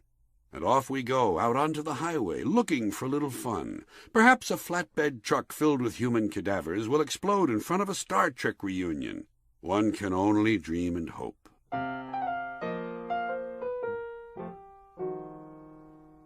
Here's a letter I received in the mail recently. Dear friend, your name has been provided to us because we have discovered that in spite of America's recent economic problems, you may still have a few dollars tucked away that you're saving for a future financial emergency. Well, that emergency is here. We're hoping you will be sympathetic to our effort and express it with your generosity. Stated quite simply, we're raising money to help the rich and powerful. These hard-driving people continue to require large amounts of money, and most of them are far too busy to attend to this sort of direct appeal for themselves, so we are here to help. The rich and powerful need your financial support in order to increase their wealth and power so they can exercise even greater influence over national events and, of course, over your lives. Remember, these people are small in number and therefore inadequately represented in our system of proportional government. They consequently lack influence and suffer the fate of many minorities, that is, being ignored by the very government they have helped elect. It is for these reasons they have decided to band together to better present their ideas and especially to expand their influence with elected officials. But first, they need your help. They need money. In the first stage, your money is needed for basics: stationery, office supplies, postage, phones, and rent, first month, last month, security deposit. The rich and powerful need to set up a headquarters so they can start really raising money in order to live properly. But once they reach that level, that doesn't mean your job is done. Not at all. In fact, once things are running smoothly, there'll be a continuing and even greater need for more and more of your money in order to provide all of the expensive clothing, imported cars, fine jewelry, gourmet foods, and exotic pets that these people require. That's when your dollars will really count, helping provide the lifestyle to which the rich and powerful are not only accustomed, but entitled. In addition to these considerable personal expenses, there will of course be a need for large amounts of money to persuade and influence the many politicians and government officials who, after all, have financial obligations of their own. Most of these dedicated public servants are underpaid and must find ways of supplementing their income without taking time off from work. Your money, funneled through the rich and powerful, can go a long way toward solving their financial problems, and you will have the satisfaction of knowing you have helped advance the selfless agenda the rich and powerful have laid out in their effort to improve our country. Can we count on you? Will you help? Will you give yourself the opportunity to say you helped the rich and powerful when they really needed it?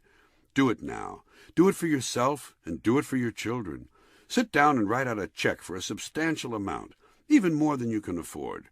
Make it payable to the Fund for the Rich and Powerful. You'll take satisfaction knowing you've done your part. And you'll be secure in the knowledge that whenever you have a problem, the rich and powerful will always be there to help.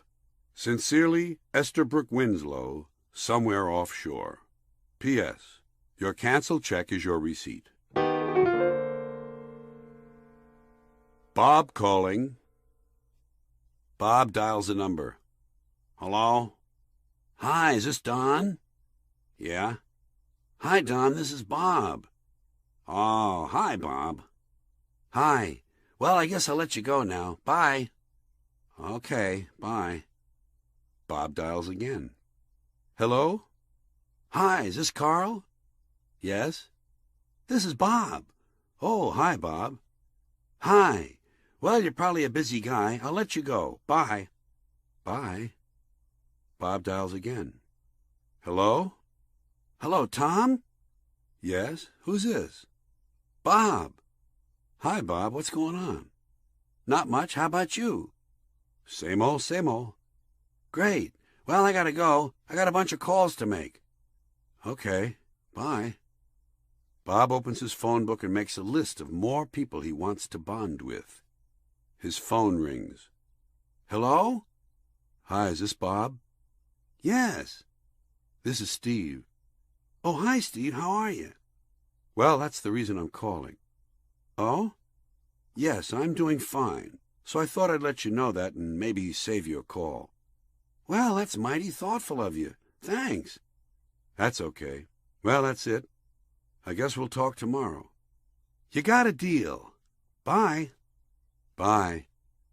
Bob scratches Steve's name from his list of calls and reaches for the receiver. So much still to do. Remember, kids, Mr. Policeman is your friend. Always cooperate with him. Mr. Policeman wants to help you, so you must help Mr. Policeman.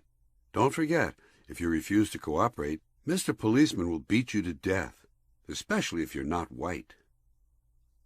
I'm not a person who thinks he can have it all, but I certainly feel that with a bit of effort and guile, I should be able to have more than my share. You know, it would be fun to have a set of twins and name them Dumbo and Goofy, and then just sit back and see how their personalities develop. I bet they'd really enjoy going to school. I'd like to point out that during the 20th century, white, God-fearing, predominantly Christian Europe produced Lenin, Stalin, Franco, Hitler, and Mussolini. Next time you're in an elevator, blow your nose real loud into your bare hands and then ask someone if they have a Kleenex. Or blow your nose into a Kleenex, open it up and stare at the stuff and say, "Wow, look at this, it's all green and yellow." Then show it to the other people. I guarantee you won't pass many floors before you have the elevator all to yourself. I've never seen a homeless guy with a bottle of Gatorade. One great thing about getting old is that you can get out of all kinds of social obligations simply by saying you're too tired. You know who you have to admire? A Catholic hitman who blesses himself just before he strangles someone. I've noticed that a Jew will sometimes use a little paperclip to hold on his yarmulke. Shouldn't that be God's responsibility? I mean, you did your part, you put the thing on. Shouldn't it be God's job to keep it there? Or why don't Jews just wear larger yarmulkes that grip the head better? Maybe with an elastic strap that could go under the chin. By the way, I know a hip-hop Jew who wears his yarmulke backwards. It's hard to detect, but I think it looks great. Suppose you tried to fuck a woman who had 10 personalities, and 9 of them said okay, but one of them resisted and tried to fight you off. Would that still be rape? Where do we go from here? Who says we're here? Because of mad cow disease, they're now going to leave certain cow parts out of hamburger meat, including the skull. Well, I don't know about you folks, but I can't imagine enjoying a hamburger that doesn't have at least a hint of cow skull in it. I was looking in the mirror the other day and I realized I haven't changed much since I was in my 20s. The only difference is I look a whole lot older now. Here's a safety tip from the fire department. Kitchen grease fires can be quickly and safely extinguished by dousing them with a mixture of benzene and lighter fluid. Apply quickly and stand clear. True fact. More children in the United States are molested each year than wear braces. I'd like to know the suicide rate among people who call into radio psychologists and actually follow the advice they get. I have no regrets in life, although I am kind of sorry I never got to beat a man to death while wearing a tuxedo. There's a message window that comes up on my computer screen whenever I type in a command the computer doesn't like. It says, "Fuck you, I don't do that." When people use the phrase "call it quits," why do they use the plural? It would make more sense to say, "I'm going to call it quit." I recently witnessed something I'll never forget, an eclipse of the Earth. But because it was an eclipse of the Earth, there was no place to look. So I looked at the Earth, and as I did, the Earth got very dark. But the period of darkness was brief because of how close we are to the Earth. Remember, kids, never look directly at an eclipse. Always get someone else to tell you about it. The National Rifle Association reminds its members never fire a gun at your own body unless you're trying to seriously injure yourself. As part of those displays that honor rock stars in the Rock and Roll Hall of Fame, I think they should show the amount of money each artist spent on drugs year by year. Also, it wouldn't be a bad idea to list which drugs the artists were taking while recording particular songs and albums, just so we'd all know. True fact. In 1733, the Russian army had a treatment for soldiers who suffered severe homesickness. At the first sign of the condition, they buried the soldier alive. That's good. I like people who go right to the heart of a problem. Do you have any perfectly good possessions you don't need? Send them to Ill Will Industries, where our completely healthy and able-bodied employees earn money by breaking things and rendering them useless. Call Ill Will. Help those who are already doing fine. I'm in favor of anything that destabilizes the Republic.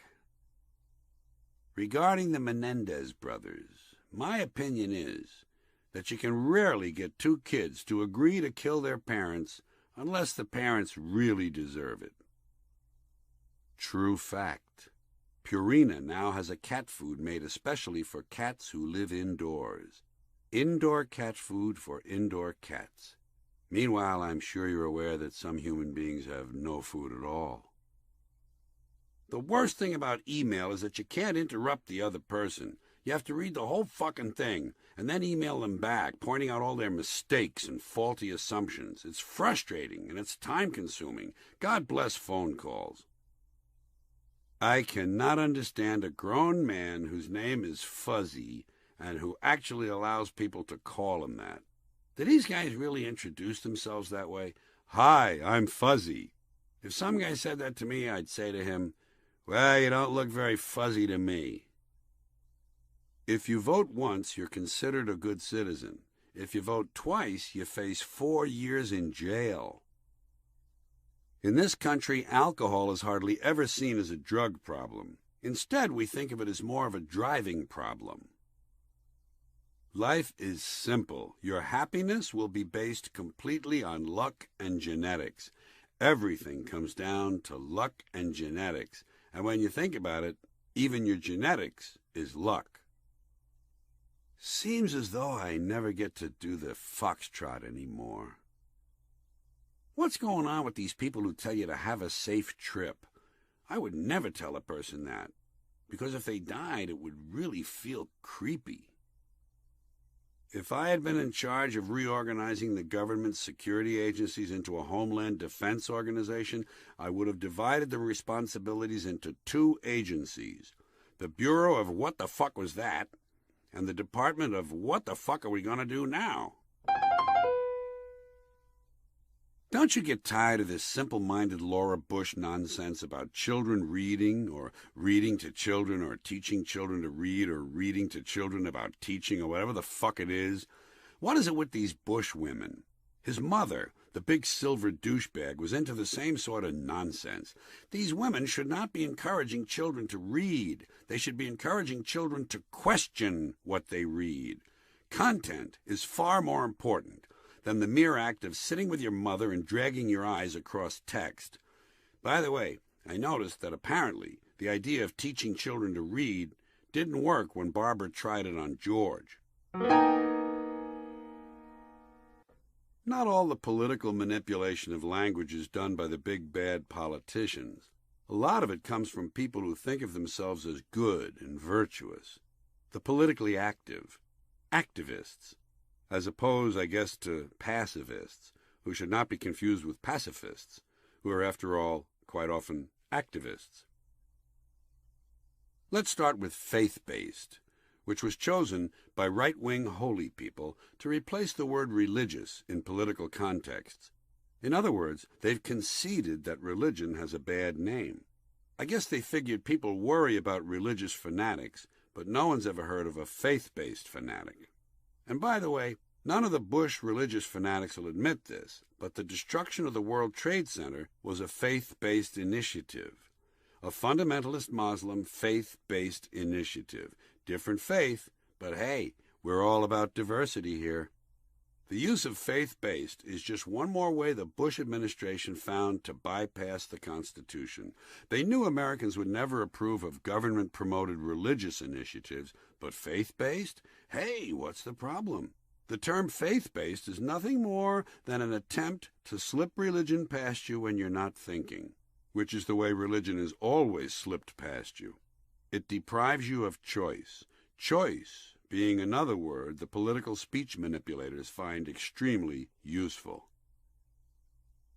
School choice, and the more sophisticated version, parental choice, are code phrases that disguise the right wing's plan to use government money to finance religious education. If you hear the word voucher, watch out for the religious right. Again, though, be alert for the more sophisticated term for vouchers, opportunity scholarships. It's impossible to mention the word choice without thinking of the language that has come out of the abortion wars. Back when those battles were first being joined, the religious fanatics realized that anti-abortion sounded negative and lacked emotional power, so they decided to call themselves pro-life.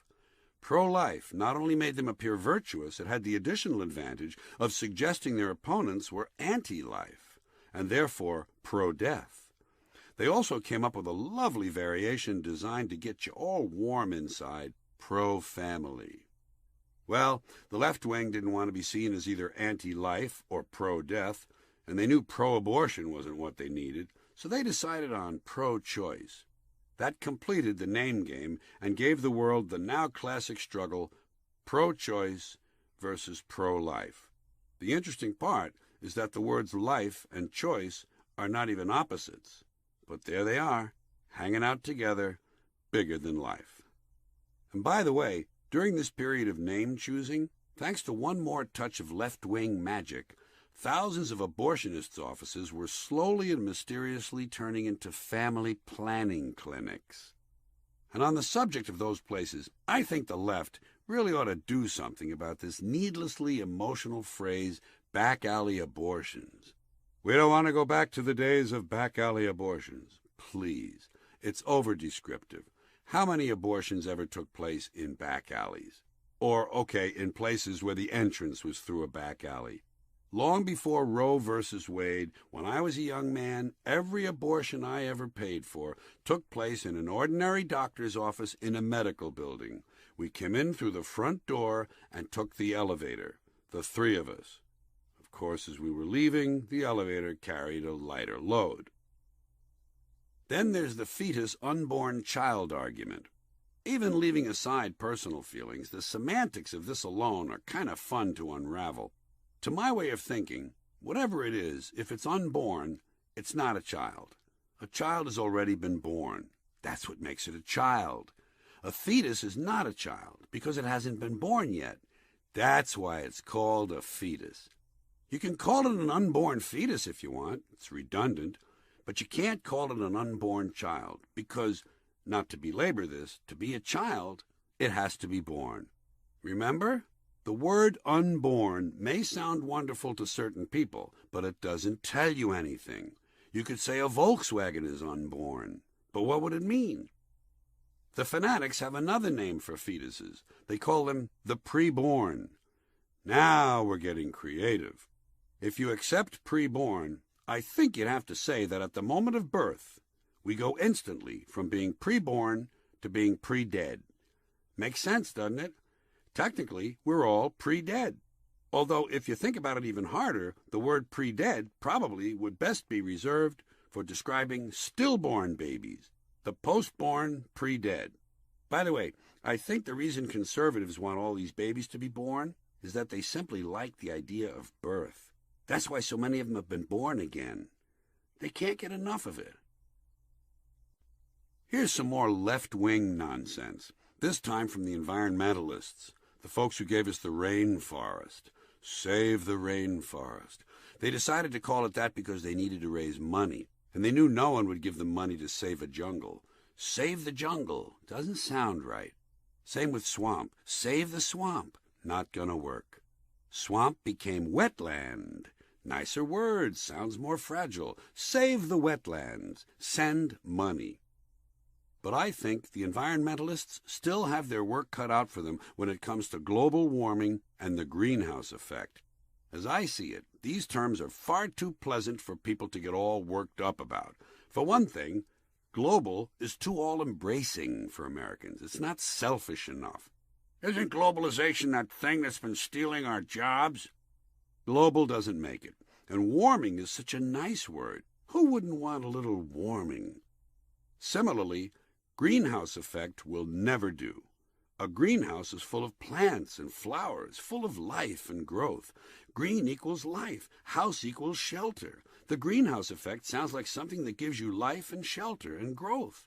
You're never going to turn something like that into a villain. And the environmentalists have another language problem, this one concerning nuclear energy. Meltdowns. They like to warn us about meltdowns. But a meltdown sounds like fun, doesn't it? Sounds like some kind of cheese sandwich. Would you like some fries with that meltdown? Here's some more of the distorted language of political persuasion. Conservatives oppose gun control. Liberals know control is a negative word, so they call it gun safety.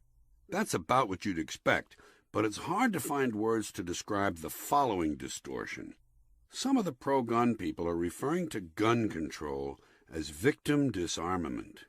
Isn't that stunning? Victim disarmament. It takes your breath away. Like a gun. Liberals call it affirmative action. Conservatives are less positive. They refer to government-mandated quotas, racial preferences, and unfair set-asides. Rich Republicans want to keep their money in the family, and so the Republican Party began to call the inheritance tax, a pro-tax term, the estate tax, a neutral term, which they later changed to the death tax, an anti-tax term. When liberals talk about spending, they call it investing or funding. Funding means spending money. We need to do more to fund education. On the other side of the ledger, when Republicans need to raise taxes, they call it revenue enhancement. The energy criminals now refer to oil drilling as oil exploration.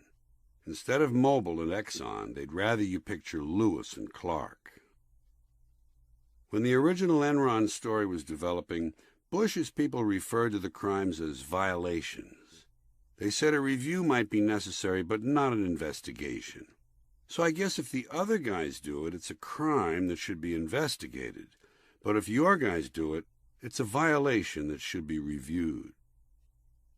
Liberals call it global warming. Conservatives call it climate change. If you want the individual to sound shady and suspicious, you call him an Iraqi. If you want to upgrade him a bit, he becomes an Iraqi American. If you're trying to clean him up completely, you call him an American citizen of Iraqi descent. When people came to this country primarily from Europe, they were called immigrants and refugees.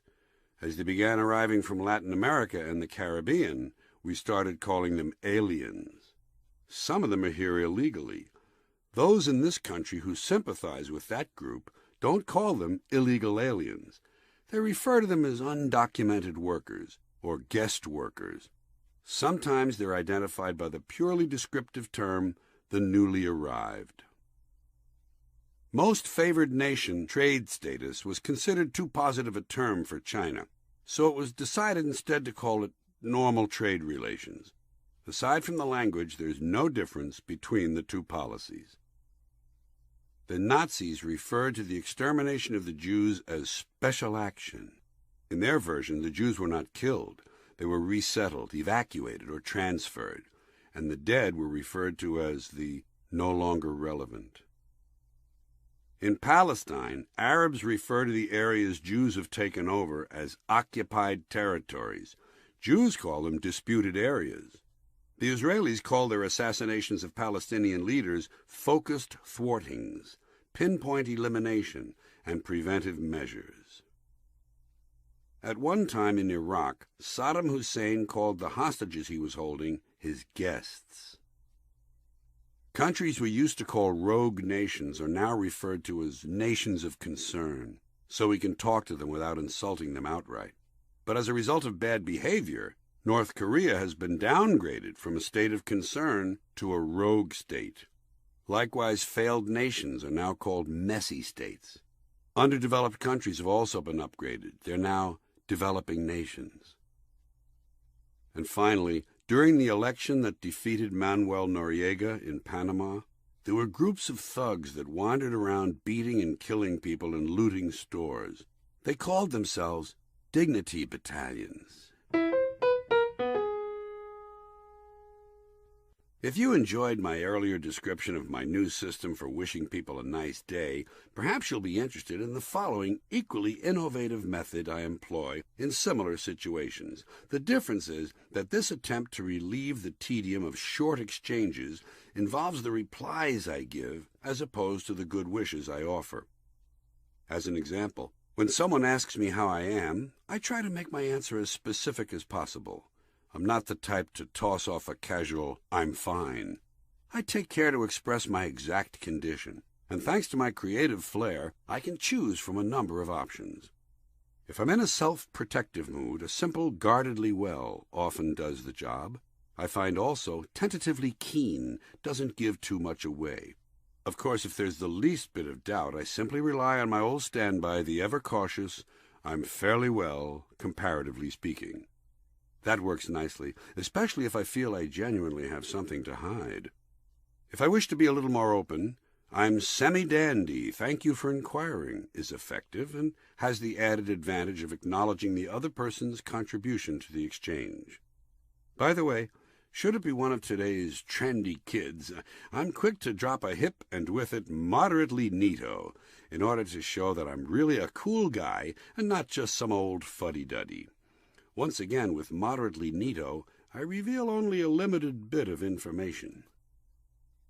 But sometimes I'm having one of my really great days, and I'm in a jaunty and expansive mood. In these situations, I tend to throw caution to the wind and express my full feelings. Innocently enough, some person will inquire, "How are you?" and he has no idea what's coming. So I give him both barrels. I lean forward, look him squarely in the eye, and hit him with a quick and cheery, "I'm good, well, fine, keen, dandy, swell, and excellent, and might I add, fabuloso." Believe me, I've bowled over more than one unsuspecting inquirer with this sudden volley of positive energy. Just so you know, I'm prepared for other situations as well. If someone says, "Have a nice weekend," I never say, "You too," because I never know if, perhaps by the time the weekend rolls around, I will have other plans for that person. Come Friday, I may wish to have them slain. And I never say a Merry Christmas to you and yours. I don't like the possibilities suggested by that use of the possessive pronoun yours. One never knows when the other person may be a slave owner. I certainly wouldn't want to encourage that sort of behavior. One last thing. My stingingly clever remarks sometimes extend to retail encounters. When the supermarket checkout person asks, "Paper or plastic?" I often say woven silk, just to keep him on his toes. Rolled steel is not a bad answer either. I'm happy to pass along to you these methods of mine for making the world a better place. I hope you use them wisely, and may I be so bold as to say, have an excellent immediate future. I find it bothersome that on some radio and TV interview shows, once the host says, "Thank you for being here," the guest always thinks he has to say, "Thank you for having me." It's not necessary. All that's needed is a simple, "You're welcome," or "Nice to be here." Having people on is what they do on interview shows. They're looking for guests all the time. There's no need to thank them. And the same is true of radio call-in shows. The people who call in say, "Thank you for taking my call."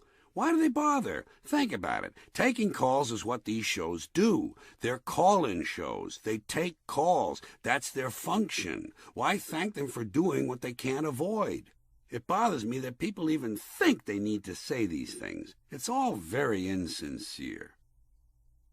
And on the subject of insincerity, let's not forget the nonsense that telephone operators are ordered to say by their corporate drone bosses. Keeping in mind, of course, that telephone operators are not operators anymore. They're attendants, telephone attendants, or telephone representatives. I've also heard them called communications facilitators and customer care professionals. Anyway, these operators used to say, "Who did you want to speak with?" Now it's, "How may I direct your call?" I don't like that. It sounds artificial, and it has a ring of self-importance. How may I direct your call? Jesus, everyone wants to direct. It's not just actors anymore. And when you tell them who you're trying to reach, they say, "Thank you, it's a pleasure to forward your call." Sounds polite, doesn't it? It's not. It's insincere. And on the subject of telephone operators, another complaint I have about these people takes me back to my original point, the unnecessary overuse of "thank you."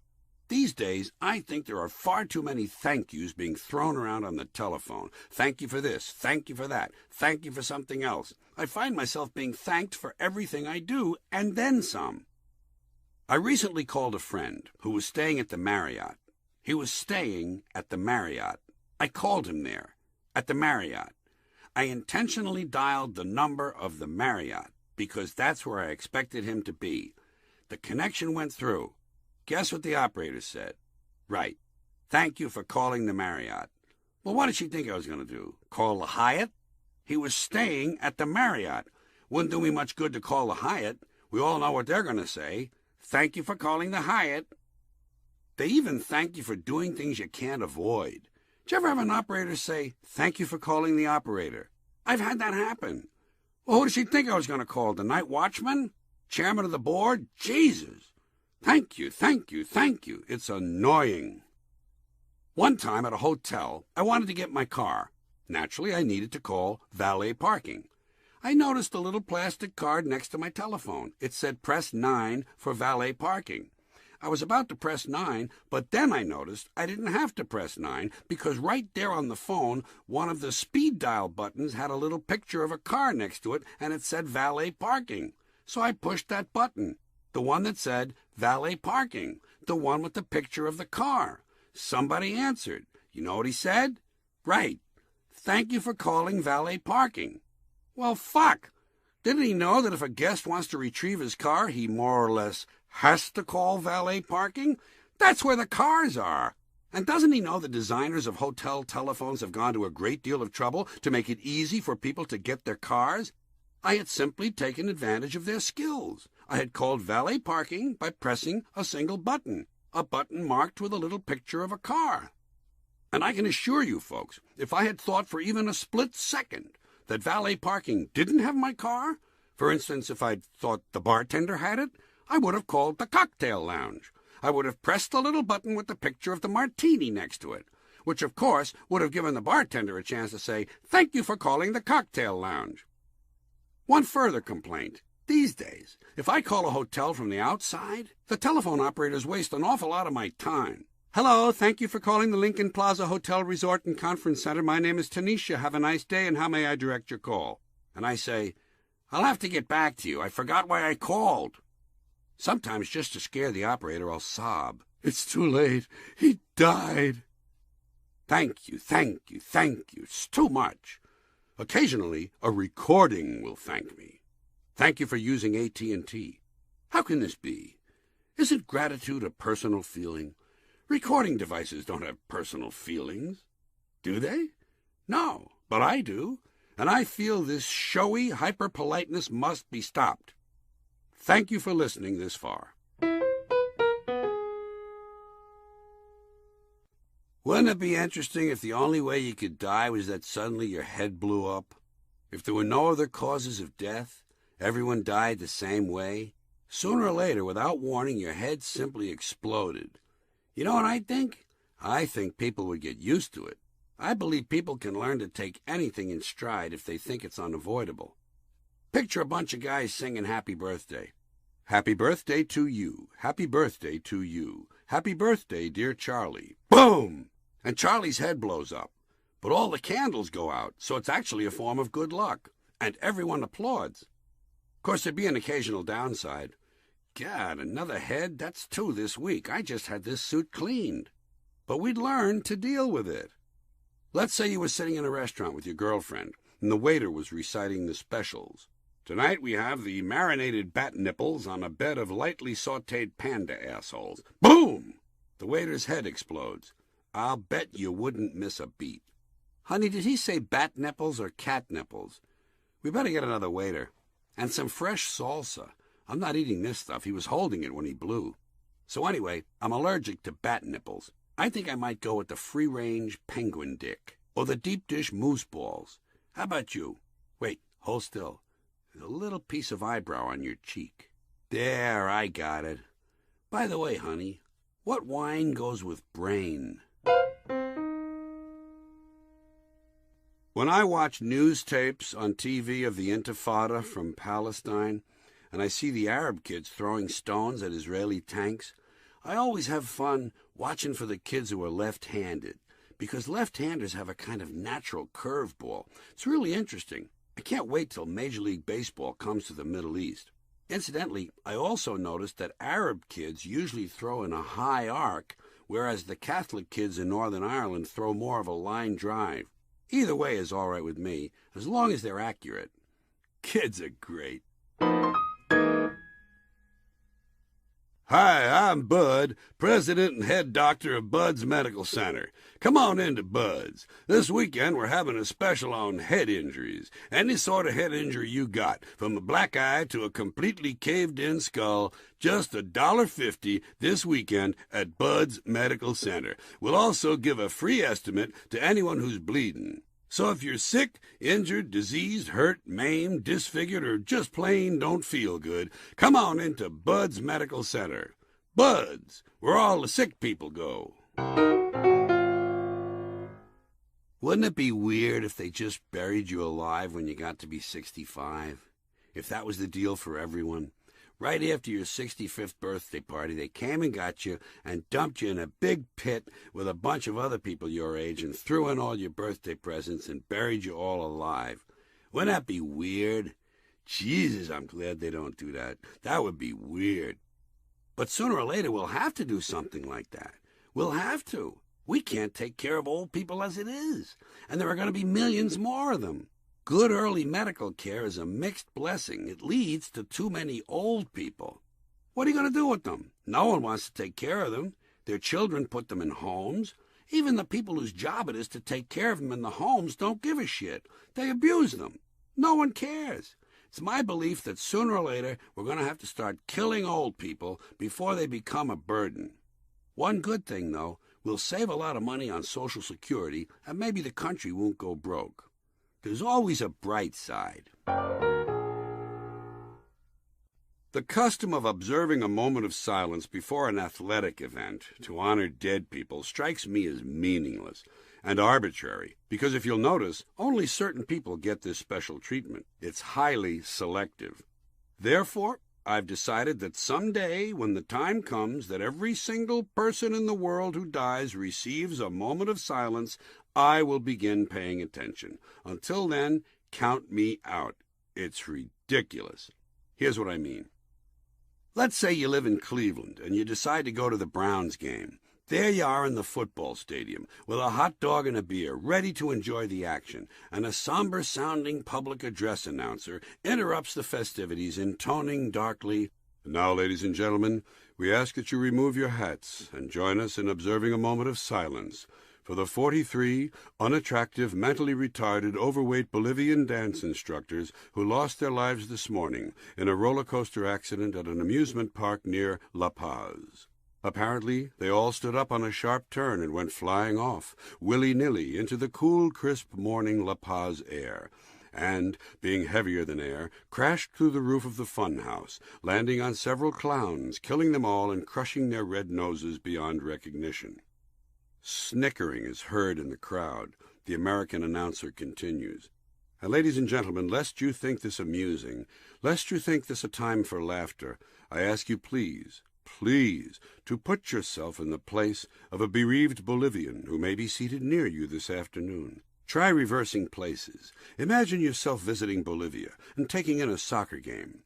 Imagine yourself seated in the stadium with a burrito and a cerveza, ready to enjoy the action, and a somber-sounding Spanish public address announcer interrupts the festivities, intoning darkly, 'Señores and señoritas, we ask that you remove your sombreros and join us in observing un momento de silencio for the 43 mentally retarded, overweight, unattractive American meat inspectors who lost their lives this morning in a Ferris wheel accident at a carnival near Ashtabula, Ohio.'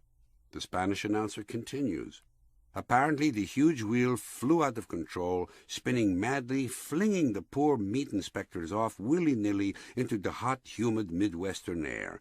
And being heavier than air, they crashed through the roof of the carnival freak show, crushing the dog-faced boy and destroying many of his chew toys.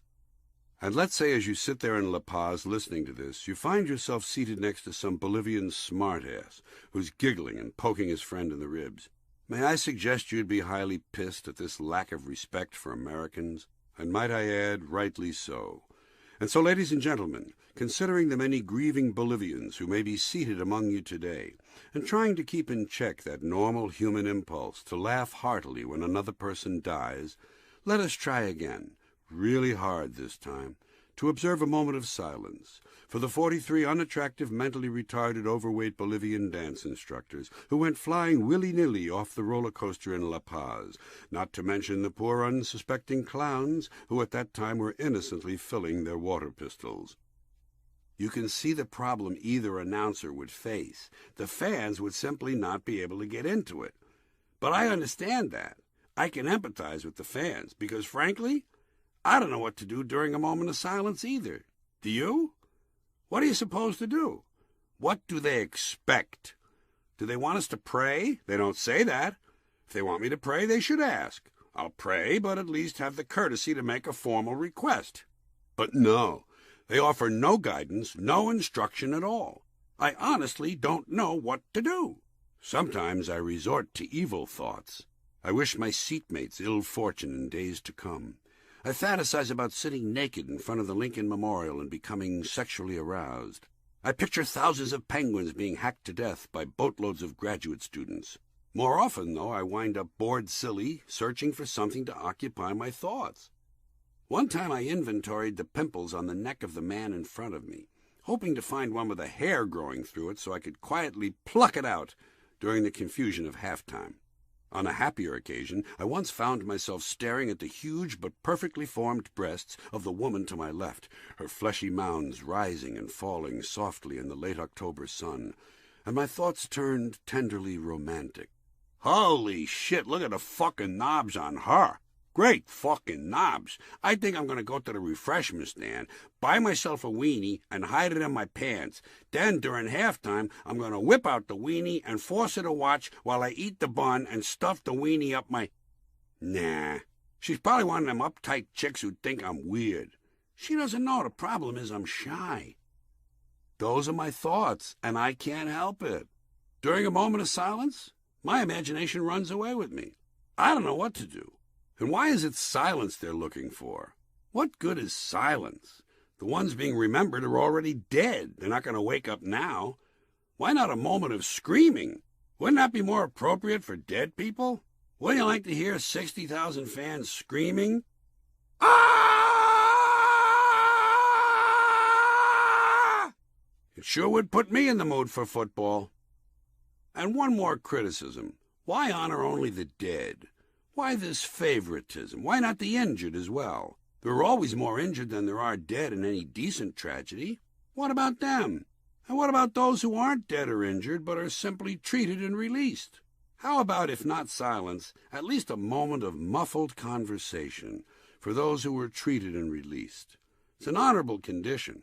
Personally, I've always wanted to be treated and released. Usually I'm treated and detained. Perhaps it's for the best.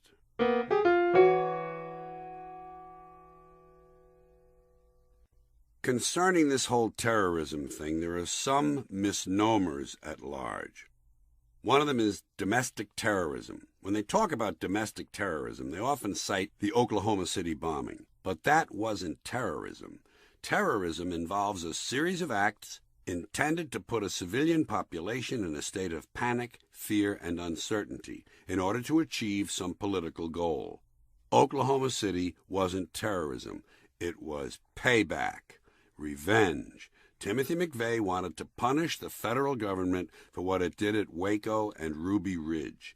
Revenge, not terrorism. Another one, terrorism expert. Television news channels will often present some guest they identify as a terrorism expert. But you can take one look at him and see that he's clearly not a terrorism expert. He's a guy in a suit who obviously works in an office. And I say he's not a terrorism expert. You want to know who's a terrorism expert? Osama bin Laden, Ayman al-Zawahiri, the people they hang around with. Those are the terrorism experts. Has this guy in the suit ever blown anyone up? No. So why is he a terrorism expert? I'm sure the TV people would say, well, because he's made a study of terrorism. Ah, I see. So really he's an expert in the study of terrorism, the subject of terrorism. But can he make a suicide vest? Fuck no. And if he can, he should make one, put it on, and press the button. Then he'll be a real terrorism expert, like those people he now only reads about. Here's another one, suicide bomber. Nuh-uh. Sorry to disagree. It's anything but suicide. A person who commits suicide is someone who places no value on his life. My life is worthless. I'm going to end it. These so-called suicide bombers don't feel that way. They feel their lives are worth something, and that by giving them up, they make a statement to the world, furthering a cause they believe in deeply. In their eyes, their lives, when sacrificed, have value. And by the way, the suicide bombers themselves don't call it that. In a stunning example of euphemism, they call it a sacred explosion. Holy smoke. Then there's Bush's version, homicide bombers. And in spite of what Bush has been ordered to say, they're not homicide bombers. All bombings are intended to kill people, to produce homicides.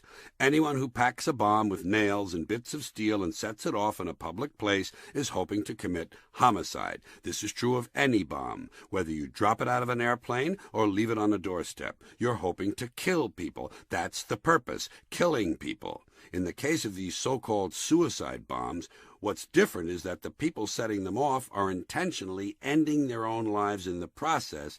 That's why we confuse the act with suicide. Human shields. During bombing raids in Iraq, the media like to say that Saddam Hussein used people as human shields. That's not accurate. Although it's true they were used as shields, the fact is they were humans already. So if these humans were used as shields, they were human shields. They weren't being used as human shields. Got that? Bush calls the Al-Qaeda people cowards and says they like to hide. Well, isn't that what the American Continental Army did during the American Revolution? Our beloved patriots? They hid. They hid behind trees. They came out, killed some British soldiers, and ran away, just like Al-Qaeda. That's what you do when you're outnumbered and have less firepower than the enemy. It's called trying to win. It's not cowardly. Bill Maher may have stretched the point a bit when he said that Air Force pilots who release their bombs from hundreds of miles away are cowards. Seems to me flying combat jets doesn't attract many cowards, but it's not nearly as courageous an act as deliberately strapping a bomb to your chest and heading for the disco with no intention of dancing. I will say this. Getting out of the Vietnam War through Daddy's connections and then not living up to your end of the bargain is probably a form of cowardice. Here's another misnomer. Heroes who died for their country. The Port Authority of New York and New Jersey said that changing the name of Newark Airport to Liberty International Airport would be a way of honoring the more than 3,000 heroes who died for their country in the World Trade Center. Pardon me for pointing this out, folks, but stock traders, clerks, receptionists, cooks, waiters, and building maintenance people in the World Trade Center didn't die for their country. They died because they went to work. Not one of them would have shown up for work that day if you had told them they would die as a result. Try to get your heroes straight. Not everyone who died in 9/11 was a hero. Hero is a very special word. That's why we reserve it for certain special people. Not every fireman and policeman who was on duty that day was a hero. The ones who risked or lost their lives trying to rescue people were heroes. They acted heroically. The others probably did a good job and were very helpful. But heroes? If everyone's a hero, then the word doesn't mean much anymore. And sooner or later we'll have to give the real heroes, the heroic ones, a new name to distinguish them from the rest of the pack. Too bad superheroes is already taken. Would have been perfect. But relax, folks. If I know us, mega hero can't be too far over the horizon. Although, to be honest, I kind of like the alliteration in hyperhero. Let's shoot for that.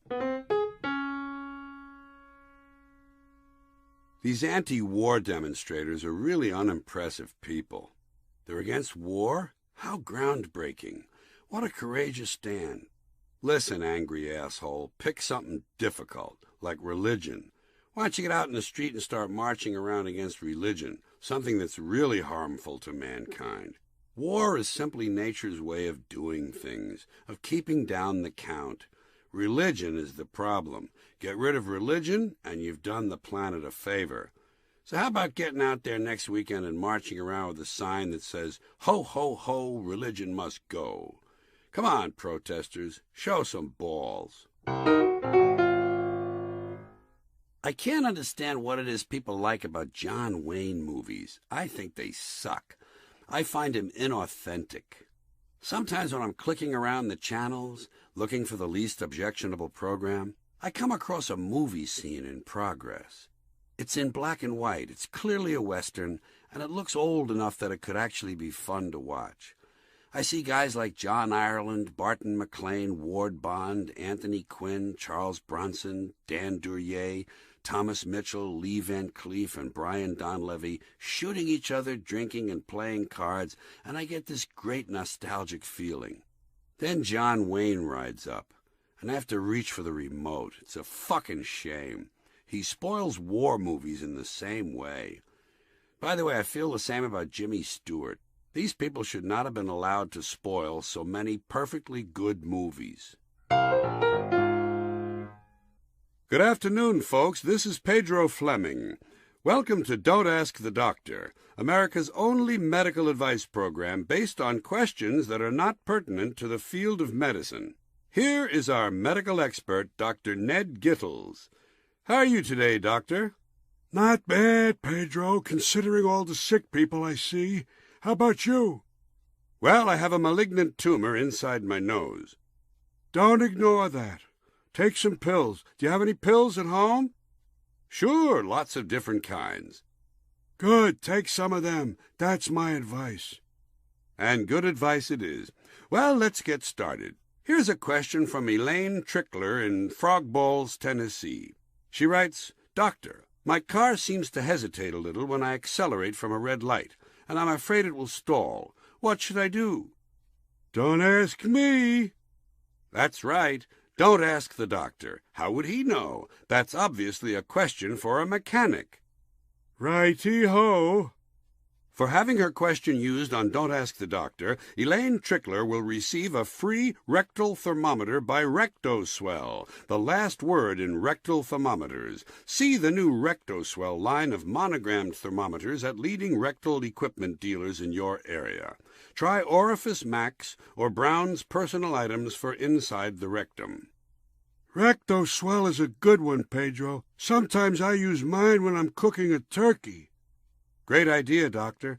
Well, folks, that's it for today. Tune in again tomorrow when Dr. Ned Gittles will answer the question, how can I increase my soybean yield? On America's favorite medical advice program, Don't Ask the Doctor. Stay tuned for Video Magazine as beauty expert Mavis Davis shows a young albino girl how to keep her hair from turning prematurely brown. You're tuned to Elaine and Joe's Radio Network. I object to the use of usage when it's used in place of use. There's nothing wrong with using use. It's been in use a long time, and I'm used to it. It isn't that usage isn't useful. I simply have no use for its current usage. The use of usage should be consistent with good usage. I'd prefer to say my use of the Internet rather than my usage. If I meant it collectively, I might say American usage of the Internet. But so far, I haven't meant that.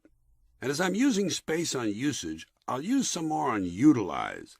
Using utilize instead of utilizing use is one of those attempts to make things sound more important than they really are. Sports announcers do that all the time. They misapply big words. He's not utilizing all his skills. They don't understand that an athlete doesn't utilize his skills. He uses them. The coach utilizes his players, but the players use their skills. Don't use utilize when you should be utilizing use. Another sports announcer crime is the use of the word differential when they mean difference. There was a 12-point differential at halftime. No, sorry, there was a 12-point difference at halftime. Differential is a mechanical or mathematical term, and by mathematical I don't mean Knicks 55, Pacers 43. Difference and differential are different. Go Knicks. It also annoys me that people sometimes claim to see a linkage when they actually see a link. I think link is fine. Linkage reminds me of my car's transmission. In fact, I think my car's linkage is located somewhere near the differential. Stoppage is another ungainly word. The most frequently heard euphemism for a labor strike is work stoppage. Apparently, labor strike sounded too Marxist for loyal Americans, but stoppage sounds like an obstructed bowel, and stoppage is much too close to sewage for my comfort. Usage, linkage, and stoppage remind me of outage. This is a word I simply dislike. It's an awkward, ugly word. Outage. It sounds like something that's done when a gay person's identity is revealed. But actually, its most frequent use is in describing a loss of electricity, power outage. We used to say power failure, but I guess Americans don't like to admit failure, even when it's manifest. Regardless, we ought to find a better way to answer the question, what happened to the lights? By the way, I recently heard the following sentence on CNN. Because of high winds, about 250,000 people in New England are without power. And I thought, gee, when you think about it, about 275 million people in the United States are without power. They just aren't aware of it. When reporting a bombing by some radical group, the news media will often inform us that no one has claimed responsibility. Why is this wording used instead of no one has taken credit? To save the feelings of the dead people's relatives? The people who did the bombing surely see it as a credit. Let them have their moment in the sun. Look at all the trouble they went to. Here's another gratuitous editorial appendage often heard on the TV news coverage of a fire or an accident. Luckily, no one was hurt. Or the good news is no one was injured. I consider those to be editorial comments. After all, I may not think it's such good news that no one was hurt. I'm entitled to decide for myself whether or not injuries to strangers are good or bad news. I may prefer hearing, it's a shame no one was hurt. It's entirely possible. Please save the commentary for the editorial page. And I could also do without these grim, mock-serious facial expressions and sad voices the television news people affect when reporting one of these so-called tragedies. Diane Sawyer is one of the worst offenders. She lowers her voice dramatically and puts on this really sad face and tells you all about the baby who died in a washing machine. If you weren't listening carefully, you'd think the goddamn tragedy happened to her. Is that good? I don't think so. Just let me have the news, please. I'll get Meryl Streep to handle the sad faces. Another empty sentiment concerning the death of people, you hear it on the news and you hear it in real life. Our thoughts are with the family. What exactly does that mean? Sympathies I can understand. Prayers, as ineffective as they are, I can understand. But thoughts? Why thoughts? What kind of thoughts? Just thoughts? Like, gee, he's dead. How does that help? When first reporting on Michael J. Fox's Parkinson's disease, one news lady announced that everyone's thoughts are with Michael. Well, I'm by no means happy that he's sick, and he happens to be one of the few celebrities I genuinely like. But to be perfectly honest with you, for most of the day, my thoughts were definitely not with Michael. I wish him well, and I admire the way he copes, but at any given moment, my thoughts are probably on Pussy.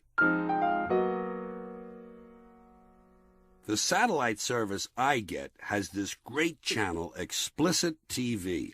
It's not nearly as limited in content as the standard channels you see. Here are a few excerpts from their program guide. Daytime drama. Harper Darrow and Mary Jane Crotchjockey star in the continuing story of hardship, sorrow, fear, pain, disillusionment, guilt, and suicide in a blue-collar family living in a run-down neighborhood. Don't miss the acclaimed daytime drama, Fuck This Shit. In tomorrow's episode, Velma is given a cesarean section by Nick and Artie, two neighbors who are handy with tools, only to discover she wasn't really pregnant. Partial nudity, heavy drinking, spousal abuse, despair, home improvement tips. A public service program.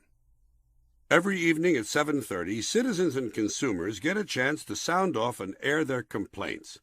Don't miss Blow It Out Your Ass with Consumer Ombudsman Susan Dorkalot. If you have a complaint to register, be sure you call in, talk to Susan, explain your grievances and complaints, and then listen carefully as she bellows, "Blow it out your ass!" Con games, larceny, gullibility, anger, hostility. Financial news. Every evening at 6 o'clock, catch the Wall Street buzz on Money Talks, Shit Walks. Tonight, Ron Insana interviews Windfall Profits III, one more worthless cocksucker who makes his living on Wall Street. Don't be left behind in the fast-changing world of business and finance. Keep up to date by watching Money Talks, Shit Walks, brought to you by Pennington Craymore, Wall Street scumbag since 1869. Greed, envy, arrogance, predatory males. Old-time comedy favorites. Comedy rules the house on Wednesday night with 4 of your all-time favorites in a row.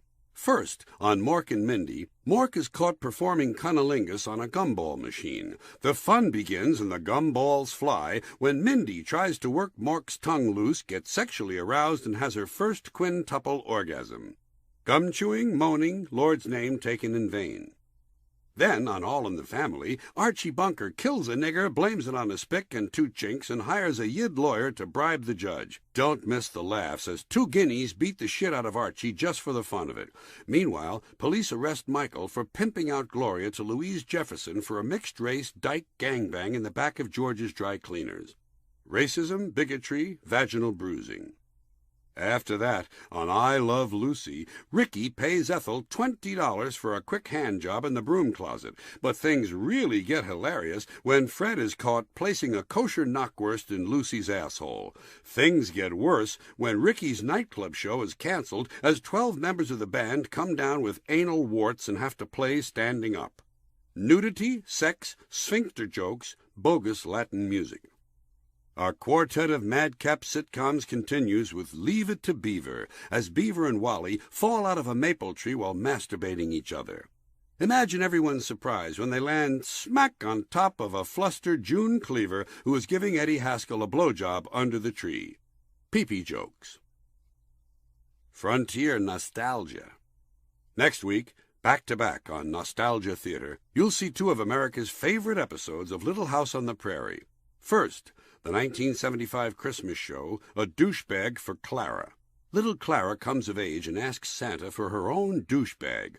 At first it looks like a disaster when, out of inexperience, she sticks it in the wrong hole. But Luke, the disturbed neighbor boy, saves the day when he distracts everyone by removing his dog's vital organs with a stick. Clara later learns to douche properly after several long sessions with old Doc Flathammer. Then you'll see just about everyone's favorite Little House on the Prairie, the hilarious Missy Takes a Dump in the Woods, as our young heroine answers nature's call while wearing high heels and a long dress. Watch her as she tries to maneuver through bramble bushes and poison sumac. Then, too late, she finds out there's no toilet paper and has to wipe herself with several pine cones. The fun and the screaming begins when she unknowingly pulls the cones in the wrong direction. Partial nudity, douche lessons, unpleasant language. Dueling talk shows. Since last month Oprah had a special show, Women Who Fake Orgasms, this month, not to be outdone, Jerry Springer is presenting a nighttime special, Men Who Fake Bowel Movements. Graphic video, foul odors.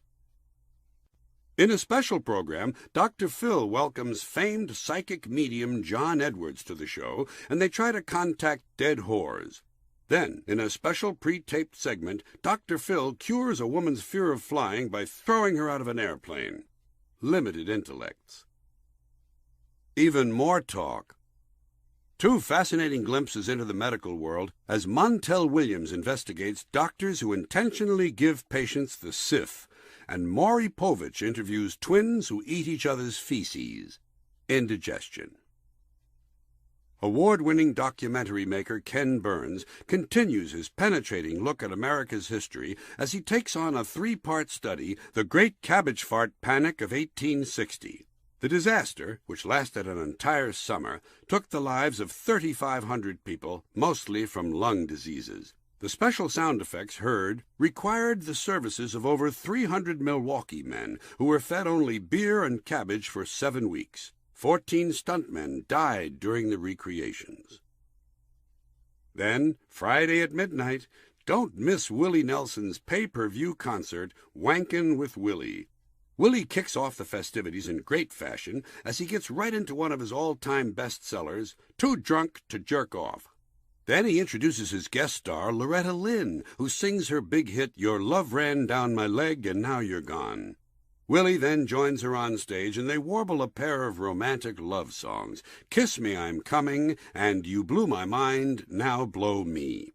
The pair's tandem segment concludes as Willie serenades Loretta with his special new arrangement of We Kissed and My Balls Exploded.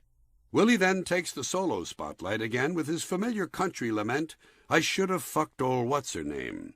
And what would a Willie Nelson show be without a good old cowboy song? This time he honors the late Roy Rogers and does an authentic Western ballad written by Roy called It's Midnight in Montana and I Can't Get My Dick Out of This Cow. Home movie footage of the original incident, taken by Roy's beloved wife Dale Evans, adds to the song's authenticity. His faithful horse Trigger is seen off to the side, brandishing a huge hard-on. The whole shebang then ends with more vintage video, this time from Willie's first special. Two of Willie's great buddies, Johnny Cash and Waylon Jennings, both now gone to that big corral in the sky, are seen with Willie as they all deliver a rousing version of that definitive honky-tonk anthem, drinking beer, taking a shit, and passing out. As the closing credits roll and his band plays God Bless America, Willie is seen smoking a big joint rolled in American flag paper. Hi, honey, how was Debbie's checkup? The dentist was really pleased. Only 6 extractions this time. Great. Plus, she needs a jawbone graft and 12 implants.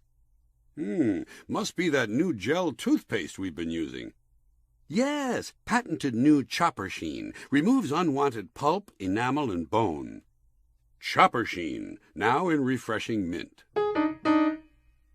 Here's a piece of graffiti I saw scrawled in black marking pen on one of those newspaper dispensers you see on New York sidewalks. It said, "Rosie O'Donnell sleeps with her head between a woman's legs." I couldn't help wondering who had written it, and under what circumstances. I wondered, had someone simply awakened that morning and decided the time had come to share this little tidbit he'd been thinking about for a long time? And had he gone out that day determined to find a good place to write it, and this seemed like the best spot? Was it that simple? Or was the person just out walking around and had this sudden burst of inspiration, something he didn't want to forget, but he didn't have a piece of paper handy? And why didn't he take the newspaper dispenser home with him to refer to it later? And I also wondered, if that was it, what kind of person was walking around with one of those thick felt-tip marking pens in his pocket in the first place? This wasn't no Sharpie, folks. This was one of those serious, thick, chisel-tip pens that get you high if you leave it open too long. It's thoughts of this sort that seriously limit the size of my circle of friends. Good evening, ladies and gentlemen. This is your announcer, Dandaleo Prell. Join us now as we play America's favorite game, Answer This, You Prick! The show where folks just like you, although perhaps less attractive, have a chance to win fabulous prizes. And now, here's America's favorite prick, Anthony Boff. Hi, folks. I'm your genial host, Anthony Boff. Our jackpot today is $111 plus a trip up north. Let's meet our first two contestants, Clark Fark and Dolly Drellman. What do you do, Clark? I pretty much just sit around, Anthony. Swell. What about you, Dolly? No sitting around for me, Mr. Boff. I stand near the window. All day? Except for meals, unless I'm fasting. Well, you sound like interesting people. Let's get right to our game. Just before airtime, a short backstage shoving match determined that Clark would get the first question. So here it is. Are you ready, Clark? Ready as a bastard, Mr. Boff. Okay. Remember, the category is people. Now then, Clark Fark, as America watches, please answer this, you prick. Damon and Sylvia Prongster live in Thighmaster, Maine, on the corner of Watkins and Skirmerhorn. Last Tuesday at 6 p.m, a brown Chevrolet drove past their house. What was the name of the last mechanic to change the oil on that car, and what was the name of his grandfather's first-grade teacher? You have 3 seconds. Jason Warburton and Mrs. Amelia Day Higgins. Oh, I'm awfully sorry, Clark. Your answer is incorrect.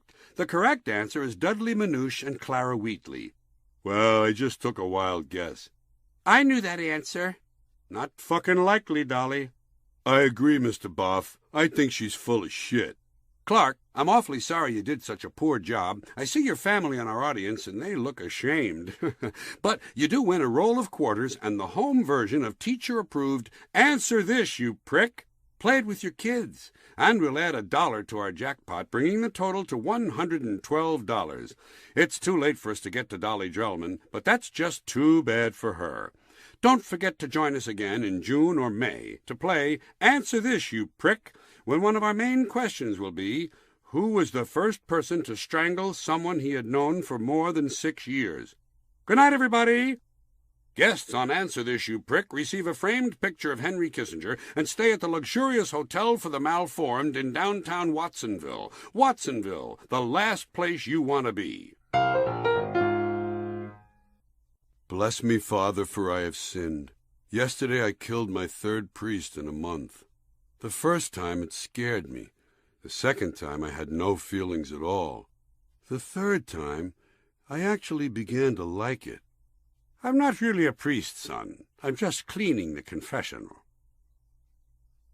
This is called Thanksgiving in the Kitchen.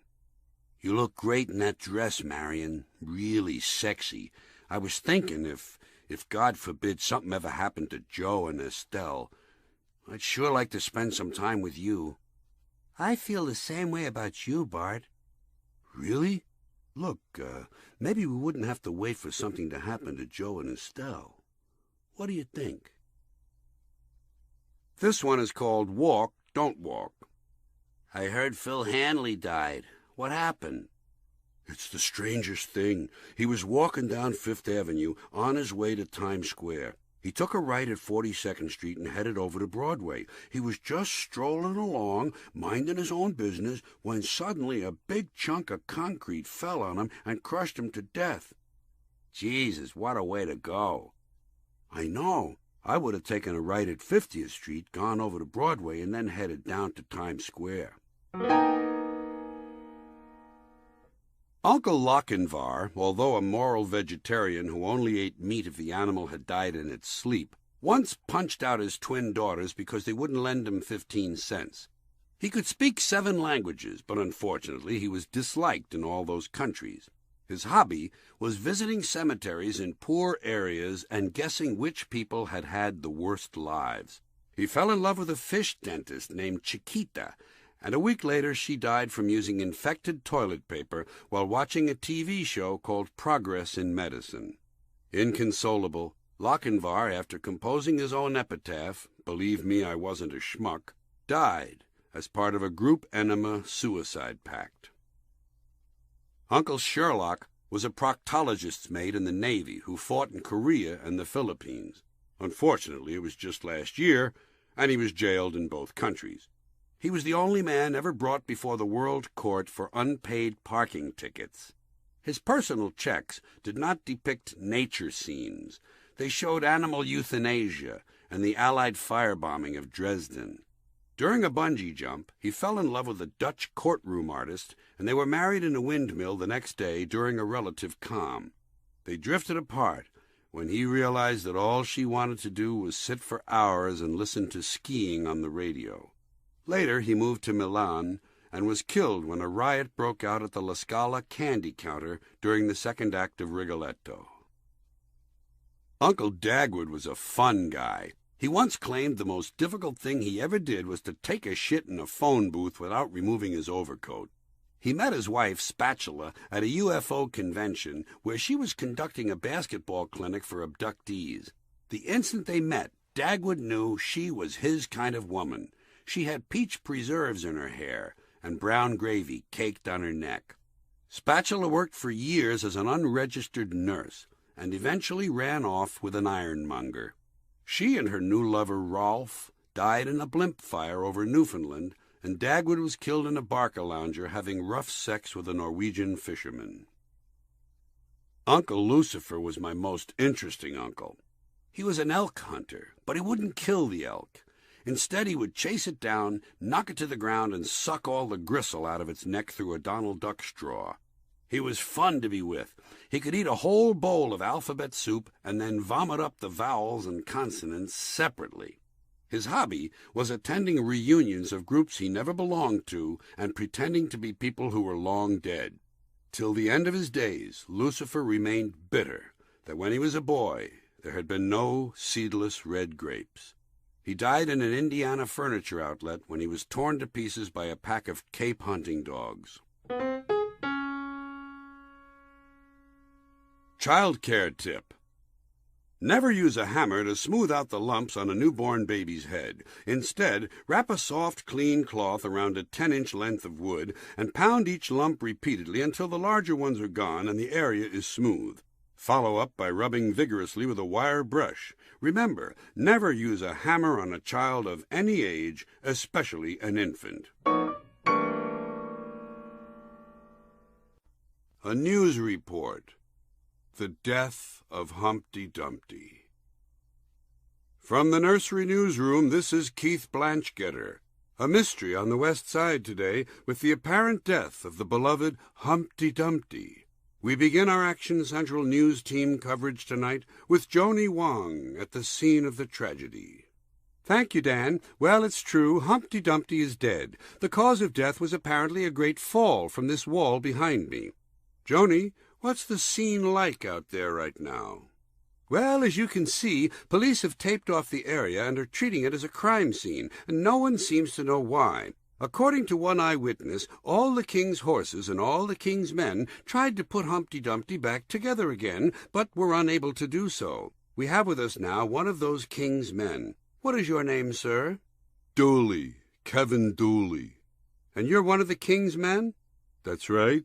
I've been one of the king's men for 17 years. And you were the first on the scene? That is correct. My partner and I responded to a 1043. That's an egg on a wall. Egg on a wall?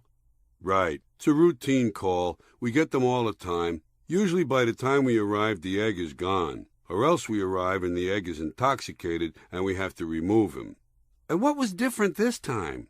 Well, this time we got a dead egg on our hands. He either fell or jumped. There's a chance he was pushed. We can't rule it out. Is that why you're treating it as a crime scene? That is correct. Crime scene people are checking the area now for trace evidence, hair and fibers, stuff like that. We've been told that all the king's horses and all the king's men tried to put Humpty Dumpty back together again. That's not completely true. Some of the king's horses and a few of the king's men, but not all. The king has a lot of horses and men. They're needed for parades. So they weren't able to put him back together again? No, he never had a chance. His yoke was broken. Once the yoke is gone on these eggs, it's all over. Do the police have any theories? We're developing leads at this time, questioning some other eggs who were seen with him earlier today. Apparently there was some drinking going on at a picnic. All in all, we're told there were about a dozen eggs out there, and I guess it got pretty rowdy. They were singing dirty songs and harassing females. Can the public help? We're asking people who may have information to call our tip hotline, 800-429-EGGS. All calls will be held in strict confidence. Thank you for talking with us, Officer Dooley. Well, that's it from the scene, Keith. Humpty Dumpty dead at the bottom of a wall. Now let's send it over to Marcia Lopez at the Dumpty family residence. Marcia? Thank you, Joni. I'm standing here with Humpty's best friend, Vinnie Amaletta. Vinnie, what kind of an egg was he? Easygoing, nice guy. One time when some kids were teasing him about being fat, he bought 'em all an ice cream. But what do you think happened? I don't know. I saw him just yesterday. He was fine. I told him to stay off that wall. It's not safe. Some of those bricks are loose. But he was headstrong. He never listened. Thank you, Vinnie. We're going to talk now with Humpty's widow, Arlene Dumpty. Mrs. Dumpty, thanks for taking a moment with us. This must be a very difficult time for you. Yes, I'm still in shock. My thoughts are all scrambled. How did you feel when you found out he was dead? It was no fun, I can tell you that. He was a good egg. What do you suppose he was doing on the wall? He went up there all the time. He would just sit there and think. He was very deep for an egg. What are your plans for services? Will there be services? Well, he was very conservative, so we'll probably stick with a traditional egg funeral. And what is that? You know, skillet, a little butter, salt and pepper, maybe some peppers and onions. Will you have an open casket? I'm not sure. A lot of 'em is already soaked into the ground, but we'll crazy glue the shell together as best we can and go from there. How can people express their condolences? We're asking people just to send bacon, or ham if they like, and maybe some home fries, but not too greasy. Or they can just make a contribution to the Humpty Dumpty Foundation for Research on Safer Egg Salad. Thank you so much, Mrs. Dumpty.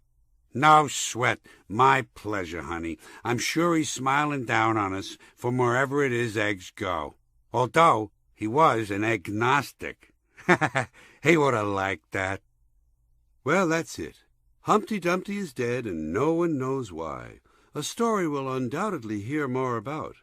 From the scene, this is Marcia Lopez. Now back to our studio.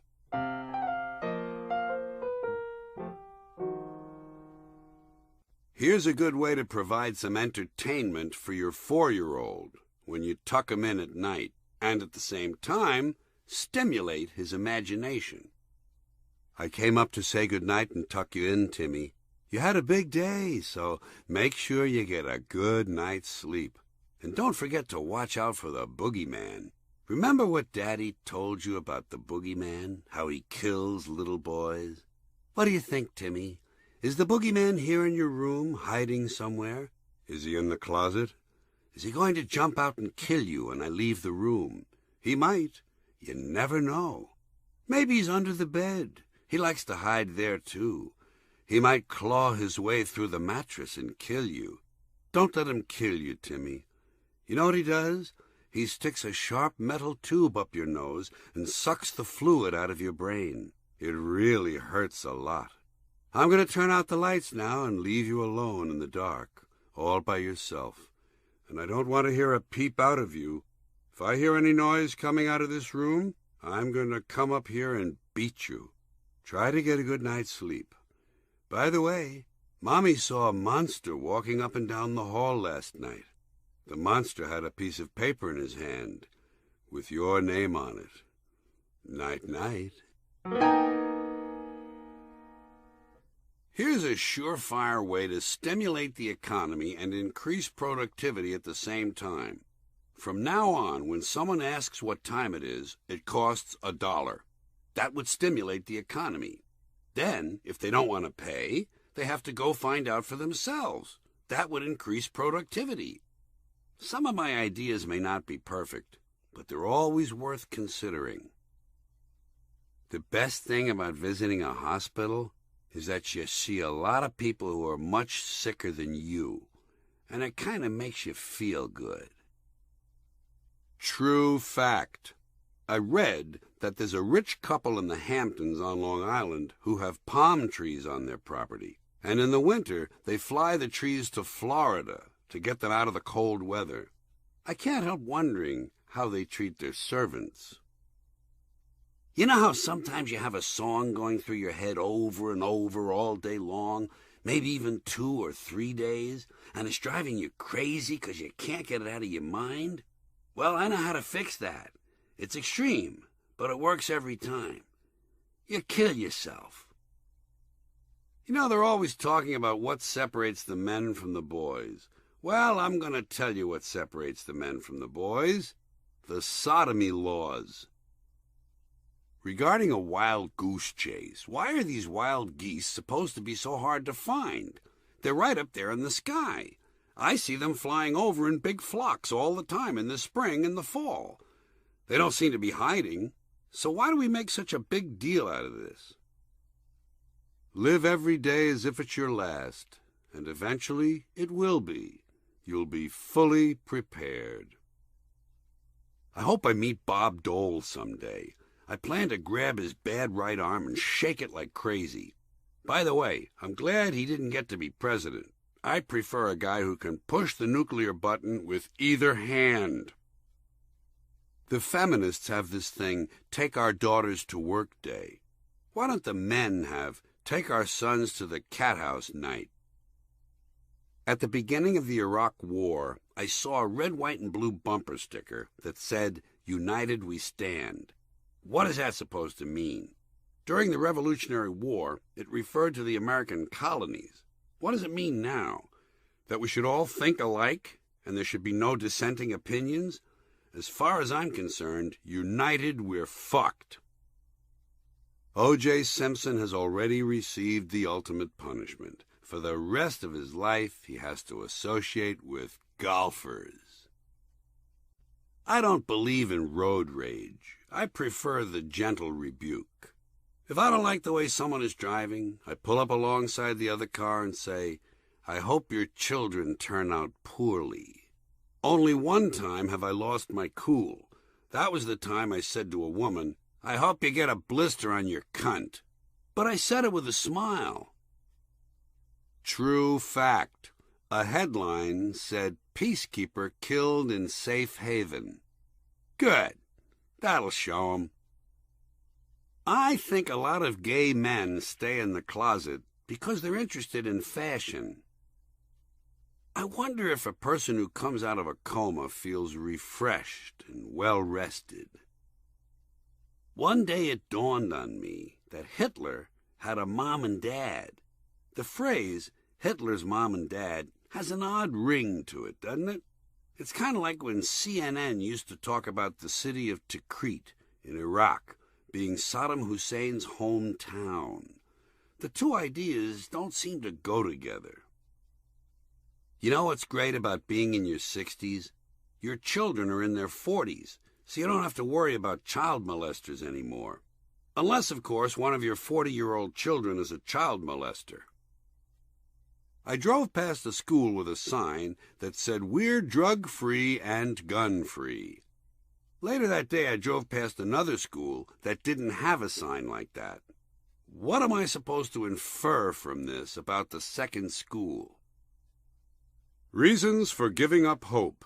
Nothing works, nothing counts, nothing fits, no one cares, no one listens, standards have fallen, everyone's fatter, lines are longer, traffic's worse, kids are dumber, and the air is dirty.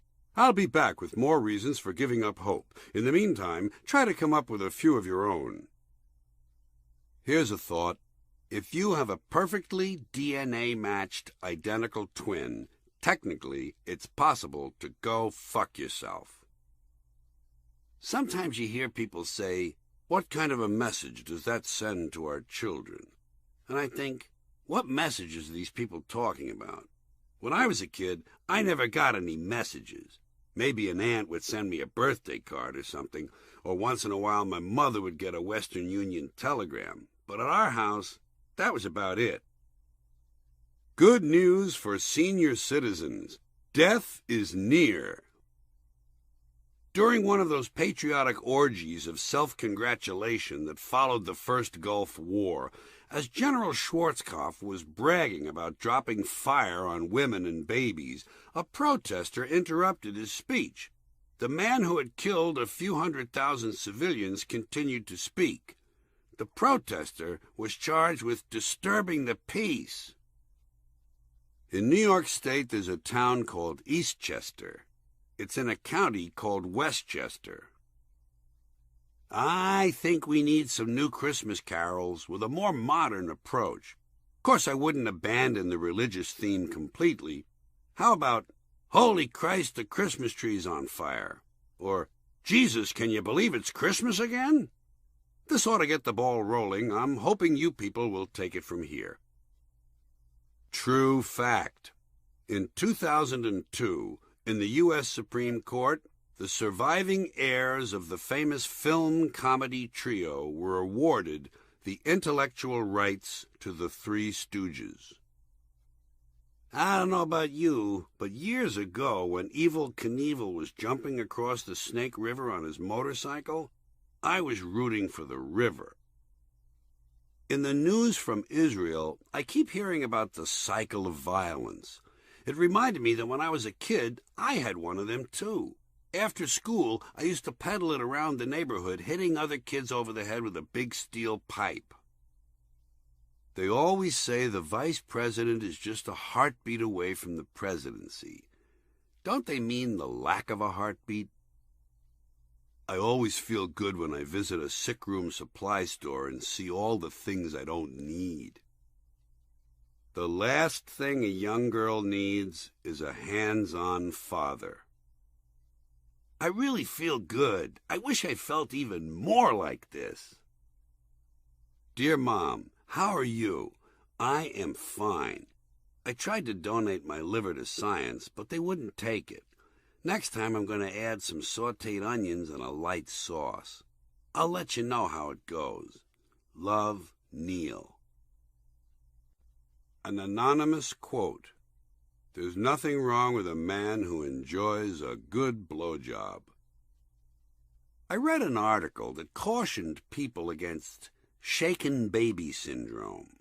Do people really need to be told this sort of thing? And if some people do need to be told, are these the kind of people who are very likely to heed the advice? Personally, I never shake a baby, unless the recipe calls for it. Imagine how creepy it would be to be sexually abused by your great-great-grandparents. Ugh. Do you know why it is that when a rancher fucks a sheep, he does it at the edge of a cliff? It's so the sheep will push back. True fact. A guy somewhere in the Midwest was sued for having too many Christmas lights on his house. Happy holidays. I think Western Union should have a service where women with big tits come to your house and sing happy birthday. They could call it a mammogram. Whenever I hear about someone who died for the flag, I always wonder about his real motives. And then I remember, oh yeah, they shoot deserters. A lot of the people who worry about the safety of nuclear plants don't bother using their seat belts. Here's some fun. Just keep calling telephone numbers at random and yelling, "Get off the line!" This is National Disabled Month. Do your part. Cripple someone today. 2 soldiers get into a fight. 2 other soldiers pull them apart and tell them not to fight. Then they all pick up their guns and go kill people. Which came first, the chicken or the egg? The chicken. What about the egg? Oh, okay, the egg. Using technology to clean up the mess made by technology doesn't seem too intelligent. At one time, if you made a telephone call from your table in a restaurant, it would have been a novelty and it would have attracted a lot of attention, more than the food. Now, if you're using a telephone at your table in a restaurant, it's considered a nuisance. Why don't they just let these gay Boy Scouts join the Girl Scouts? What the fuck? You've got 2 groups. Use them both. There's a whole different now. When you drive into California from Las Vegas, they have an agricultural inspection station where they ask you if you have any fruits or vegetables with you. And then they just believe whatever you tell them. What's the point of that? You know what I do? On every trip, I put a yam in the glove compartment just to be sure I'm breaking the law. We ought to have a name for the day before yesterday. Day for day? Yester-for day. Why don't you people just come up with something and get back to me? I don't own any stocks or bonds. All my money is tied up in debt. A good motto to live by. Always try not to get killed.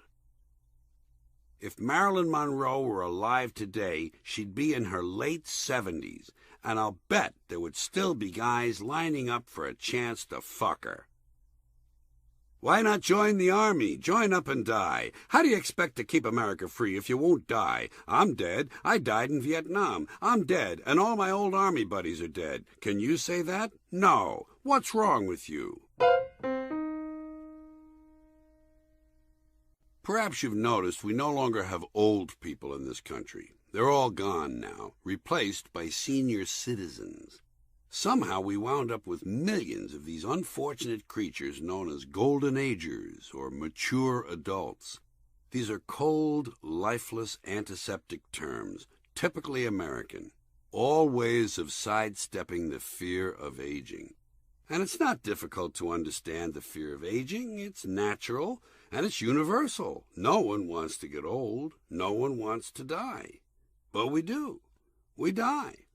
And we don't like that. So we shade the truth. I started doing it when I reached my 40s. I'd look in the mirror at that time and think, well, I guess I'm getting older. That sounded a little better than old. Sounded like it might even last a bit longer. But people forget that older is comparative, and they use it as an absolute. She's an older woman. Oh, really? Older than what? Than she used to be? Well, yeah. So? People think getting old is bad because they think being old is bad. But you know something? Being old is just fine. In fact, it can be terrific.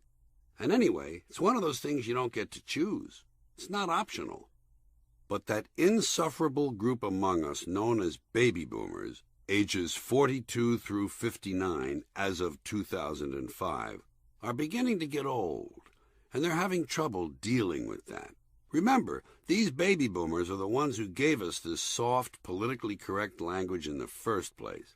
So rather than admit they're getting old, the baby boomers have come up with a new term to describe themselves as they approach the grave. They don't care for middle-aged, so instead, get this, folks, instead they claim to be pre-elderly. Don't you love that? Pre-elderly. It's a real word. You don't hear it a lot, but it's out there. The boomers claim that if you're between 50 and 65, you're pre-elderly. But I'd be willing to bet that in 2011, when they begin turning 65, they will not be calling themselves elderly. I have a hunch they'll come up with some new way of avoiding reality. And I have a suggestion for them. They should call themselves the pre-dead. It's a perfect term because for them, it's accurate, and it's highly descriptive. By the way, those ever-clever boomers have also come up with a word to describe the jobs they feel are most suitable for retired people who wish to keep working. They call these jobs elder-friendly. Isn't that sad? God, that's just really, really sad. And so, to sum it up, we have these senior citizens. And whether I like that phrase or not, unfortunately, I got used to it, and I no longer react too violently when I hear it. But there is still one description for old people that I'll never accept. That's when I hear someone describe an old guy as being, for instance, 80 years young. Even though I know it's tongue-in-cheek, it makes my skin crawl. It's overly cute and precious, and it's an evasion. It's junk language. On CBS's 60 Minutes, Leslie Stahl, God help her, actually referred to some old man as being a 90-something. Please, Leslie, I need a small personal break here. One last pathetic example in this category. On the radio, I heard Matt Drudge actually refer to people of age. And he wasn't being sarcastic. He said the West Nile virus is a particular threat to people of age. Poor Matt. Apparently he's more fucked up than he seems. Now, going to an adjacent subject, one unfortunate fact of life for many of these 80 or 90-somethings is that they're forced to live in places where they'd rather not be. Old people's homes. So what name should we use for these places where we hide our old people? When I was a little boy, there was a building in my neighborhood called the Home for the Aged. It had a copper sign on the gate. Home for the Aged. It always looked deserted. I never saw anyone go in. Naturally, I never saw anyone come out either. Later, I noticed people started calling those places nursing homes and rest homes. Apparently, it was decided that some of these old people needed nurses, while others just needed a little rest. What you hear them called now is retirement homes, or long-term care facilities. There's another one of those truly bloodless terms, long-term care facility. But actually, it makes sense to give it a name like that, because if you do, you make it a lot easier for the person you're putting in there to acquiesce and cooperate with you. I remember old people used to tell their families, "Whatever you do, don't put me in a home. Please, don't put me in a home." But it's hard to imagine one of them saying, "Whatever you do, don't put me in a long-term care facility." So calling it that is really a trick. Come on, Grandpa, it's not a home. It's a long-term care facility. By the way, while we're on this subject of the language of getting old, I want to tell you something that happened to me in New York on a recent evening. I was standing in line at the Carnegie Deli to pay my check, and there was a guy ahead of me who looked like he was in his 60s. He gave the cashier a $10 bill, but apparently it wasn't enough. When the cashier mentioned it to him in a nice way, he said, "Oh, I'm sorry, I guess I had a senior moment." And I thought how sad that was. To blame a simple mistake on the fact that you're in your 60s, even if you're just sort of joking. As if anyone would think a 20-year-old couldn't make the same mistake. I only mention this because it's an example of how people can brainwash themselves by adopting popular language. I wanted to pull him aside and say, "Listen, I just heard you refer to yourself as a senior, and I wanted to ask, were you by any chance a junior last year? Because if you weren't a junior last year, then you're not a senior this year." I wanted to say it, but I figured, why would he listen to me? After all, I'm still a freshman. Here's a safety tip from the American Eye Association. Never jab a knitting needle directly into your eye and repeatedly thrust it in and out. You could be inviting vision problems. If you should suffer an eye injury, rinse the eye immediately with a caustic solution of Clorox and ammonia, and rub the surface of the eye vigorously for about 10 minutes with No. 3 sandpaper. The American Eye Association reminds you, don't fuck around with your eyes. They're the key to vision. Do you ever get lip crud? That sticky film that sometimes forms on your lip, especially the lower lip? It's kind of a gooey crud that builds up, and when it dries, it turns into a gummy, crusty coating. Thicker at the corners of the mouth, but thinning out as it works its way down toward the center of the lip. And when it's really bad, the corners of your mouth look like parentheses. Do you ever get that? Lip crud? Well, here's how you get rid of it. It's a simple, low-tech operation, and it requires just a single tool, the thumbnail.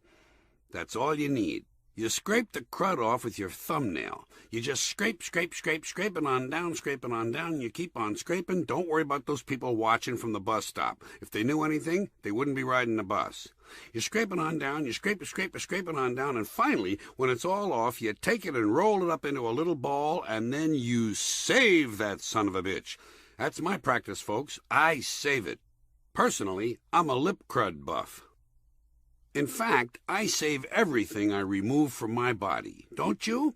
At least for a little while. Don't you look at things when they first come off of you? Study them? Aren't you curious? Don't you spend a few minutes looking at something, trying to figure out what it is and what it's doing on you in the first place? Sure you do. You don't just pull some growth off your neck and throw it in the trash. You study it. You want to know what it is. Besides, you never know when you're going to need parts. Isn't that true? You ever see these guys on TV? They're in the hospital. One guy's waiting for a kidney, another guy's waiting for a lung. Fuck that shit. I've got parts at home. I have a freezer full of viable organs, 2 of everything, ready to go. What do you need, a spleen? An esophagus? How about a nice used ball bag, huh? Come on, Caucasian ball bag, 1 owner, good condition. He only scratched it on Sundays. Come on, folks, take a chance. I've got everything you need. But regardless of your need for parts, the larger point is true. Most people study the things they pick off their bodies before they throw them away. Because you want to know what something is. You don't want to spend 15 minutes peeling a malignant tumor off your forehead just to toss it out the window sight unseen into the neighbor's swimming pool. No, you want to take a good long look at it. You may even want to share the experience. Holy shit, honey, look at this thing. Holy jumping fucking Jesus. Look at this. Hey, honey, come in here. Honey, come in here, goddammit. Fuck the rice-a-roni. Get your ass in here. Look at this thing. Ain't it something? Guess where I got it? A minute ago it was part of my head. Not anymore. I pried the bastard off with paint thinner and a Phillips head screwdriver. But look at it, honey. Look at the colors. It's green, blue, yellow, orange, brown, tan, khaki, beige, bronze, olive, neutral, black, off-black, champagne gold, Navajo white, turquoise, and Band-Aid color. Plus, get this, it's exactly the same shape as Iraq. That is, if you leave out that northern section where the Kurds live. I'm not throwing this bastard away. It might become a collectible. Dial up those dickheads on eBay. We can make some fucking money on this thing. It annoys me when people complain about athletes taking steroids to improve athletic performance. It's a phony argument because over the years, every single piece of sports equipment used by athletes has been improved many times over. Golf balls and clubs, tennis balls, rackets, baseball, gloves and bats, football pads and helmets, and so on through every sport. Each time, technology has found a way to improve equipment, it has done so. So why shouldn't a person treat his body the same way? In the context of sports, the body is nothing more than one more piece of equipment anyway, so why not improve it with new technology? Athletes use weights. Why shouldn't they use chemicals? Consider the Greek Phidippides, a professional runner who in 490 BC ran from Athens to Sparta and back, 280 miles, to ask the Spartans for help against the Persians in an impending battle that threatened Athens. Don't you think his generals would have been happy to give him amphetamines if they had been available? And a nice pair of New Balance high-performance running shoes while they were at it? Grow up, purists. The body is not a sacred vessel. It's a tool. I don't care for athletes who point to the sky after they've accomplished something on the field. Even worse are the ones who kneel down, bow their heads, and make a big show of being believers. You know something? God doesn't like that shit. He's not impressed with spiritual grandstanding. It embarrasses him. He says, "Get up, you phony show-off bullshit artist, and pay attention to the fucking game. I took the points." Imagine the conceit of these people who think God is helping them and is looking for their acknowledgement. I say, play now, pray later. Attitude check. Let's straighten out this whole attitude thing. Someone on TV said the sports anchor guys on ESPN have a lot of attitude. Let me tell you something. What these guys have is not attitude. Here's attitude. One day when I was about 18, I was standing at the bar in the Moylan Tavern with a couple of guys from my New York neighborhood. The Moylan had big windows, so if you were standing by the bar, you could easily see the people walking by on Broadway. One of the guys in our group was a little older than the rest of us, an ex-convict named John Cooney. All of a sudden, in the middle of the conversation, he looked out the window and saw someone walking past. He reached behind the bar for the baseball bat, the one the bartenders used for settling sports and political arguments, and he went outside, walked up to the guy on the sidewalk, and just started smashing him with the baseball bat. The guy fell down. John walked back into the bar and put the bat away. He said, "The guy owes me money." That's attitude. The guys on ESPN don't have that. What they have is a kind of smart-mouth white boy college mentality. They're snotty, superficial white guys. Even the black anchors on ESPN are nothing more than snotty white guys. Snotty is not attitude. Snotty is just bad manners, and it's boring. John Cooney knew attitude. He also knew more about how to swing a bat than any of those blow-dried, never-were athletes sitting safely behind their fruity little desks. 25 years ago, two lovely girls in San Carlos, California, were kind enough to perform this following football cheer for me. And in 1984, I used it on an HBO show. I'm passing it along now and would like to point out that it's actually quite useful at sporting events of any kind. In fact, I've found it to be a big crowd pleaser at weddings, baptisms, and first communions as well. Here it is. Chant this in good health.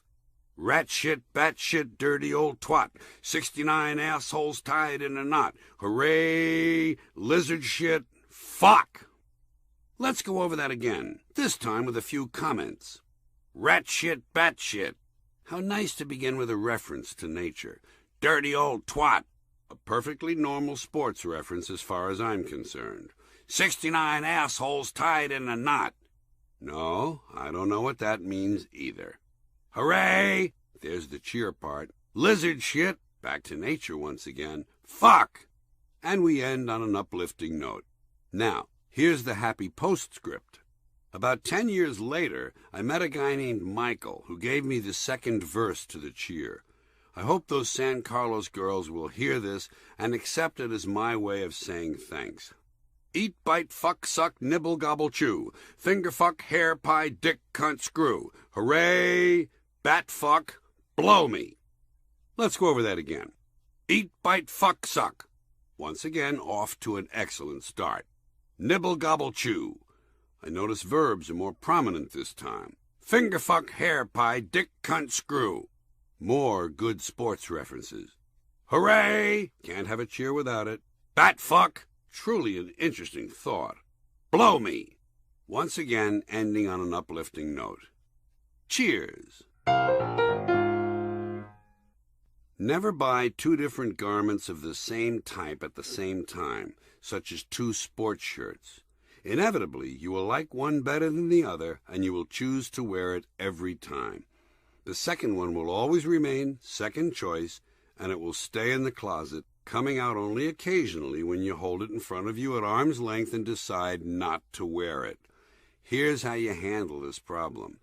Exercise a little discipline at the store and buy just one shirt. Then, if you like it, wait a month and buy another. That's it. Next, I'm going to work on nuclear proliferation.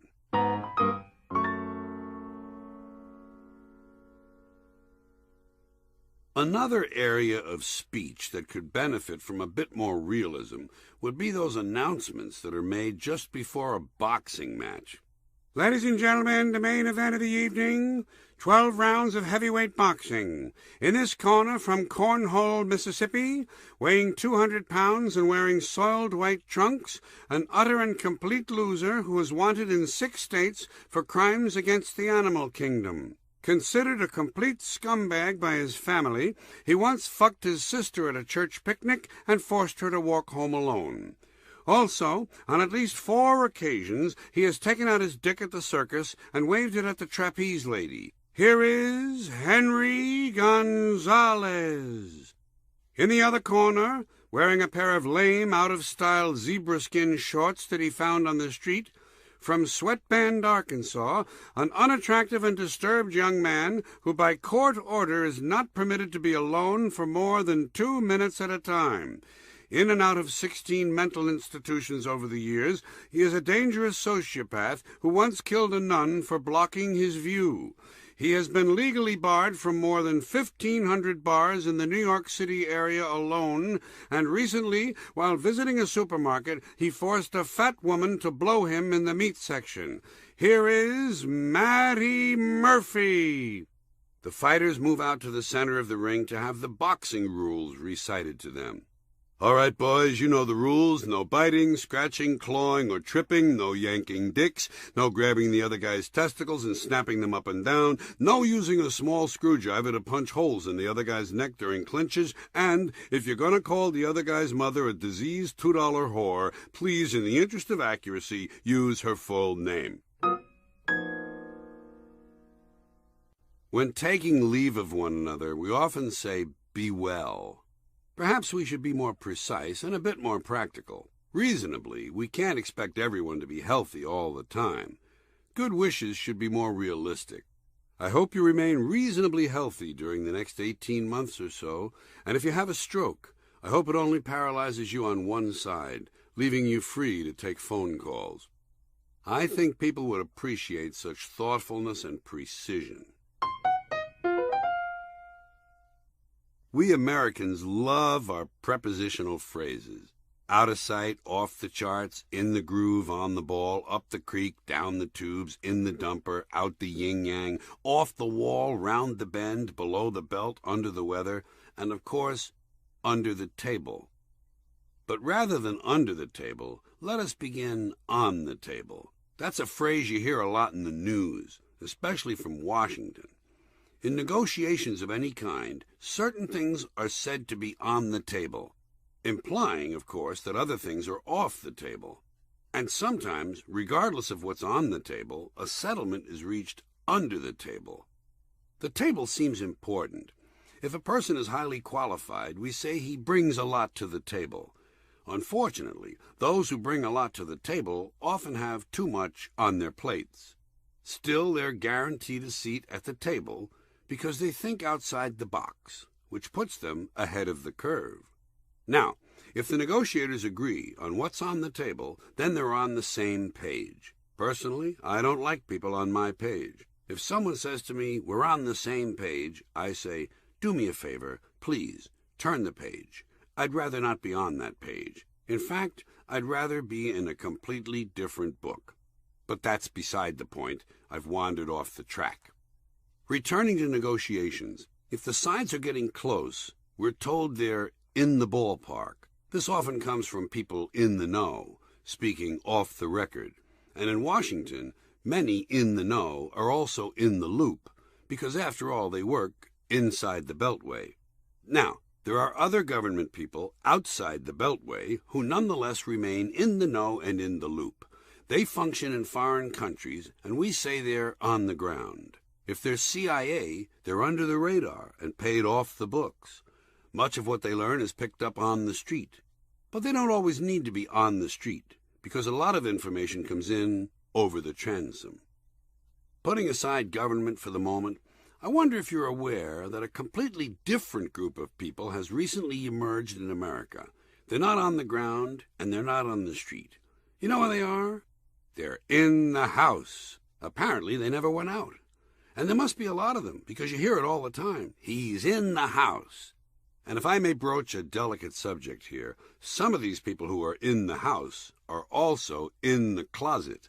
Fortunately for them, if they somehow manage to get out of the closet, they'll still be in the house.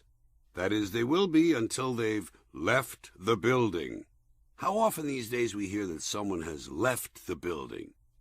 And I'm sure you've noticed it's mostly show business people who leave buildings. The accepted belief being that Elvis was the first to master this maneuver, although you can also find Beatles fans who will argue that the Fab Four were known to have left several buildings as well, thereby accomplishing what would have been the first multi-star building departures. Unfortunately, at the time, no one realized the significance of what the Beatles were doing.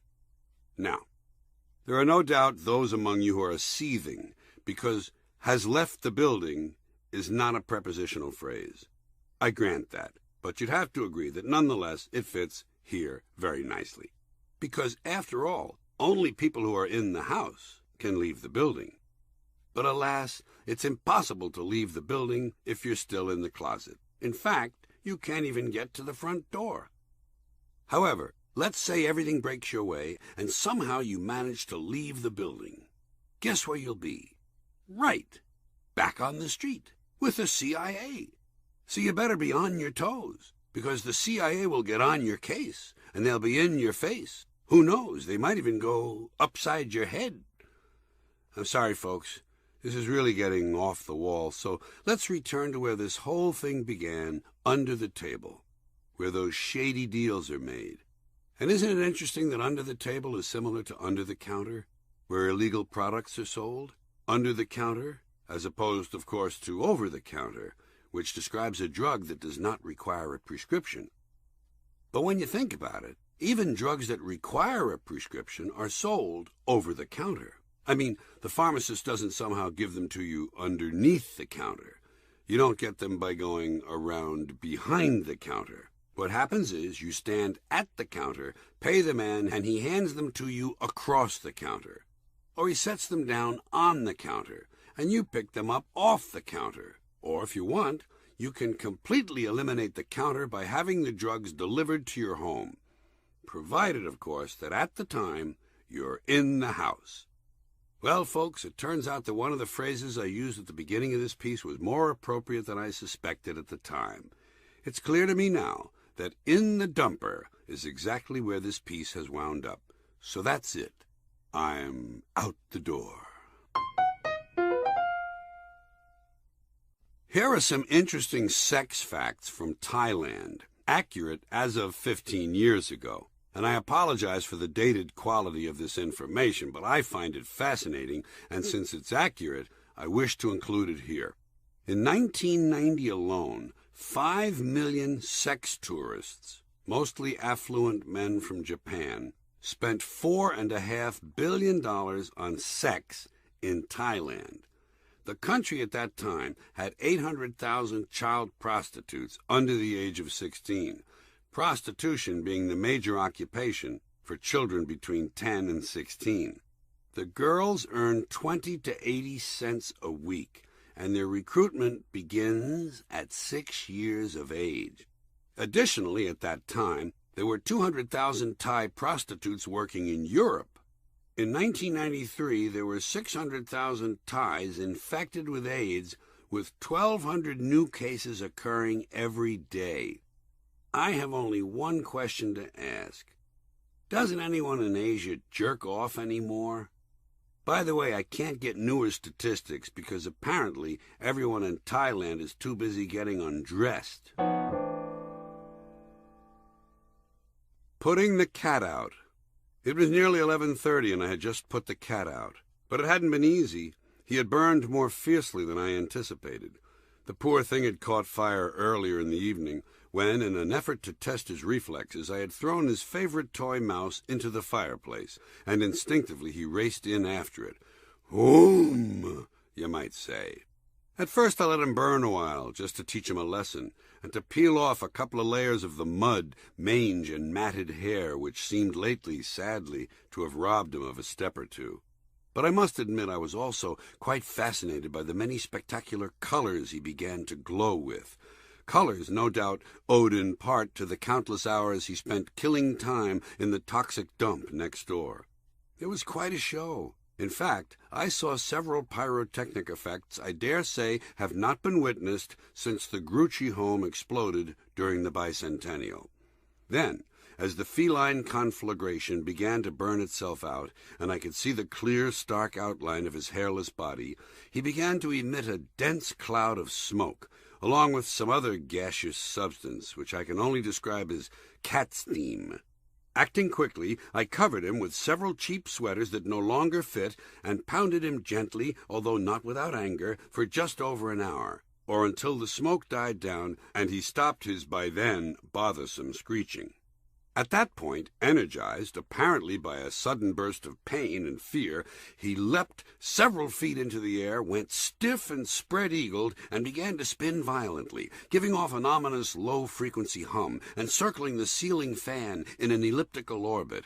He circled for the better part of an hour, and then finally, exhausted, or I thought maybe dead, he went suddenly limp.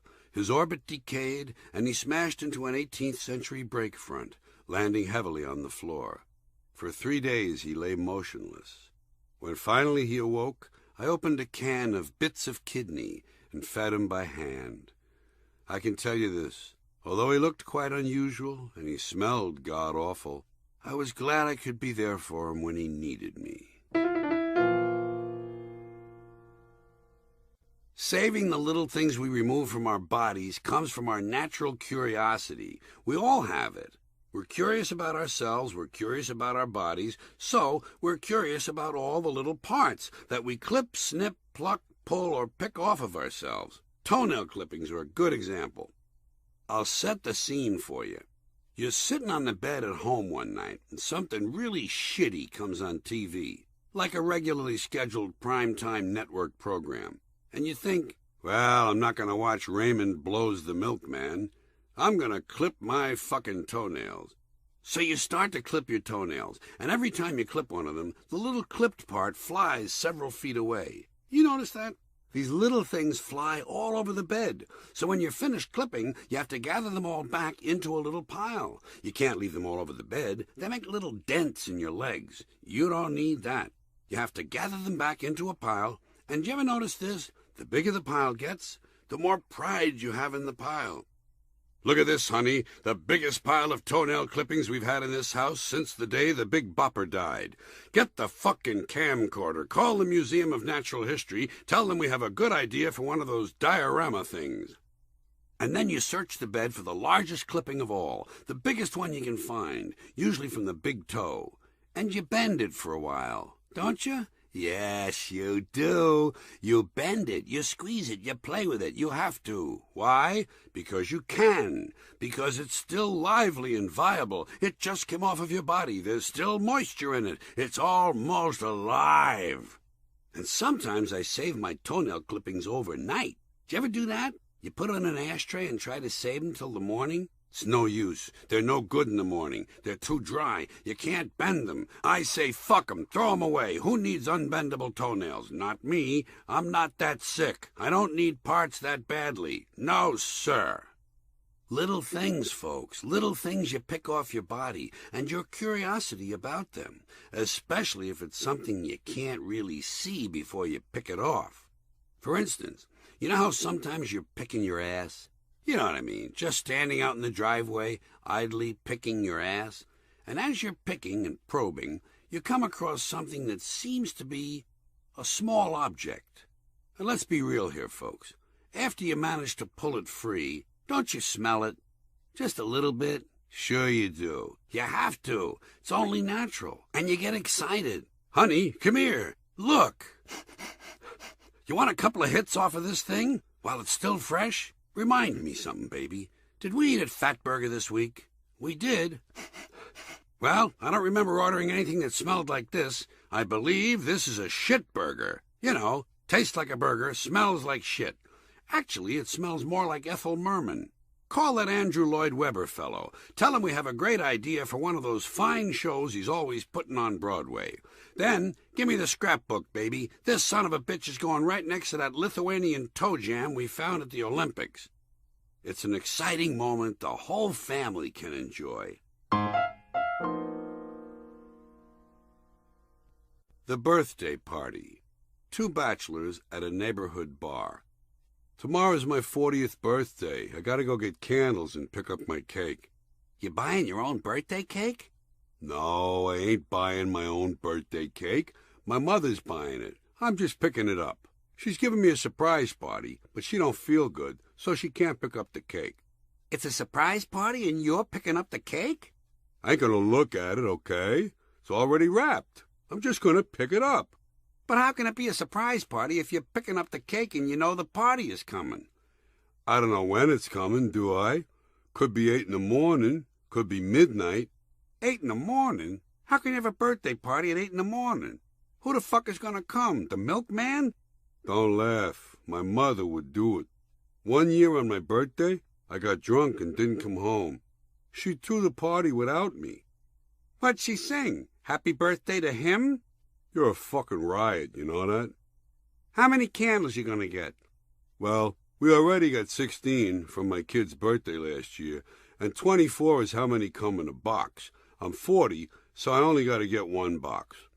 I guess I could go ahead and get 2 boxes and leave my kids' candles alone, but 2 boxes would be 48 candles. And what am I gonna do with the 8 extras? Save 'em? Don't laugh. At my house, we do save 'em. In fact, we don't even light 'em up. Why not? Well, if you light 'em up, they look crappy the next time you want to use 'em. Believe me, we don't waste nothing at my house. In fact, listen to this. A couple of years ago, my grandfather turned 96. 96 is 4 boxes, right? 4 times 24. Right. Well, we only had 60 candles on hand, 'cause that's all we ever need for my mother. She's one of them people, when she turned 60, she decided to stop having birthdays. So 60's all we need, 2.5 boxes. So we bought 3 boxes, but that's 72, giving us 12 left over, right? I'm taking your word for it. Trust me, okay? So we got 12 extra candles, and we decided to give them to my niece. She was just turning 36, and she already had a brand new box of 24 of her own. She's a widow with no kids, so she don't need too many candles. I think maybe on a cat's birthday or something she sticks one on a cupcake. So with her, a box lasts a long time. Keep going. Anyway, like I say, it's my grandfather's 96th birthday, and we only had 60 candles. That means we need 36 more, a box and a half. So we borrowed 36 from my brother. He had 2 full boxes, because in about 6 months it's his 48th birthday. But that's still a ways off, so we borrowed 36 from him, which leaves him with 12, and that works out nice because his kid is going to be 12 next week, so we're covered all the way around.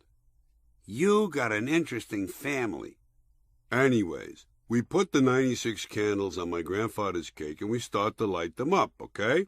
But there's so many of them that by the time we get to the last one, half of them are just little holes in the frosting with smoke coming out. But if you look down into the holes, you could still see the flames. So my grandfather blew out all 96 candles, but he had to do them one at a time because he had to blow down each individual hole. Plus, he's short-winded. You know the good part? I can't imagine. He got 96 different wishes. Did any of them come true? I think 3. You believe in wishes? I mean, you believe they come true? Nah. I believe in wishes, but I don't believe they come true. Not unless it's a real easy wish, like, I wish I was at a birthday party. But you gotta blow out all the candles, or else the wish don't come true. If one candle stays lit, you don't get your wish. Well, suppose you wished one candle would stay lit. What do you mean? I mean, suppose you wished that one candle would stay lit, and then you blew them all out. What would happen? Well, it couldn't happen unless you blew them all out. But if you blew them all out, then one candle wouldn't have stayed lit, so your wish wouldn't have come true. Don't give me that college shit, will you? Jesus, Herbie, you ever notice this guy? Soon as you start talking about something intelligent, he has to throw in that college shit. He says, if you wish for one candle to stay lit, it won't happen unless you blow all the candles out. That's the kind of shit they teach in college now. That's right. Just so happens my major was comparative birthday cakes with a minor in frosting. It wouldn't surprise me. You gonna have hats? It ain't a party without hats. Nah, no hats. How come? They come 50 in the box. What am I going to do with 48 extra hats? In your family, it might work out. I know. That's why I ain't going to do it. See you next week. Okay, so long. Have a happy birthday. I'll do my best. One Christmas when I was little, my Aunt Lil gave me a book about railroads. It was just the kind of gift I hated, a book. I wanted a toy, preferably a little car or truck, or maybe a few soldiers. I didn't ask much. Just some kind of toy a boy could play with every day and not get tired of.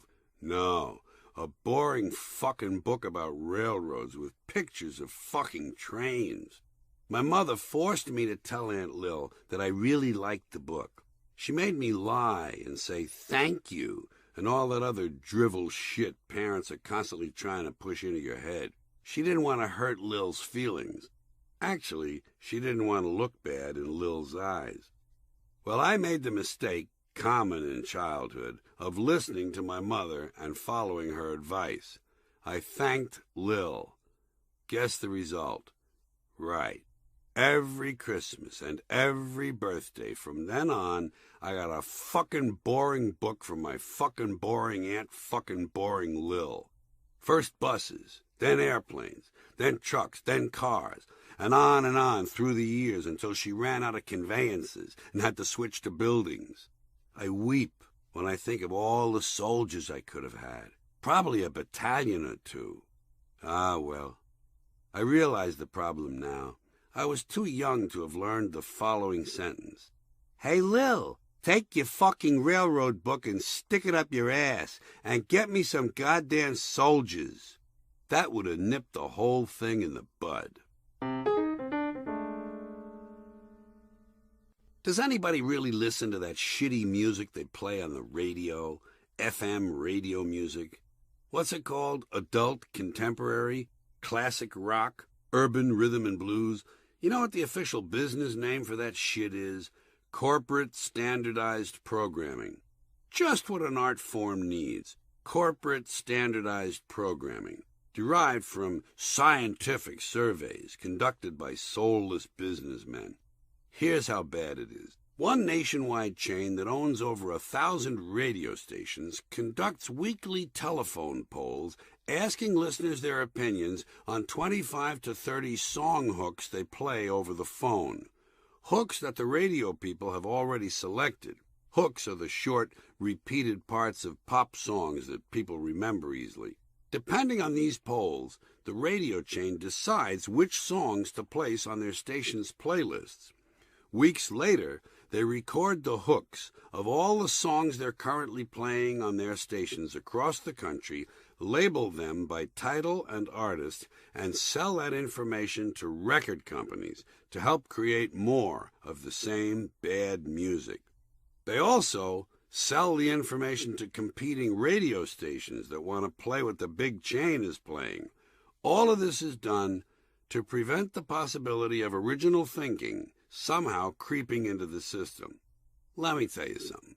In the first place, listening to music someone else has picked out is not my idea of a good time. Second, and more important, the fact that a lot of people in America actually like the music automatically means it sucks, especially since the people who like it have been told in advance by businessmen what it is they're supposed to like. Please save me from people who've been told what to like and then like it. In my opinion, if you're over 6 years of age and you're still getting your music from the radio, something is desperately wrong with you. I can only hope that somehow MP3 players and file sharing will destroy FM radio the way they're destroying record companies. Then, even though the air will probably never be safe to breathe again, maybe it will be safer to listen to. What is the purpose of having a person sign the Star-Spangled Banner? Don't deaf people know the words by now? Besides, signing can't possibly convey the exact personalized musical rendition the singer may be offering. How could a signer ever convey to a deaf person the elaborate note-bending vocal gymnastics that black female singers put the anthem through, especially those last few lines, "O'er the land of the free and the home of the brave," which sometimes can take more than 6 or 7 minutes to complete? Why, I should think a signer would break an arm trying to get that stuff across. Besides, what does the national anthem have to do with sports in the first place? I never understood that. Play ball. During the Middle Ages, it seems as though every castle had a group of trumpet players who stood in a line and played loud, intricate fanfares whenever something important happened. And it occurred to me that occasionally those guys must have needed to practice.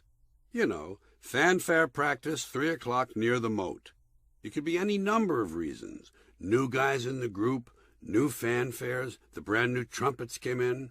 So I'm wondering, when these guys did hold practice, and they kept playing the fanfares over and over, were the people working around the castle required to constantly keep snapping to attention?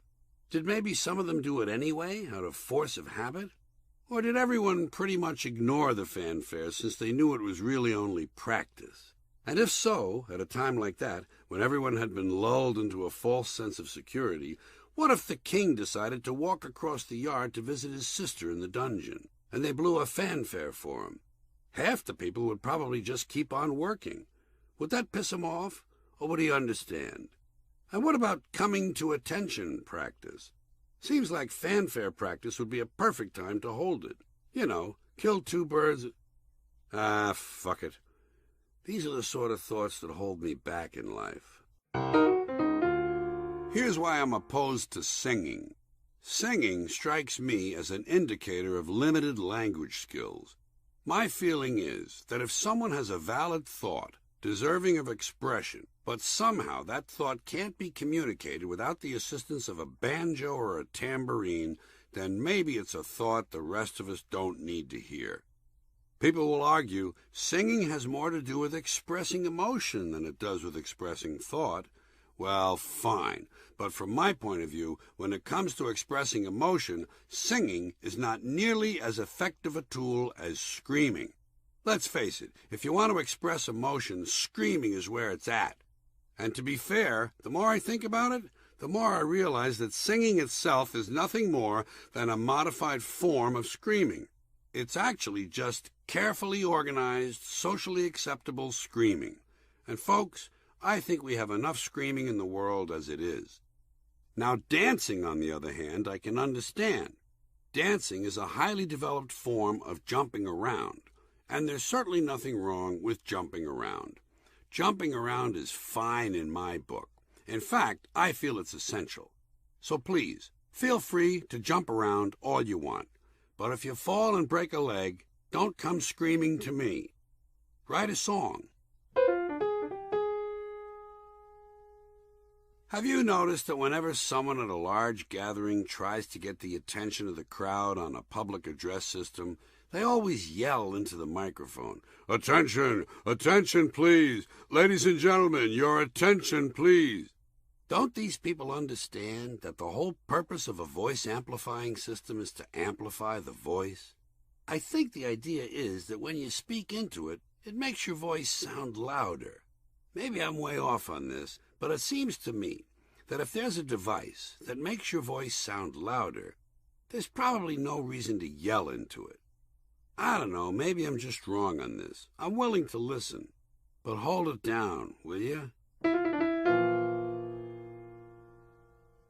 I'm tired of people using their cars as biographical information centers, informing the world of their sad sack lives and boring interests. Keep that shit to yourself.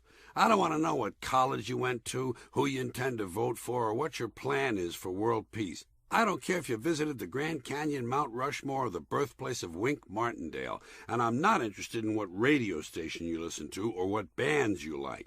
In fact, I'm not interested in you in any way except to see you in my rear view mirror. Furthermore, I can do without your profession of faith in God, Allah, Jehovah, Yahweh, Peter Cottontail, whoever the fuck it is you've turned your life over to. Please, keep your superstitions private. I can't tell you how happy it would make me to someday drive up to a flaming auto wreck and see smoke curling up around one of those little fish symbols with Jesus written inside it. And as far as I'm concerned, you can include the Darwin fish with feet evolution symbol, too. Far too cute for my taste. So keep the personal and autobiographical messages to yourself. Here's an idea. Maybe you could paste them up inside your car, where you can see them and I can't. Here's another segment of the bumper sticker population that ought to be locked into portable toilets and set on fire. The ones who want us to know how well their kids are doing in school. Doing well, that is, according to today's lowered standards. We are the proud parents of an honors student at the Franklin School, or the Midvale Academy, or whatever other innocent-sounding name has been assigned to the indoctrination center where their child has been sent to be stripped of his individuality and turned into an obedient, soul-dead conformist member of the American consumer culture. What kind of empty people need to validate themselves through the achievements of a child? How would you like to live with a couple of these blockheads? Say, Justin, how's that science project coming along? Fuck you, Dad, you simple-minded prick. Mind your own business and pass the Fruit Loops. Fucking cunt dork. Here are a few parental bumper stickers I'd like to see. We are the proud parents of a child whose self-esteem is sufficient that he doesn't need us promoting his minor scholastic achievements on the back of our car. That would be refreshing. We are the proud parents of a child who has resisted his teacher's attempts to break his spirit and bend him to the will of his corporate masters. A little Marxist, but what the fuck? Here's something realistic. We have a daughter in public school who hasn't been knocked up yet. And for the boy, we have a son in public school who hasn't shot any of his classmates yet. But he does sell drugs to your honors student. Plus, he knocked up your daughter. And what about those parents who aren't too proud of their children? We are the embarrassed parents of a cross-eyed, drooling little nitwit who, at the age of 10, not only continues to wet the bed, but also shits on the school bus. Something like that on the back of the car might give the child a little more incentive. Get him to try a little harder next semester.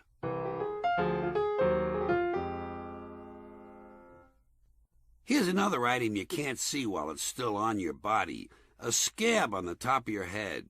Did you ever have that? Sure you have. A little scab on the top of your head. Not a big, red, juicy blood scab like you get when someone at work hits you in the head with a Stilson wrench. Just a little scaly, scabby, dry spot. You find it one day by accident when you're scratching your head. You come across it as if by good luck. Whoa, what's this? A scab. Hot shit. A scab. I love fucking scabs. This is going to be a lot of fun. I can't wait to pick off my scab and look at it. Oh boy, I can't wait to pick off my scab and place it down on a contrasting material such as a black velvet tablecloth in order to see it in greater relief. Oh boy, I can't wait to pick off my scab. This is going to be a lot of fun. Wait just a minute. It's not ready to come off yet. It's immature. It's still not ripe. It's not ready for plucking. I'll save this for Thursday. Thursday will be a good day. I have only half a day of work on Thursday. I'll come home early, masturbate in the kitchen, wash the floor, and then I'll watch the Montel Williams show. And while I do, I'll pick off my scab. Oh boy, I can't wait to pick off my scab. This is going to be a lot of fun. So you wait, and you wait. And you wait, and you wait, and you wait, and you try not to knock it off by accident with a little plastic comb you bought in the vending machine at the Easy Living Motel when you hooked up with the two skanky-looking chicks who gave you the clap that night. And now, finally, Thursday arrives. It's harvest time on the top of your head. So you come home early, and you masturbate, but you do it in your sister's bedroom just to give it a little extra thrill, know what I mean? Then you shampoo the rug, and you watch the Montel Williams show. Pretty interesting topic, women who take it up the ass for 50 cents. Not the best show he's ever done, but you know something? Not bad either. And now it's time to go get this little scab. But you want to proceed carefully. You want to pry this thing off slowly and evenly around the perimeter of the scab so that it lifts off all in one piece. You don't want it to break into pieces. Who needs a fragmented scab? Not me. I don't need parts that badly. I'm not that disturbed. What you really want, what you really need, what you really must have is a complete, whole scab you can set down, study, make notes on, and perhaps write a series of penetrating articles for Scab Aficionado magazine. Who knows? You might rise to the top of the scab world in a big hurry. It's a small community, and they need people at the top. And so you proceed, with a single fingernail extended, always choosing your best peeling and scraping nail. You find your way through the thicket of hair and locate the target. You make a careful initial probe, and surprisingly, the prey yields easily, coming off all in one piece. And you lift it off carefully, through the hair, and position it on the tip of your picking finger. And you look at the little thing, so pathetic there on your finger, isolated, alone, out of its environment, and your heart begins to melt. So you take your new friend carefully between thumb and forefinger and gently place it back on your head, setting it loose in the wild, and you feel the better man. You're in harmony with your body. Think of it as catch and release. While we Americans have been busy creating politically correct euphemisms for old people, thereby making their lives infinitely easier, we've also been working on our poor people language problem. And we now have language that takes all the pain out of being poor. Having no money these days is easier than ever. I can remember when I was young that poor people lived in slums. Not anymore. These days, the economically disadvantaged occupy substandard housing in the inner cities. It's so much nicer for them. And yet they're still considered socially marginal. But as it turns out, many of these socially marginal people receive public assistance, once known as welfare. Before that, it was called being on relief or being on the dole. And at that time, being on the dole was the worst thing you could say about a family. They're on the dole. People were ashamed. It was tough to get a date if you were on the dole. But public assistance, that sounds good. Who of us hasn't benefited from some form of public assistance? Even huge businesses and agricultural interests receive public assistance. Ditto all the wealthiest taxpayers. So apparently there's no shame attached to being on the dole after all. In this country, about the only thing worse than having no money is having no place to live. And over the years, those with no place to live have had many different names. Vagrants, tramps, hobos, drifters, and transients come to mind. Which name applied to a person sometimes depended on his, God, this is difficult to say, lifestyle. There, it's out. But can having no place to live actually be a lifestyle? Well, it seems to me that if you're going to use a questionable word like lifestyle at all, you should be forced to use it across the board. After all, if there's a gay lifestyle, which I doubt, and a suburban lifestyle, which seems more arguable, it stands to reason there must be a homeless lifestyle. And even, one would assume, a prison lifestyle. Indeed, is it possible that those doomed souls in places like Buchenwald were actually enjoying a concentration camp lifestyle? If they were, don't tell their families. You'll be misunderstood. And taking this unfortunate word to its ultimate logical extreme, I will not be surprised to someday see one of those spiritual mediums doing a TV show called Lifestyles of the Dead. Incidentally, shouldn't a group of mediums be called media? Just asking. Back to the subject. Vagrants, tramps, hobos, drifters, and transients. Without using a dictionary, which in many cases is no help at all, here are the distinctions I picked up in years past by listening to how people used these words. The sense I got was vagrants simply had no money. Tramps and hobos had no money, but they moved around. Drifters moved around, but occasionally worked for a while, and then drifted on, whereas tramps and hobos didn't work at all. We'll get to transients in a moment. There's one other distinction between tramps and hobos that I think is worth mentioning.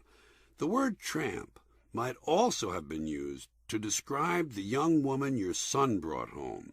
Rarely did anyone's son bring home a hobo, unless, of course, he was into the gay hobo lifestyle. Actually, there weren't too many gay hobos. That's because if a hobo didn't have a home, he certainly didn't have a closet either to be in or come out of. Sudden thought. Hobo rhymes with homo. Another way to categorize this class of people was to call them transients. Sometimes on Skid Row, where they had a lot of bums and winos, we'll get to them in a minute, you'd see a cheap hotel with a sign that said, "Transients Welcome." Transients were like drifters, except transients seemed to stay in cities, whereas drifters moved through small towns and rural areas. You had to move through those places because they weren't as tolerant as cities. They didn't have signs that said, "Drifters Welcome." It was usually just the opposite. Ask Clint Eastwood. By the way, isn't a hotel that says it welcomes transients a little like a restaurant that says it prefers people with stomachs? Just asking. First cousin to a transient hotel was a flop house, a magnificently descriptive piece of language that has all but disappeared. Just for the record, these days transient hotels are called limited service lodgings. Several cuts above all these places were furnished rooms, these days known by the phrase SROs, short for single room occupancy. So, staying on track here, we began this section with people who have no place to live, which brings us to today's hot designation, the homeless, also known as street people. When I was a boy, we never heard those words. A dirty, drunk man on the street who wanted money was normally called a bum. Simple word, 3 letters, 1 syllable, bum. And a bum was usually also a wino. You know, a substance abuser. He had a chemical dependency. Little did we know. By the way, it should be pointed out that bum might also have been used to describe the young man your daughter brought home. Many's the bum who didn't pass muster with Dad. I wonder how many of those bums the daughters brought home wound up marrying the tramps the sons brought home. That might explain all those homeless children. But the word homeless is useless. It's messy, it's inaccurate, it's not descriptive. It attempts to cover too many things. Poverty, alcoholism, drug addiction, schizophrenia, no place to live, and begging on the street. Homeless should mean only one thing: no home, no place to live. Many of these people who beg on the street actually have places to live. I had one guy tell me he needed money to buy tires for his van. I gave him $1. I considered him both honest and enterprising. The first word I remember for these people was bag ladies. I don't know why men were left out of this. I never heard anyone say bag men. I guess that's because a bag man is a different thing. A bag man is someone who delivers bribes or illegal gambling money. Probably in today's evasive, dishonest, politically correct language, they'd be called bag persons. In my opinion, the closest we're ever going to get to a good descriptive name for these lovable, grimy folks is street people. And by the way, isn't it ironic that shopping bags and shopping carts, symbols of plenty, should be the objects most preferred by people who have nothing at all? I guess if you have nothing, you need something to carry it around in, especially if you're crazy. That's what a lot of these street people are, you know. They're crazy. I avoid terms like mentally disturbed and emotionally impaired. You can't let the politically correct language police dictate the way you express yourself. I prefer plain language: crazy, insane, nuts. The whole world is crazy and many of its inhabitants are insane. Or am I just nuts? And for the most part, we humans do enjoy being colorful and creative when describing the condition of someone who's crazy. Here are a couple of descriptions of craziness that I enjoy. One wheel in the sand. Seat back, not in the full upright position. not playing with a full bag of jacks, doesn't have both feet in the end zone, lives out where the buses don't run. The cheese fell off his cracker a long time ago. His factory's still open, but it's making something else. Here's an odd one. His squeegee doesn't go all the way to the bottom of the pail. I think you have to have some serious time management problems to be sitting around thinking up stuff like that. But there you are. This next one sounds really good, but I confess I don't quite understand it. He belongs in a cotton box. For some reason it sounds exactly right, though, doesn't it? And if you're going to be irreverent about describing crazy people, you can't get soft when it comes to describing the places we keep them, or used to keep them. In the 1980s, Ronald Reagan decided the best place to keep them was on the streets, which actually makes a lot of sense, because the streets are nothing more than a slightly larger open-air asylum anyway. But around the turn of the 19th century, many states had places called institutions for the feeble-minded. That name seemed too long for some people, so instead they referred to them as madhouses. They took him to the madhouse. Boy, was he mad. Then these places became insane asylums, mental homes, mental institutions, and finally, psychiatric facilities. I have 3 personal favorites. I always liked the Hoo Hoo Hotel. To me, that says it all. Here's another one that's not bad. The Puzzle Factory. It has a certain class to it, doesn't it? But if you prefer a gentler approach, you really can't beat the Enchanted Kingdom. They took him away to the Enchanted Kingdom. And guess how they took him there? The Twinkie-mobile. Now that's descriptive language. When I see a symphony orchestra, 100 or so people playing some incredibly difficult piece of music in complete and perfect unison, as if they were a single organism, I remind myself that each one of them started the day in a different kitchen. 100 different musicians in 100 different kitchens scattered across the city. And sometimes I find myself wondering how many of them had eggs that morning and how many of them chose cereal. I try to guess whether the percentage of muffin eaters is greater among the strings or the brass section. I ponder whether or not the percussionists drink a lot of coffee, whereas perhaps the piccolo players lean more toward flavored teas. I don't know why these thoughts come to me, but they sure fill the time between scherzos. Catholic kids are stupid. They don't know how to handle a pedophile priest. Here's what you do. First of all, you don't get all scared and do whatever he tells you. Who wants to get sucked off by a 43-year-old clergyman with beard stubble? Not me. Instead, what you do is you kick him in the nuts. You kick him squarely in the nuts and you get the fuck out of there as fast as you can and you go tell somebody right away. You tell as many grown-up people as you can. One of them is bound to believe you. That's what you do. You don't wait 30 years. You kick the priest in the nuts and say, "Fuck you, Father, I don't do that shit. Try Jimmy Fogarty, I heard he blew the choir master." And you're out the door. And don't forget to take your rosary. On second thought, leave the rosary. A lot of good it did you in the first place.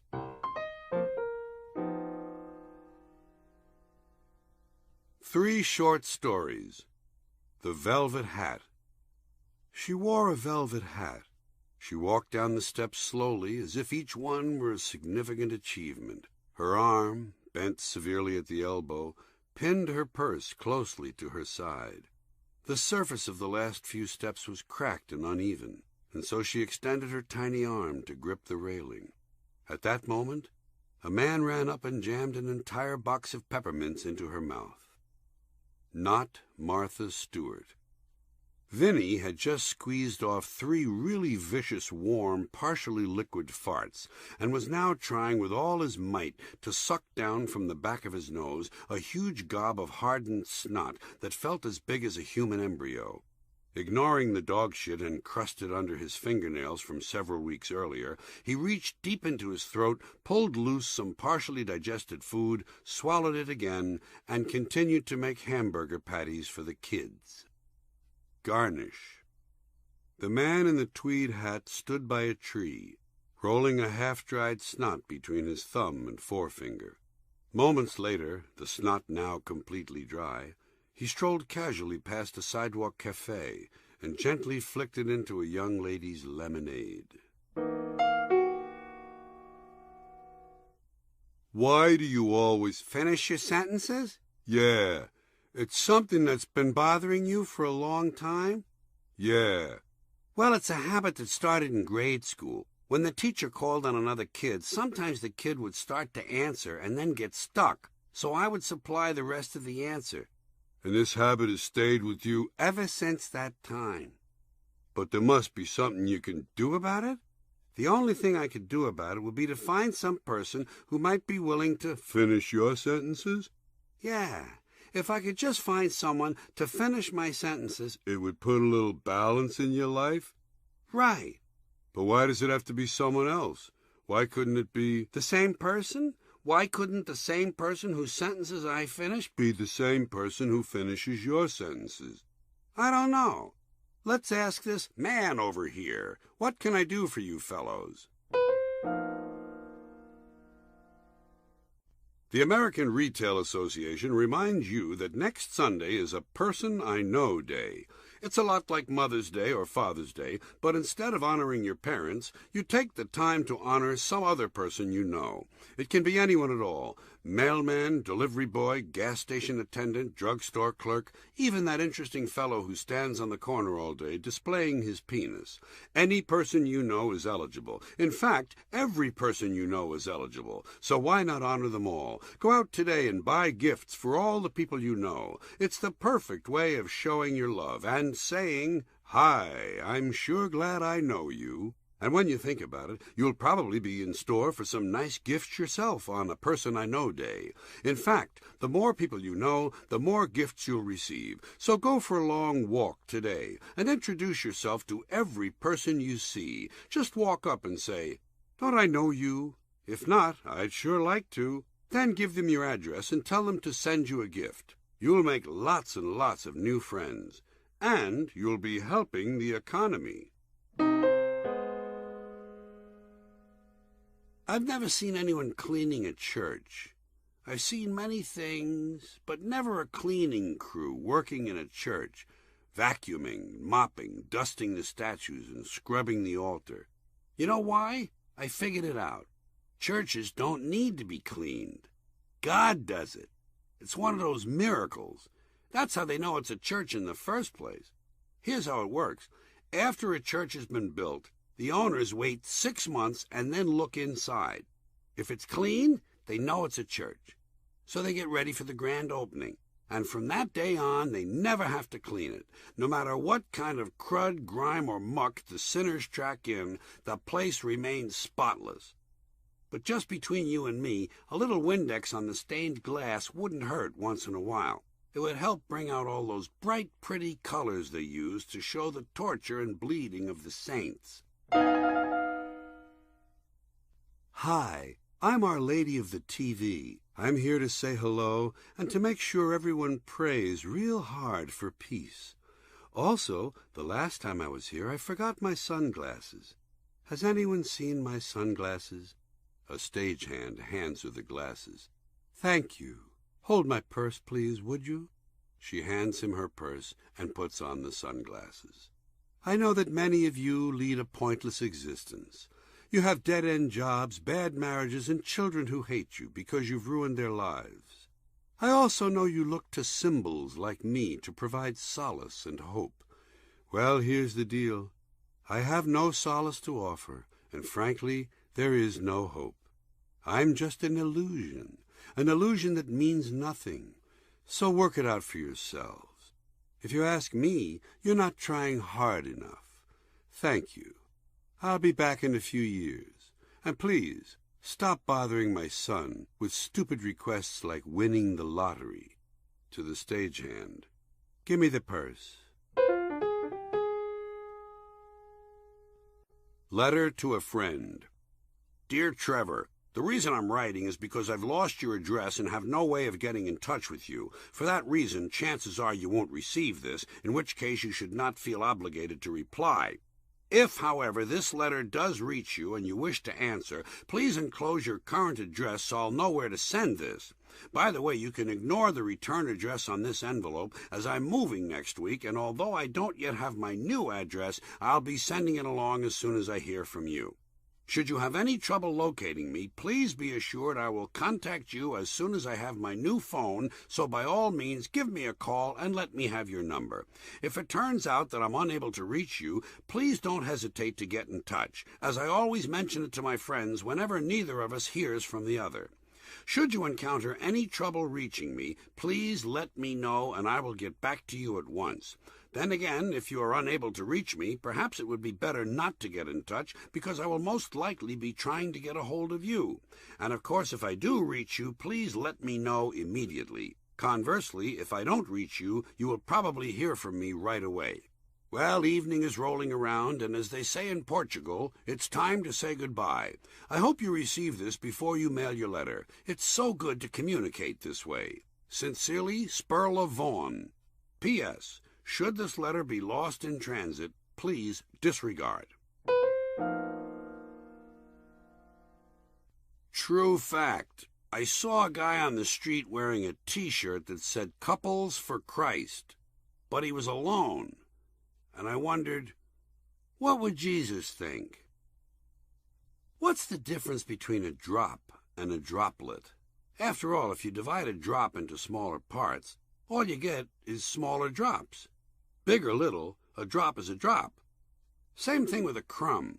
But the odd thing about a crumb is that if you cut a crumb in half, you don't get 2 half crumbs. You get 2 crumbs. To me, that sounds like magic. I gotta ask David Copperfield how they do that. When it comes to God's existence, I'm not an atheist and I'm not an agnostic. I'm an acrostic. The whole thing puzzles me. I saw a homeless guy sitting on the sidewalk yammering to himself and repeatedly punctuating his remarks with, "You know what I'm saying? You know what I'm saying?" And I thought, for God's sake, the man is talking to himself. If he doesn't know what he's saying, who would? True fact. On June 8th, 1995, Glacier National Park was closed because of too much snow. Colin Powell spent his entire adult life as a soldier, trying to devise the most efficient ways of killing foreigners for his country. Then he became a diplomat, trying to devise the most efficient ways of getting foreigners to cooperate with his country. Tough sell. Whenever I hear about parents who have 9 or 10 children, the only thing I wonder is how they survive the birthday parties. I recently learned there are 3 people still alive who can do the minuet. Unfortunately, only one of them is able to move without a wheelchair. I think they should have a hotline that never answers, for people who don't follow advice in the first place. I finally figured out what email is for. It's for communicating with people you'd rather not talk to. You know what I like the most about the NCAA basketball tournament? 63 losers. The United States most closely resembles a huge, poorly thought out, sick joke. Health tip from the American Medical Association: never pour corrosive chemicals on your testicles. A female teacher seduced a 14-year-old boy, and he turned her into the police. What was this kid thinking? Is he fucking crazy? Or gay? I would have kept that kind of thing real quiet. At least until I graduated. Cigarette companies market heavily to young people. They need young customers because their product kills the older ones. It's the only product that, if used as intended, kills the consumer. More people write poetry than read it.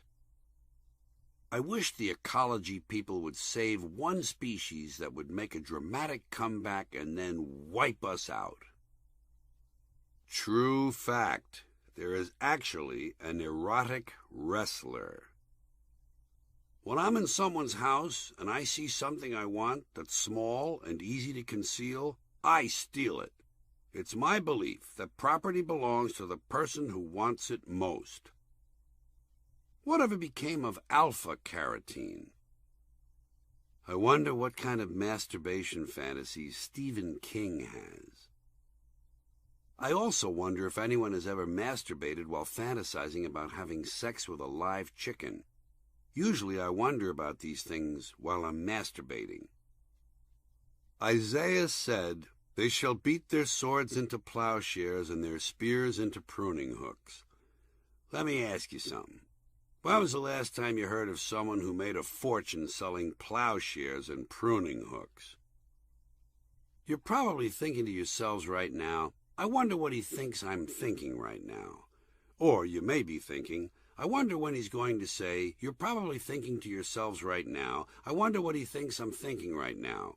Or you could be thinking, I wonder when he's going to wonder when I... Well, maybe not.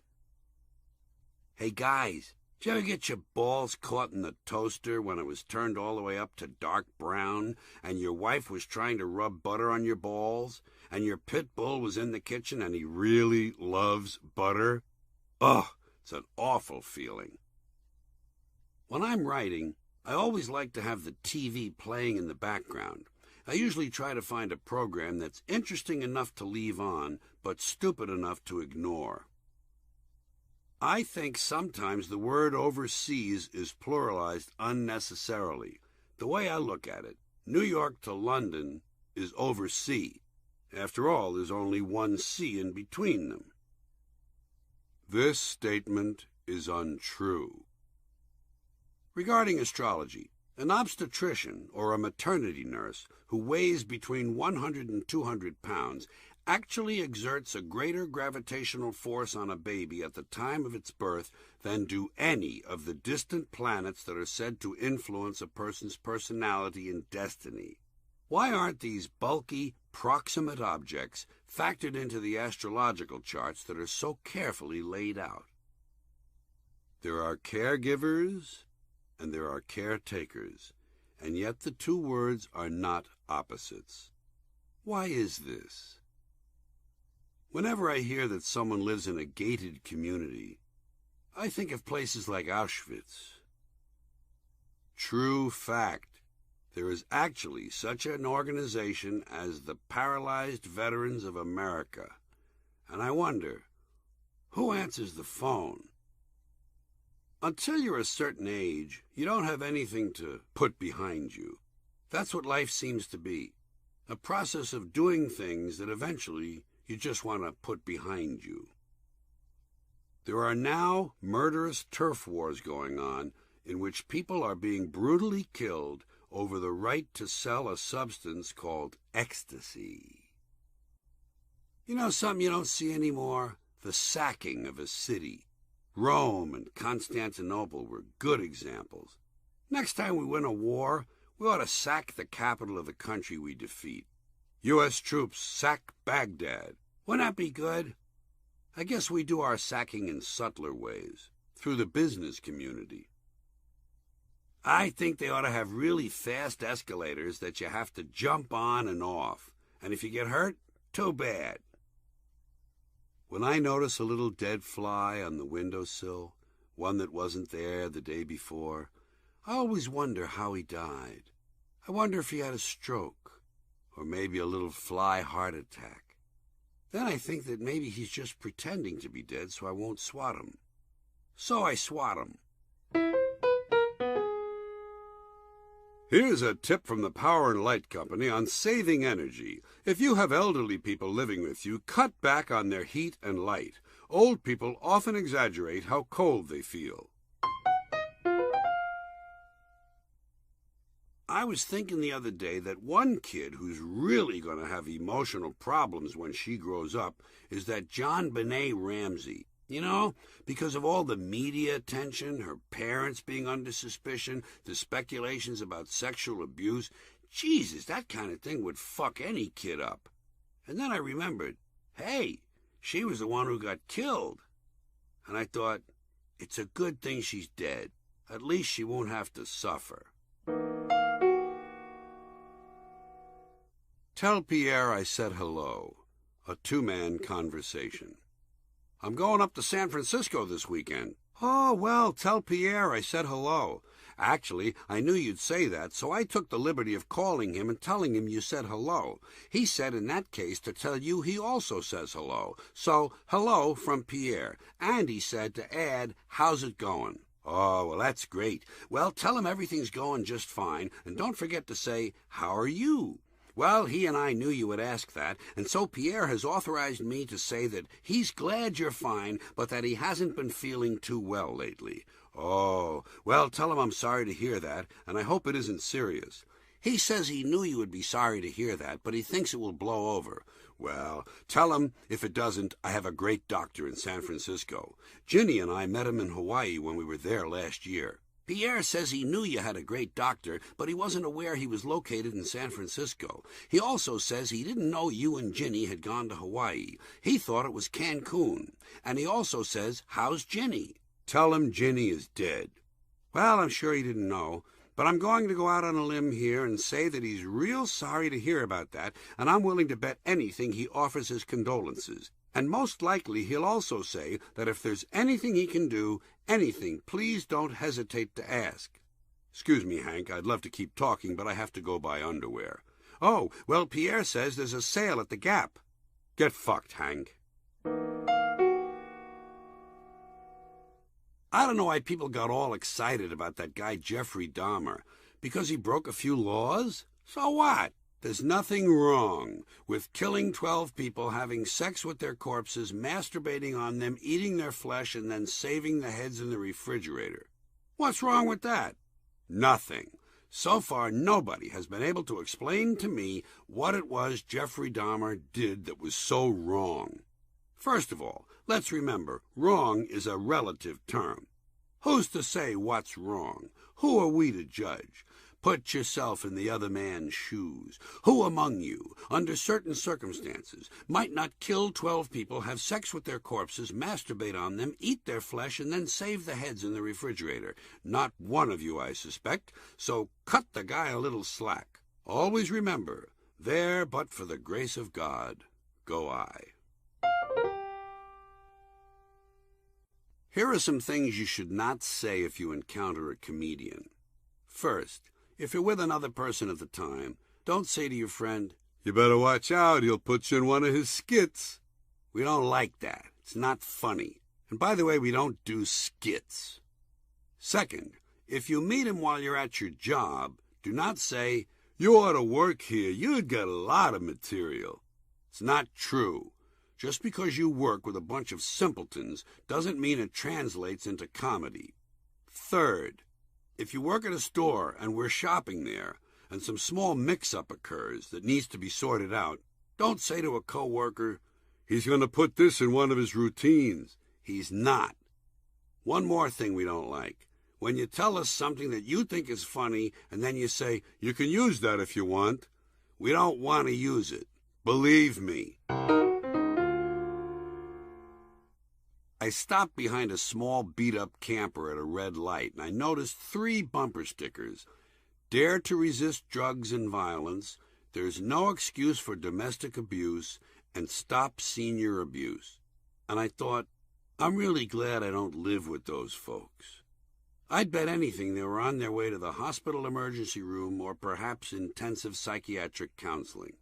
If I'd caught up and looked inside their vehicle, I'm sure it would have resembled a Johnson & Johnson showroom.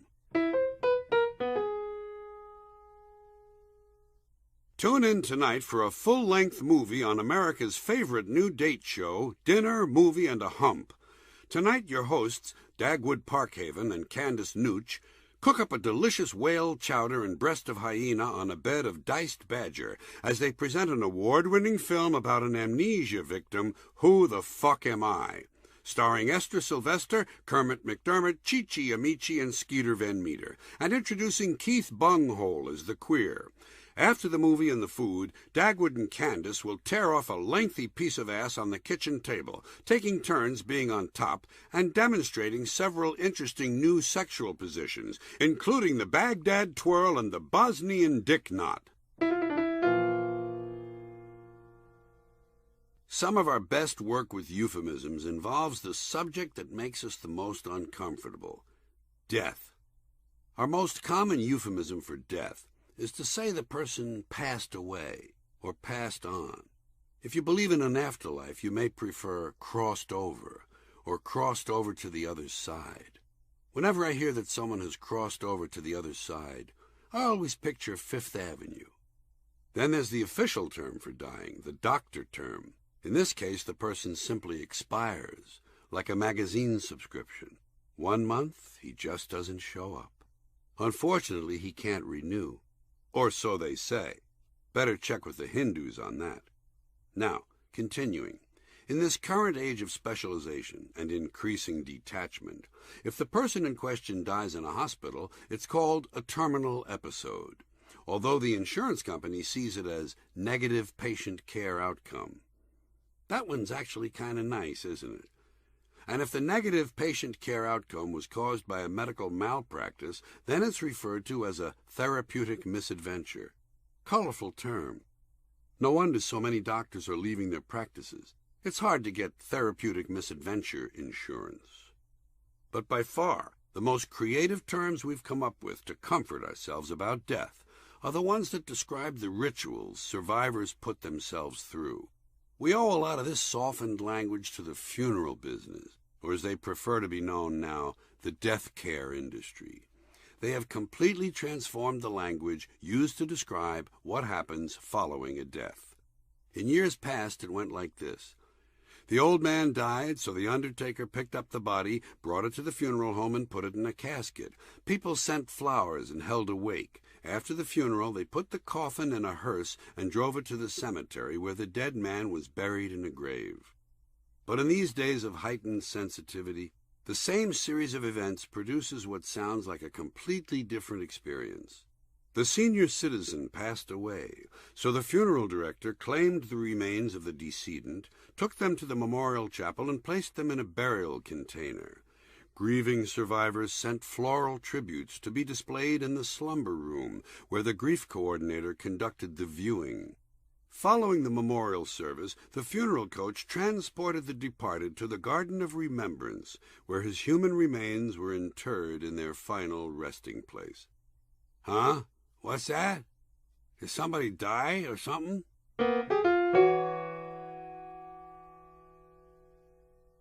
This item demonstrates how stupid the average American is. Every 90 minutes, someone in this country is hit by a train. A train, okay? Trains are on tracks. They can't come and get you. They can't surprise you when you step off a curb. You have to go to them. Got that? There are 5,000 highway rail crossing accidents annually. To counter this problem, the Department of Transportation issued the following rules for people to follow at railroad crossings. Don't drive around lowered gates. Okay, got it. Don't cross in front of a train. Never thought of that. Don't walk on the tracks. Check. Be aware that trains can't stop quickly. Good to know.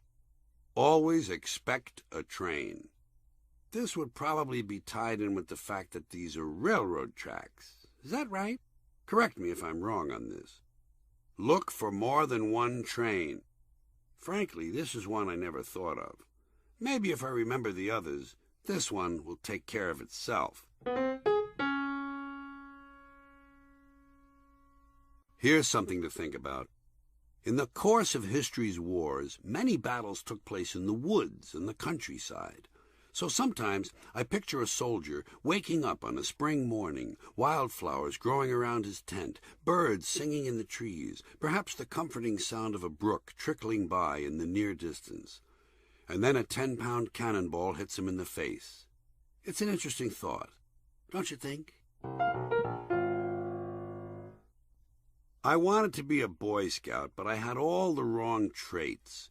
Apparently, they were looking for kids who were trustworthy, loyal, helpful, friendly, courteous, kind, obedient, cheerful, thrifty, brave, clean, and reverent. Unfortunately, at that time I was devious, fickle, obstructive, hostile, rude, mean, defiant, glum, extravagant, cowardly, dirty, and sacrilegious. So I waited a few years and joined the Army.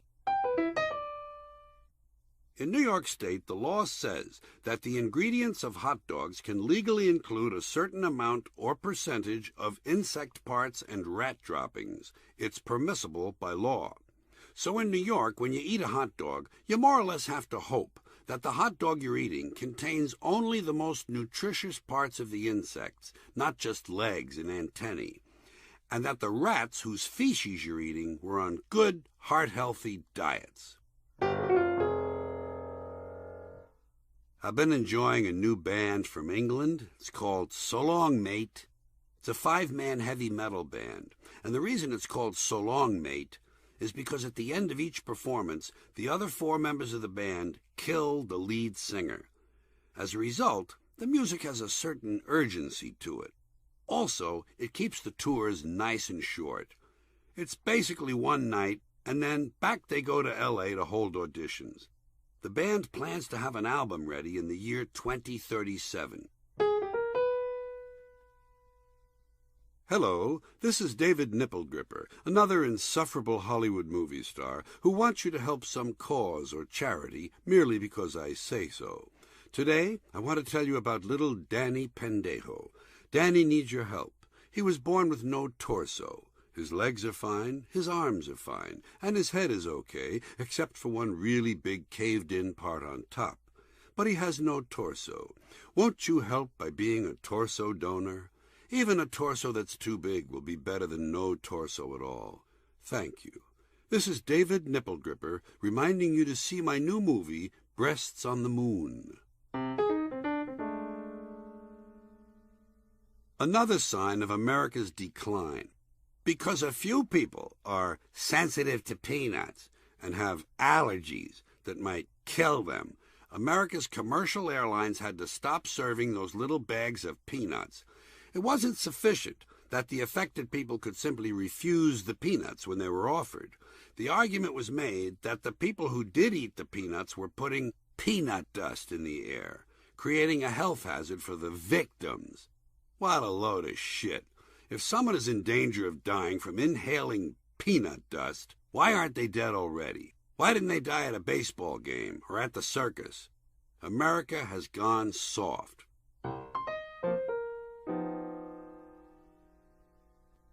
Instructions. Follow carefully.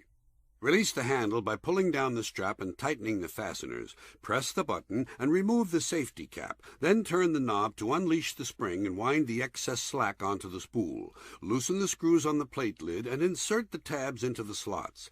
Rotate the control switch a quarter of a turn before lowering the 2 levers. Then drop the main crank into a neutral position. Be careful not to unscrew the housing before engaging the catch. Plug in and you're set to go. If smoke fills the room, read the troubleshooting guide at the rear of this manual.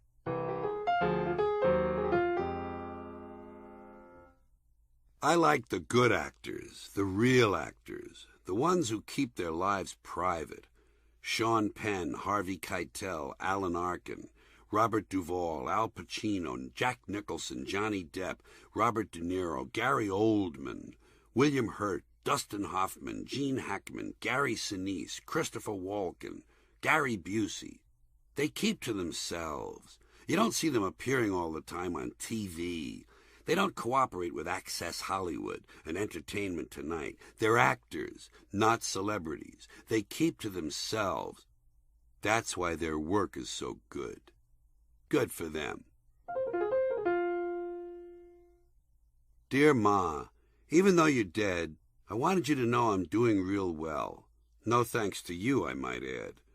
I now have my own TV show, and it's getting very high ratings. I play the part of a guy whose mother dies, but it doesn't really bother him.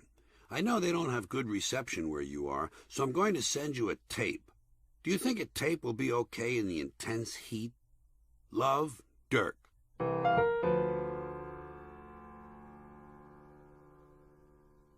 I don't like ass-kissers, flag-wavers, or team players. I like people who buck the system, individualists. I often warn kids. Somewhere along the way, someone is going to tell you there is no I in team. What you should tell them is, maybe not, but there is an I in independence, individuality, and integrity. Avoid teams at all cost. Keep your circle small. Never join a group that has a name. If they say, we're the so-and-sos, take a walk.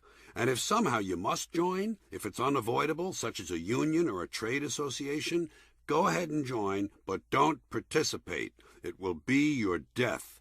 And if they tell you you're not a team player, just congratulate them on being so observant. You ever run over a guy with your car and you kind of panic, so you back up and you run over him a second time? And then you realize you have to get the fuck out of there before the police show up, so you put it in drive again and run over him a third time. What the fuck? Might as well. What else you gonna do at that point? Drive around them? Anyway, as you drive away, did you ever reflect on the fact that each time you ran over him, the crunching sound got fainter and fainter? That's because he already had 2 good deep grooves pressed into him that you kept driving through. Parents are such fucking doofuses. I saw a bumper sticker that said, proud parents of a sailor. What the fuck is so special about being a sailor? How about proud parents of a tailor? Isn't a tailor worthy too? The whole proud parent thing is bullshit. Pretty soon I'm expecting to see proud parents of a child. Have a little self-respect, will you? You never see children with bumper stickers that say proud son of Mr. and Mrs. Clayman. That's because Mr. and Mrs. Clayman are such fucking doofuses. I don't think there's really such a thing as morality. I think it's a human construct designed to facilitate the control of people. Values, ethics, legal standards, all of these things are human-generated, and they're lumped under some vague idea called morality. But suppose humans got it wrong. Suppose there's no actual objective morality. Suppose there's just a natural, worldly, secular, common-sense standard of behavior whose purpose is what's best for getting along and what's best for survival. That would be a good system. Why should a system like that be overlaid with a sense of spooky, mystical, judgmental oversight? When this Catholic guy, Cardinal Bernardin of Chicago, died, they praised him for accepting death gracefully. Excuse me, but isn't that what you're supposed to do? Accept death gracefully? What's that? You say many people don't accept death gracefully? I see. So now we're evaluating people's behavior and praising them based on what other people don't do. Wonderful. I don't think people should ever get credit for doing something they're supposed to do, even if it's rarely done by others. Condemn the ones who don't do it if you like, but don't praise the ones who do it. Only one of the two behaviors is worth commenting on, not both. You know those broken white lines that separate the lanes on a highway? Have you ever counted them? If you do, you'll find that there are 100 of them every mile. It's true. Each line is 1/100th of a mile from the next one. Count them for yourself as you track your distance on the odometer. Just count how many there are each 1/10th of a mile. There should be 10. But while you're counting, don't forget to keep an eye out for that big 18-wheeler up ahead parked sideways in the middle of the road. Hi, I'm Ferris Banderhead, another bothersome movie star who tells people to support some charity or other in order to make myself appear concerned and to increase my popularity. Not to mention easing the guilt I feel for having much more than I deserve. But enough about me. April is National Hunger Month. In Beverly Hills, we're having our annual hunger banquet and gala called Hors d'oeuvres for Ethiopia. Send in your dollars today and help us feed people around the world who could certainly use a nice hors d'oeuvre. And remember, the sooner we conquer hunger, the sooner we can start working on upset stomach. Thank you. This is Ferris Banderhead reminding you to see my new spy movie, The Snotlocker Papers. I'm Dr. Mannheim of the Mannheim Rehab and Recovery Center. People ask me, how can I tell when one of my loved ones needs help with a substance abuse problem? And I say, if you see them lying in a corner, naked, in a puddle of their own filth, it may be time to think about counseling. Call Mannheim today, and we'll come over and pick them up. But before we get there, please clean up the filth. Uncle Blitzen was a troubled man. As a child visiting backstage at a concert, he was fondled by a viola player and lived the rest of his days with an unnatural fear of stringed instruments.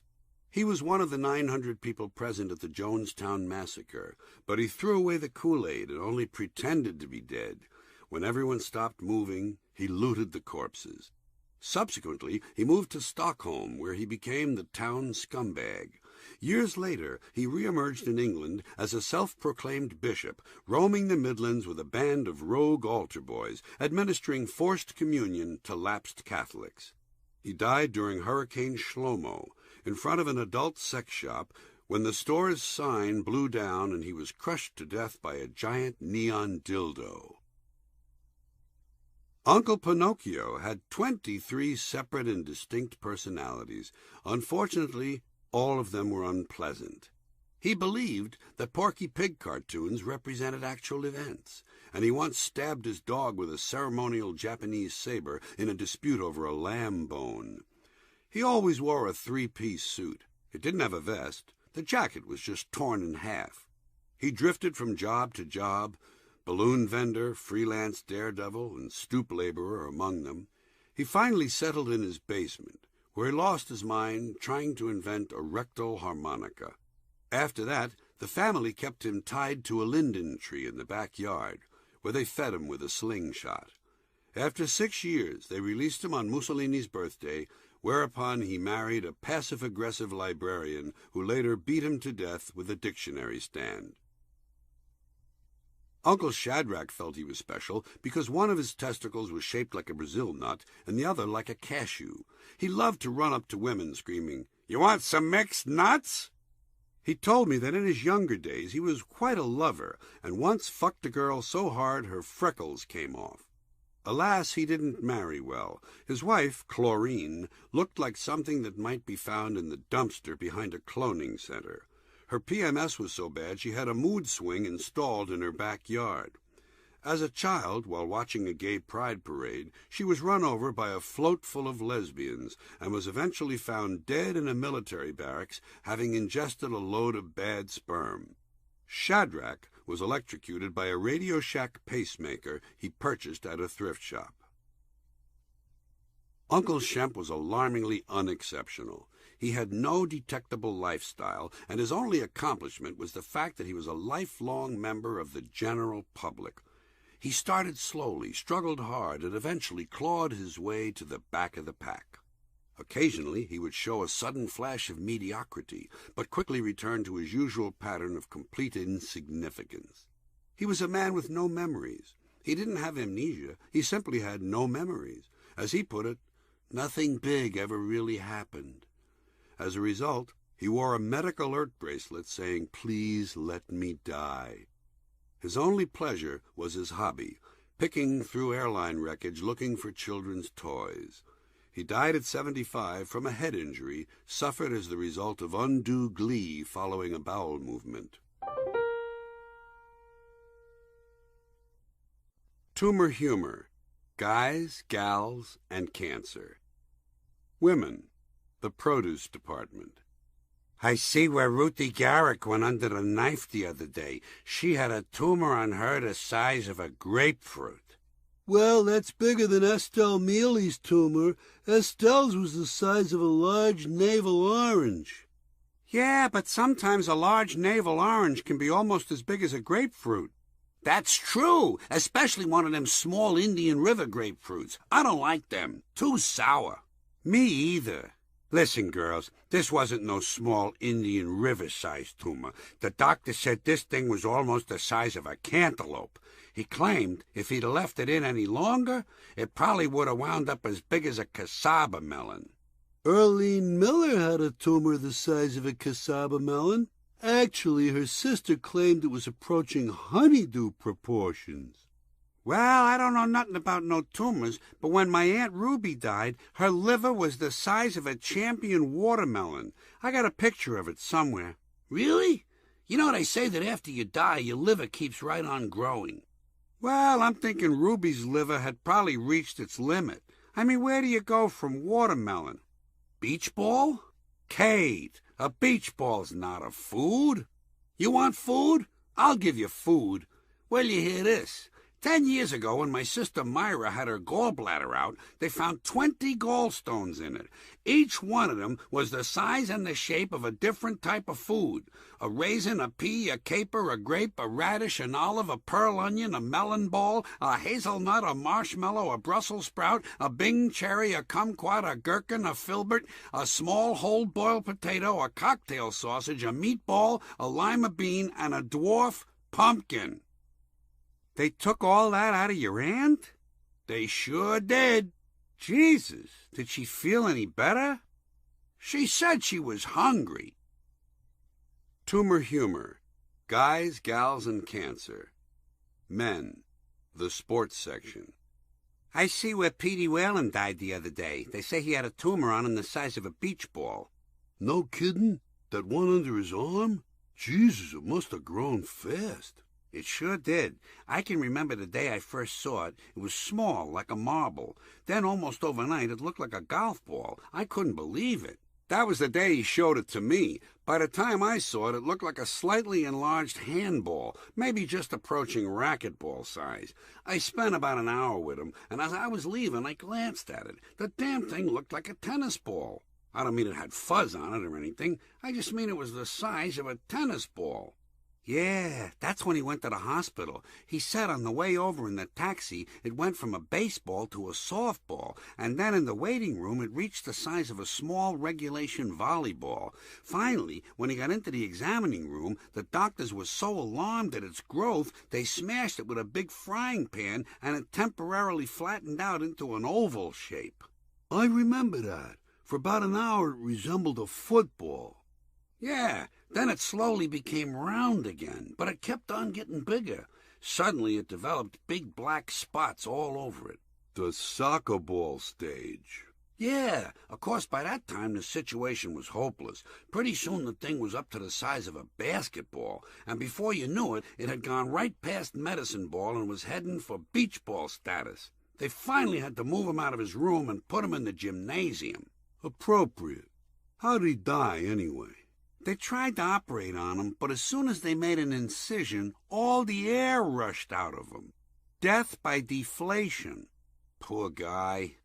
Yeah. Hey, you know what we forgot? Lacrosse and polo. One of my pet pursuits is keeping track of how the news media describe those things in the news that increase or decrease. I can generally rely on the fact that the same verbs will be used repeatedly in the same situations. One of the first things I noticed is that while certain things skyrocket, other things tend to mushroom. Medical costs skyrocket. The national debt doesn't do that. It mushrooms. And experts warn if present trends continue, both of these things will eventually go through the roof. But mushrooming is not the only thing the national debt does. It also balloons. There aren't too many things that balloon. The annual budget deficit used to balloon, then for a while it didn't balloon, now it balloons again. And by the way, people can balloon as well. I remember reading in the tabloids once that the actress Delta Burke had ballooned to some weight that apparently the publication found unacceptable. So, thus far, we've skyrocketed, mushroomed, and ballooned. But let's not forget snowballing. You know what snowballs? An investigation. What happens is an inquiry becomes an investigation, and the investigation begins to snowball. And what does it snowball into? Right, a full-blown probe. And if the probe uncovers enough dirt, it could possibly mushroom into a full-blown scandal. Then we have the case of swelled. During the 1990s, job roles swelled. By the way, I've often wondered if those job roles are at all similar to the welfare roles we used to hear so much about. Just between you and me, I've never actually seen welfare rolls, but I'm sure that with a little margarine or jelly, they're quite delicious. And it's certainly heartening to see the food stamp program working so effectively. Getting back to our subject here, I've found that one of the best places to keep an eye on these up and down words is Wall Street, financial reporting. For purposes of this activity, I'll use hypothetical examples of economic activity that don't actually reflect recent conditions. I can't keep adjusting this material according to the whims of the economy. And besides, this is about language, not finance. Just to review, we've already skyrocketed, mushroomed, ballooned, snowballed, and swelled. Now, as we enter the world of Wall Street, we add a few simpler verbs: climb, surge, and jump. The stock market climbed today as prices surged on news that housing starts had jumped 10%. Lots of action. Another big thing on Wall Street is soaring. Stock prices soared today as reports showed earnings were up sharply. Or they may have shot upward. At any rate, upward is good. I remember one time hearing Lou Dobbs himself telling me that the Dow Jones Industrials had vaulted upward 200 points. And on the same day, not to be left too far behind, the long bond inched higher. Then we have the very special case of spiraling. The nice thing about spiraling is that it can go in either direction. As medical costs have spiraled upward, the quality of medical care has spiraled downward. And not only do these two medical numbers spiral upward and downward, both of them are actually capable of spiraling out of control. Spiraling downward brings us to the verbs for things that are falling. For some reason, downward verbs are more colorful than upward verbs. Downward is where we discover plunge, plummet, and nosedive. You can always tell when a bull market is over, because housing starts plunge, new car sales plummet, and orders for durable goods take a nosedive. At a time like that, stock prices are usually on the verge of collapse. Or, instead of collapsing, they may simply tumble, drop sharply, or go into a tailspin. And if stock prices are in a tailspin, you can be sure it won't be long before they find themselves in a dizzying free fall. Continuing with bear markets, not all days are so dramatic. Occasionally prices only dip slightly. Dip slightly is the opposite of edge higher. And before we leave these words for increasing and decreasing, I would like to make special mention of beefed up. I remember reading once that in anticipation of a visit by Yasser Arafat, security at the United Nations had been beefed up. Arafat being a Muslim, of course, beef would have been the preferred meat. You certainly wouldn't want security to be porked up. I can think of any number of reasons why we wouldn't want that. And by the way, if you've ever seen some of these security people, you know that the last thing they need is more pork, or beef, or food of any kind for that matter. Beefed up is one of those terms that has no exact opposite. Nothing ever gets beefed down. They never say, now that Arafat's visit has been concluded, security at the United Nations has been beefed down. Doesn't sound right. Instead, they say scaled back. Always remember, anything that's been beefed up can be scaled back. Although occasionally, for variety's sake, rather than scaled back, the item may be pared down. Hiked and trimmed are two more good up and down examples.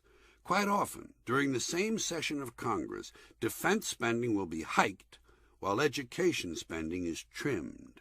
And sometimes, if Congress is in a really bad mood, education spending is slashed and defense spending skyrockets. Well, we've gone from sky high to rock bottom, and we seem to be winding down now. So let me add one last item.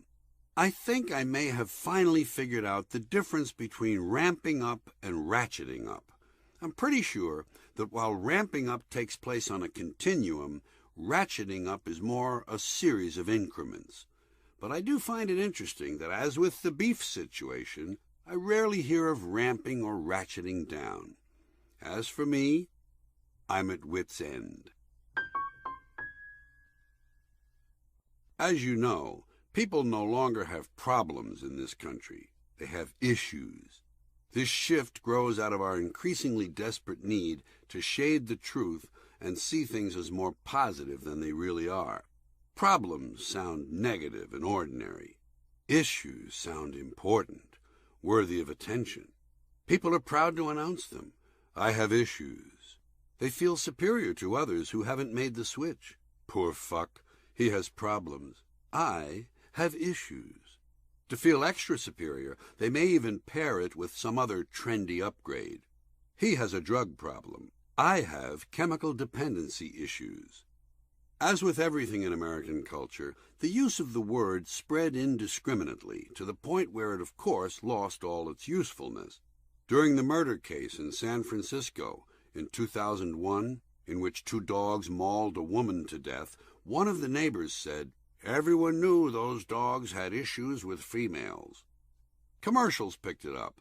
L'Oreal says mature skin has issues all its own.